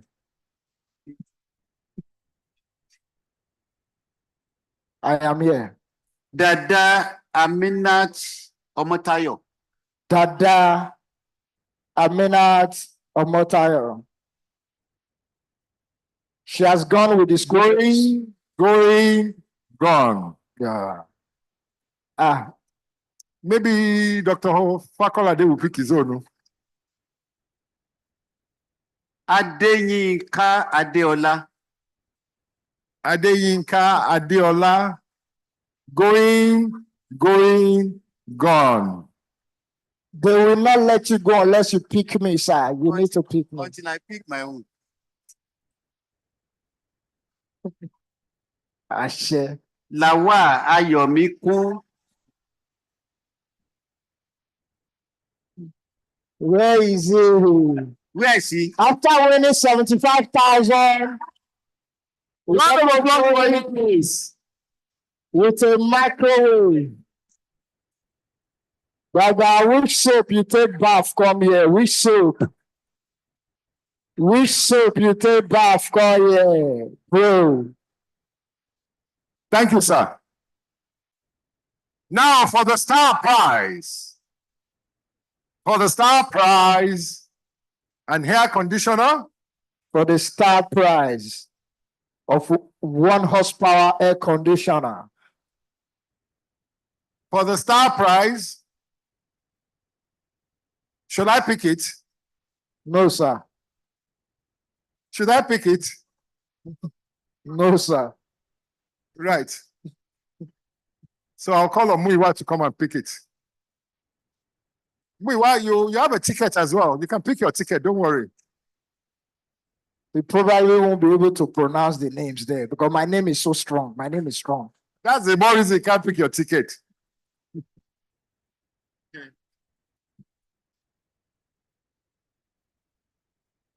Oh, girl, Manderebosha.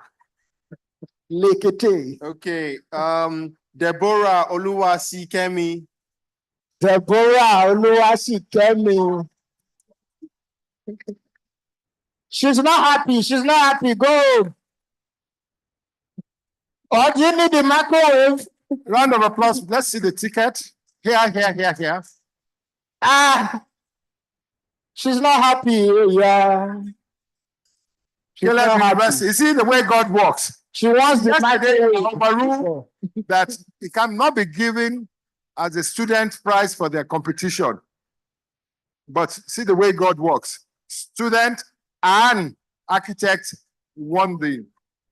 Thank you very much.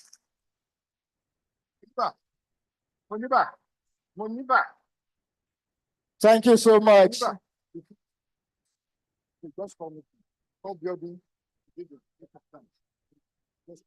Thank you so much. Thank you so much. At this point in time, I'll call on the vice chairman to give us a vote of thanks. And I hereby, please sit down, don't rush. The vice chairman will give a vote of thanks, and thereafter I'll declare this LAF 15.0 closed. I love you all. Thank you very much. Hello. Testing. I'll go with this one.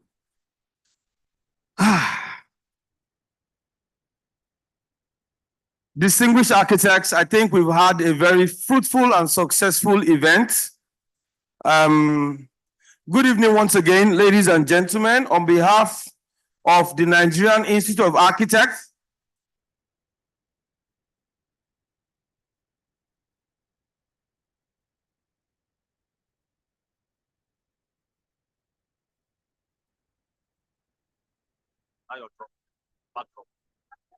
okay, all the students should please wait. The RIBA president has requested that he wants to take a picture with you before he leaves. So, good evening, ladies and gentlemen. On behalf of the Nigerian Institute of Architects, Lagos State Chapter. I, Architect Abiodun Fatui, the Vice Chairman and the Chairman Planning Committee for Lagos Architect Forum 2024, would like to extend my heartfelt thanks to each and every one of you for your participation and contribution to the Lagos Architects Forum. We are truly grateful to all our distinguished speakers, to all our special invited guests, especially the President of the Royal Institute of British Architects, our friend, our brother, Architect Muiwa Oki. We want to thank all architects and industry professionals that have attended and shared their time with us. Your expertise, insight, and passion for architecture has inspired us all and enriched our understanding of the built environment. A special note of appreciation goes to all our sponsors and partners for their generous support, without which this conference would have not been possible. Your commitment to the architectural community is invaluable, and we are grateful for your collaboration. I also want to express our gratitude to a wonderful team, my own organizing committee, ably led by our amazing chairman, Architect David Majakudumi. It's not easy to be chairing and organize a group of people that has a chairman inside it. Well, trust me, this chairman makes work very easy, because I must say he did 85% of the work, and I was just there to make sure that he had dinner and coffee and those other breaks that he likes to have. I want to thank all the volunteers that has helped, the rapporteur team, the staff of the Nigerian Institute of Architects NIA Lagos State Chapter, who have worked tirelessly behind the scenes to ensure a smooth and memorable experience for all attendees. Your dedication and hard work have not gone unnoticed.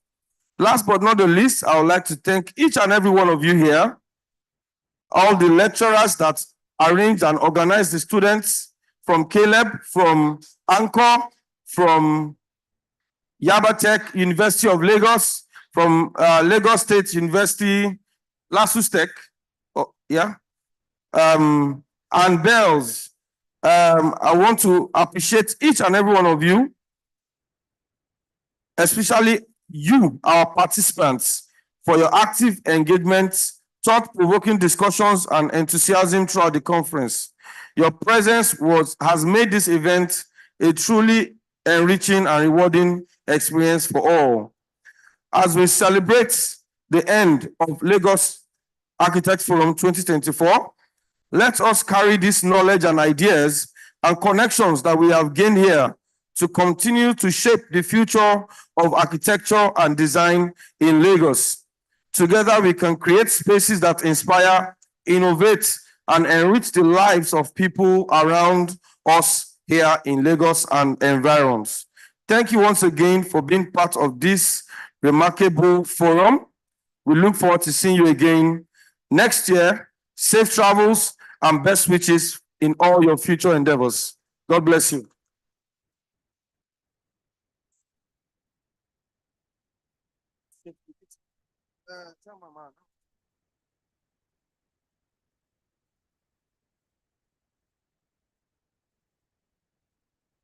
Thank you very much, everyone. And I must say a special thanks to my ESCO team.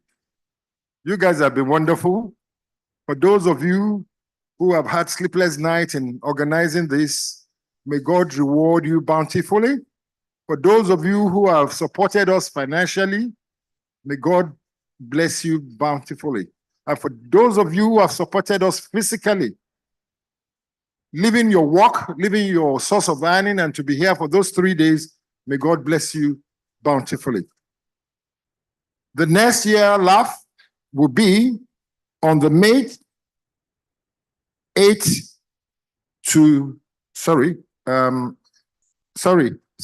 to 9th of May next year. And the venue tentatively is still same place, tentatively. And the theme, I think, has been conveyed at the presentation of the communique. Chair, Architect Lawal, I think we conveyed the theme for the next year Laf already. No. Okay. Yeah. So within the next few weeks, normally we have about 2 that has been given, but we'll let you know. So on this note, I'll call on Architect Danjuma to give us the closing prayer, because we started with an opening prayer. And Architect Danjuma, please come and give us the closing prayer, please.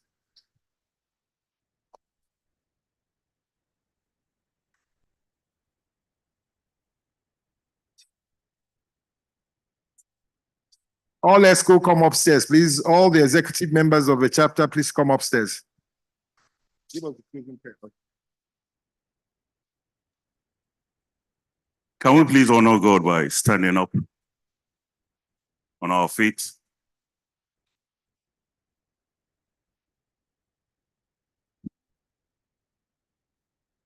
Shall we pray? Everlasting God, our Father, Father of our Lord and Savior Jesus Christ. Thank you, Lord, for seeing us yet to the end of Laf 2024. Thank you for all your guidance, your protection, O Lord. For even the organizations, O Lord, thank you, Lord, for the wisdom. We pray and ask, O God, where the strength have gone out, that you replenish in the name of Jesus. Father, we pray for all the visitors.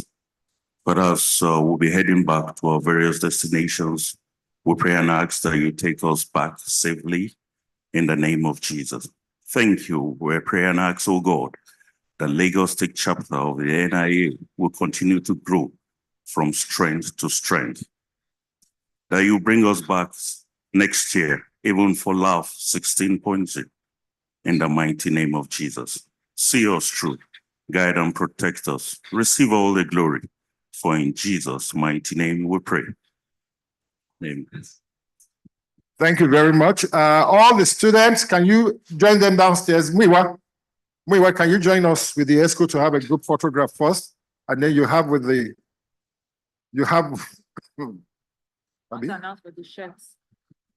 Please, if you like the shirts that we are all putting on, you can drop your name down at the secretariat desk. Your name and your phone number, please. We'll reach out to you, or you can also pick up my phone number, the GS. We'll just charge you a little token of 15,000 naira for the shirts. You can either have it as long sleeve or short sleeve. If you really like our shirts, you can have one for yourself. Architect Abimbola Jai, can you join us? Taiwo Ayepe, can you join us? Danjuma, can you join us, please? Who else?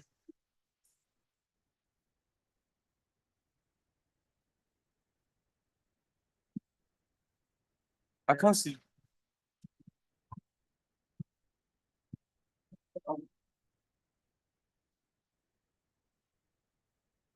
Don't look.